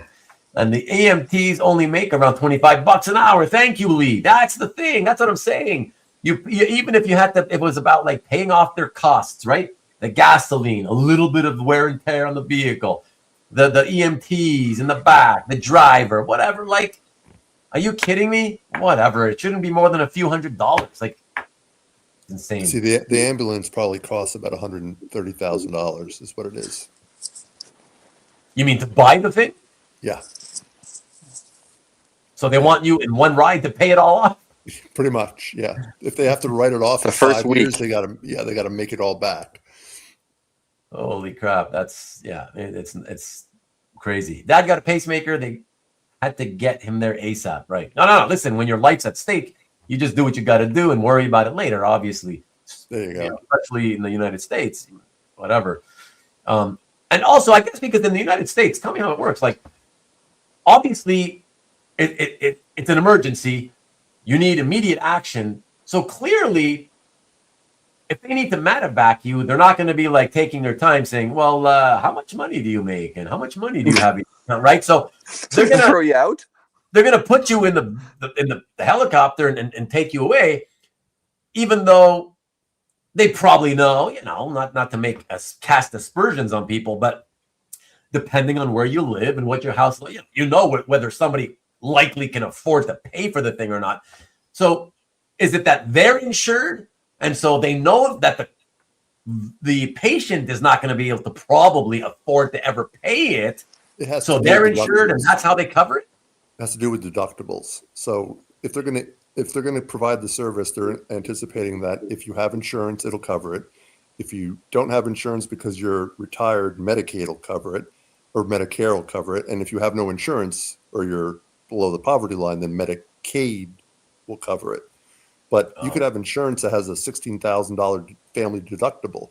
And now the bill is $100,000 and you're on the hook for $16,000, right? Oh, I see. You're still, yeah. So they're still suffering, you know, paying back a good chunk of money they still can't afford.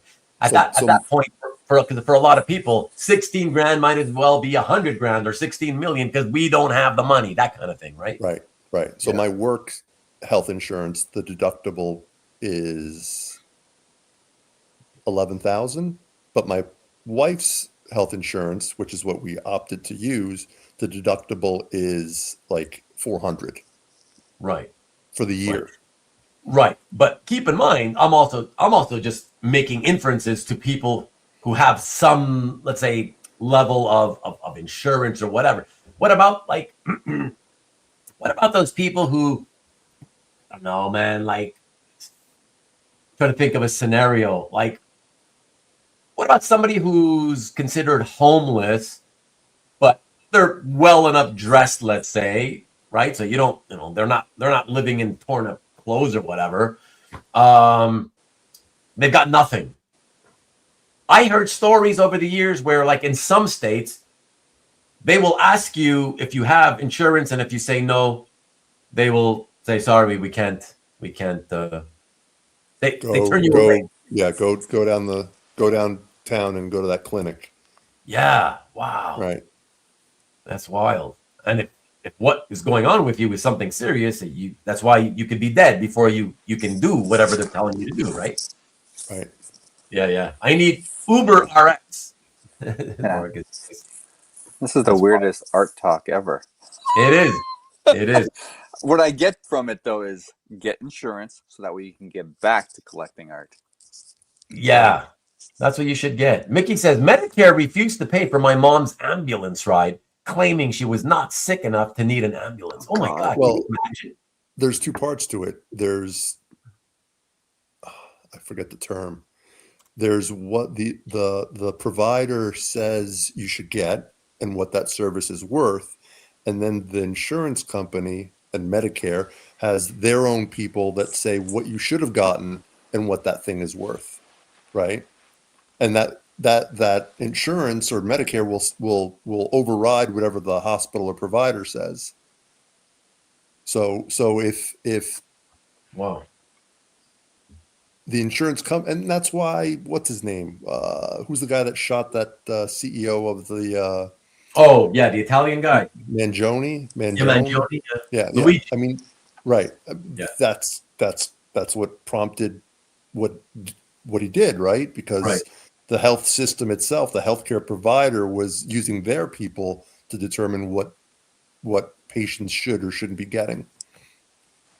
That's nuts. So as a follow-up to Mickey saying that they refused to pay for his mom's ambulance ride, claiming she wasn't sick enough, he says she died 3 days later. Oh, Jesus Christ. Sorry So sorry to hear that, Mickey. That's what's so sad about that system. It's like you can't take it back. Bullshit. You can't take it back. Like it's too late. You can't come back from that, right? You already killed my mom. So, what am I going to do? And I guess that's why so many people in your country I guess I'm going to sue you, right? Because it's at that point, maybe money is the only thing I can get out of you since my loved one is gone. Can't get them back. Let me try to see if I can somehow sue or whatever. It's nasty, man. Very, very, it's just awful. Getting insurance is not that easy because it's mostly tied to employment, right? So there are other ways, but it's not guaranteed. Yeah, no, I know. It's a very complicated thing in your country. I know. The crazy thing is what people forget is, Obamacare, the ACA, pre-ACA, there were pre-existing conditions. So if you had asthma and you switched from one carrier to another, now that asthma is no longer covered under that new policy because it's a pre-existing condition. So if you moved around enough, all these conditions that you needed medication for, you're diabetic, now all of a sudden your diabetes medicine is no longer covered because you switched policies. Right.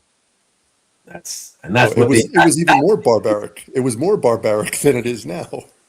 Right. So that's what the ACA did. That's one of the biggest things the ACA did, right? To be able to cover you for pre-existing conditions or whatever.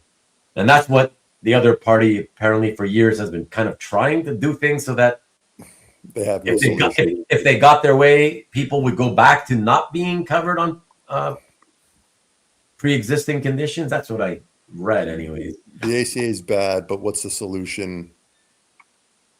They don't have one. No. That's it. No, that's right. I got a plan. It's coming in 3 weeks. Everybody got a great plan. The best plan. Right. What the fuck? Damn, that sucks. Yeah. So sorry. Sorry, Mickey.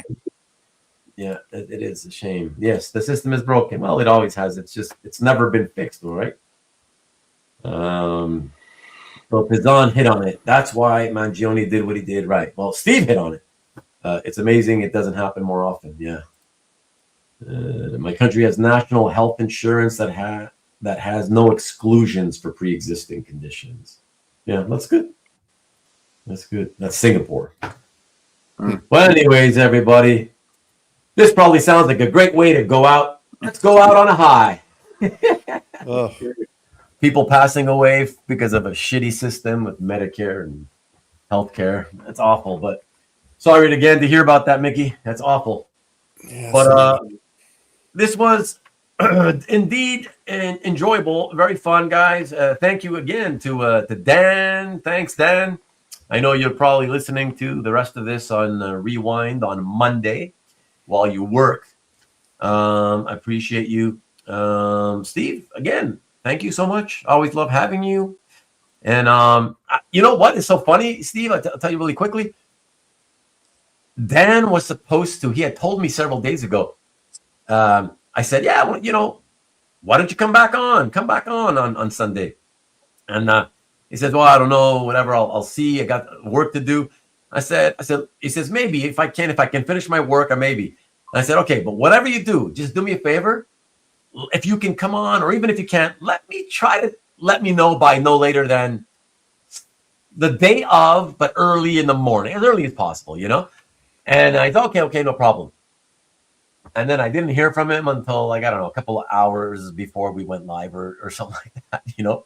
So I'm like, oh, okay, great. And he says, yeah, okay, I'm going to try to be there early, not knowing when that was going to be. So I've been thinking, like, maybe I should reach out to you and say, hey, I don't know if you got time tonight, but if you want to do that topic and you can make it early in the show, let's do it tonight. Tonight's the night, baby. Then I said, nah, since Dan probably seems like he's going to show up, okay, let's just do that or whatever. But, you know, again, I got, what is it, the 26th February? February? I don't know what I'm doing next week. Is probably another hangout. I don't know. But, yeah, you know the drill, Steve. You know the drill. So it's like, as soon as you see that I've posted like it's a hangout episode coming up or whatever, and if you see that that's good for you, just reach out to me, you know, and let me know, and we'll talk about it, because I do want to tackle the topic. You know, it's one that I've always avoided, as I've mentioned in the past. I avoid it because I don't want to talk about art really as an investment and have people thinking that that's what I'm trying to promote. But I'm very curious to see what you have to say and think about it, you know. So and since you want to kick it off, good. I'd like it when people talk about topics that are interesting, that they kick off, and I can give my 2 cents, and we take it from there. So whenever you're ready, man, you know the drill. So. All right, we'll play it by ear, but we'll definitely do it, and I'll tune in early. I'll log in early so we can.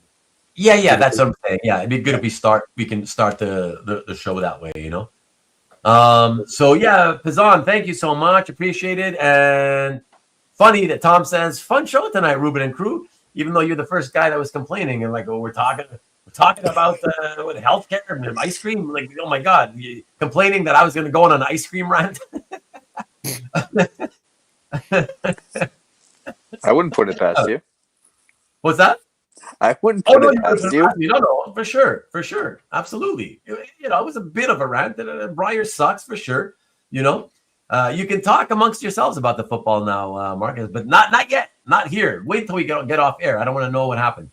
Everyone's still here. See you on Bill's show. Okay. Good night, Lee. Liverpool lost.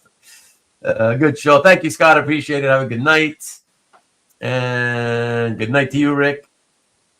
Thank you, Steve, Eric, Dan, Ruben. Fun show. Thanks, Peter. Looking forward to Pazan's reveal. Exactly. Pazan, make sure to let me know in advance. Reach out to me by email. When is Matt Kennedy coming on? It's up to him. You know, he's got to let me know. It's time for some more insanity. Like when Matt's on with a good topic. For fuck's sakes, I'm joking. Oh. So am I, Tom. So am I. I'm never serious on these things. I know. Neither am I. Briars are forward. That's funny. Good show. Thank you, John. Have a good one, man. All right, Pazan. Sounds good. And that's it. Which is worse? Which is worse? I don't know. I don't know what you're talking about. So good point. Point in time to get the hell out of here. But yeah, guys, thank you again so much. And don't forget Nikki B's on Friday.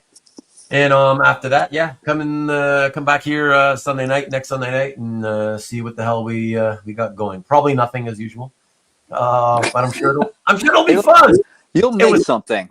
It was, yeah, we'll make something up as always, right? It's always fun. So Eric, to you too. Even though it was for a very short period of time, happy to see you here. So thank you for being here for a few minutes, anyways.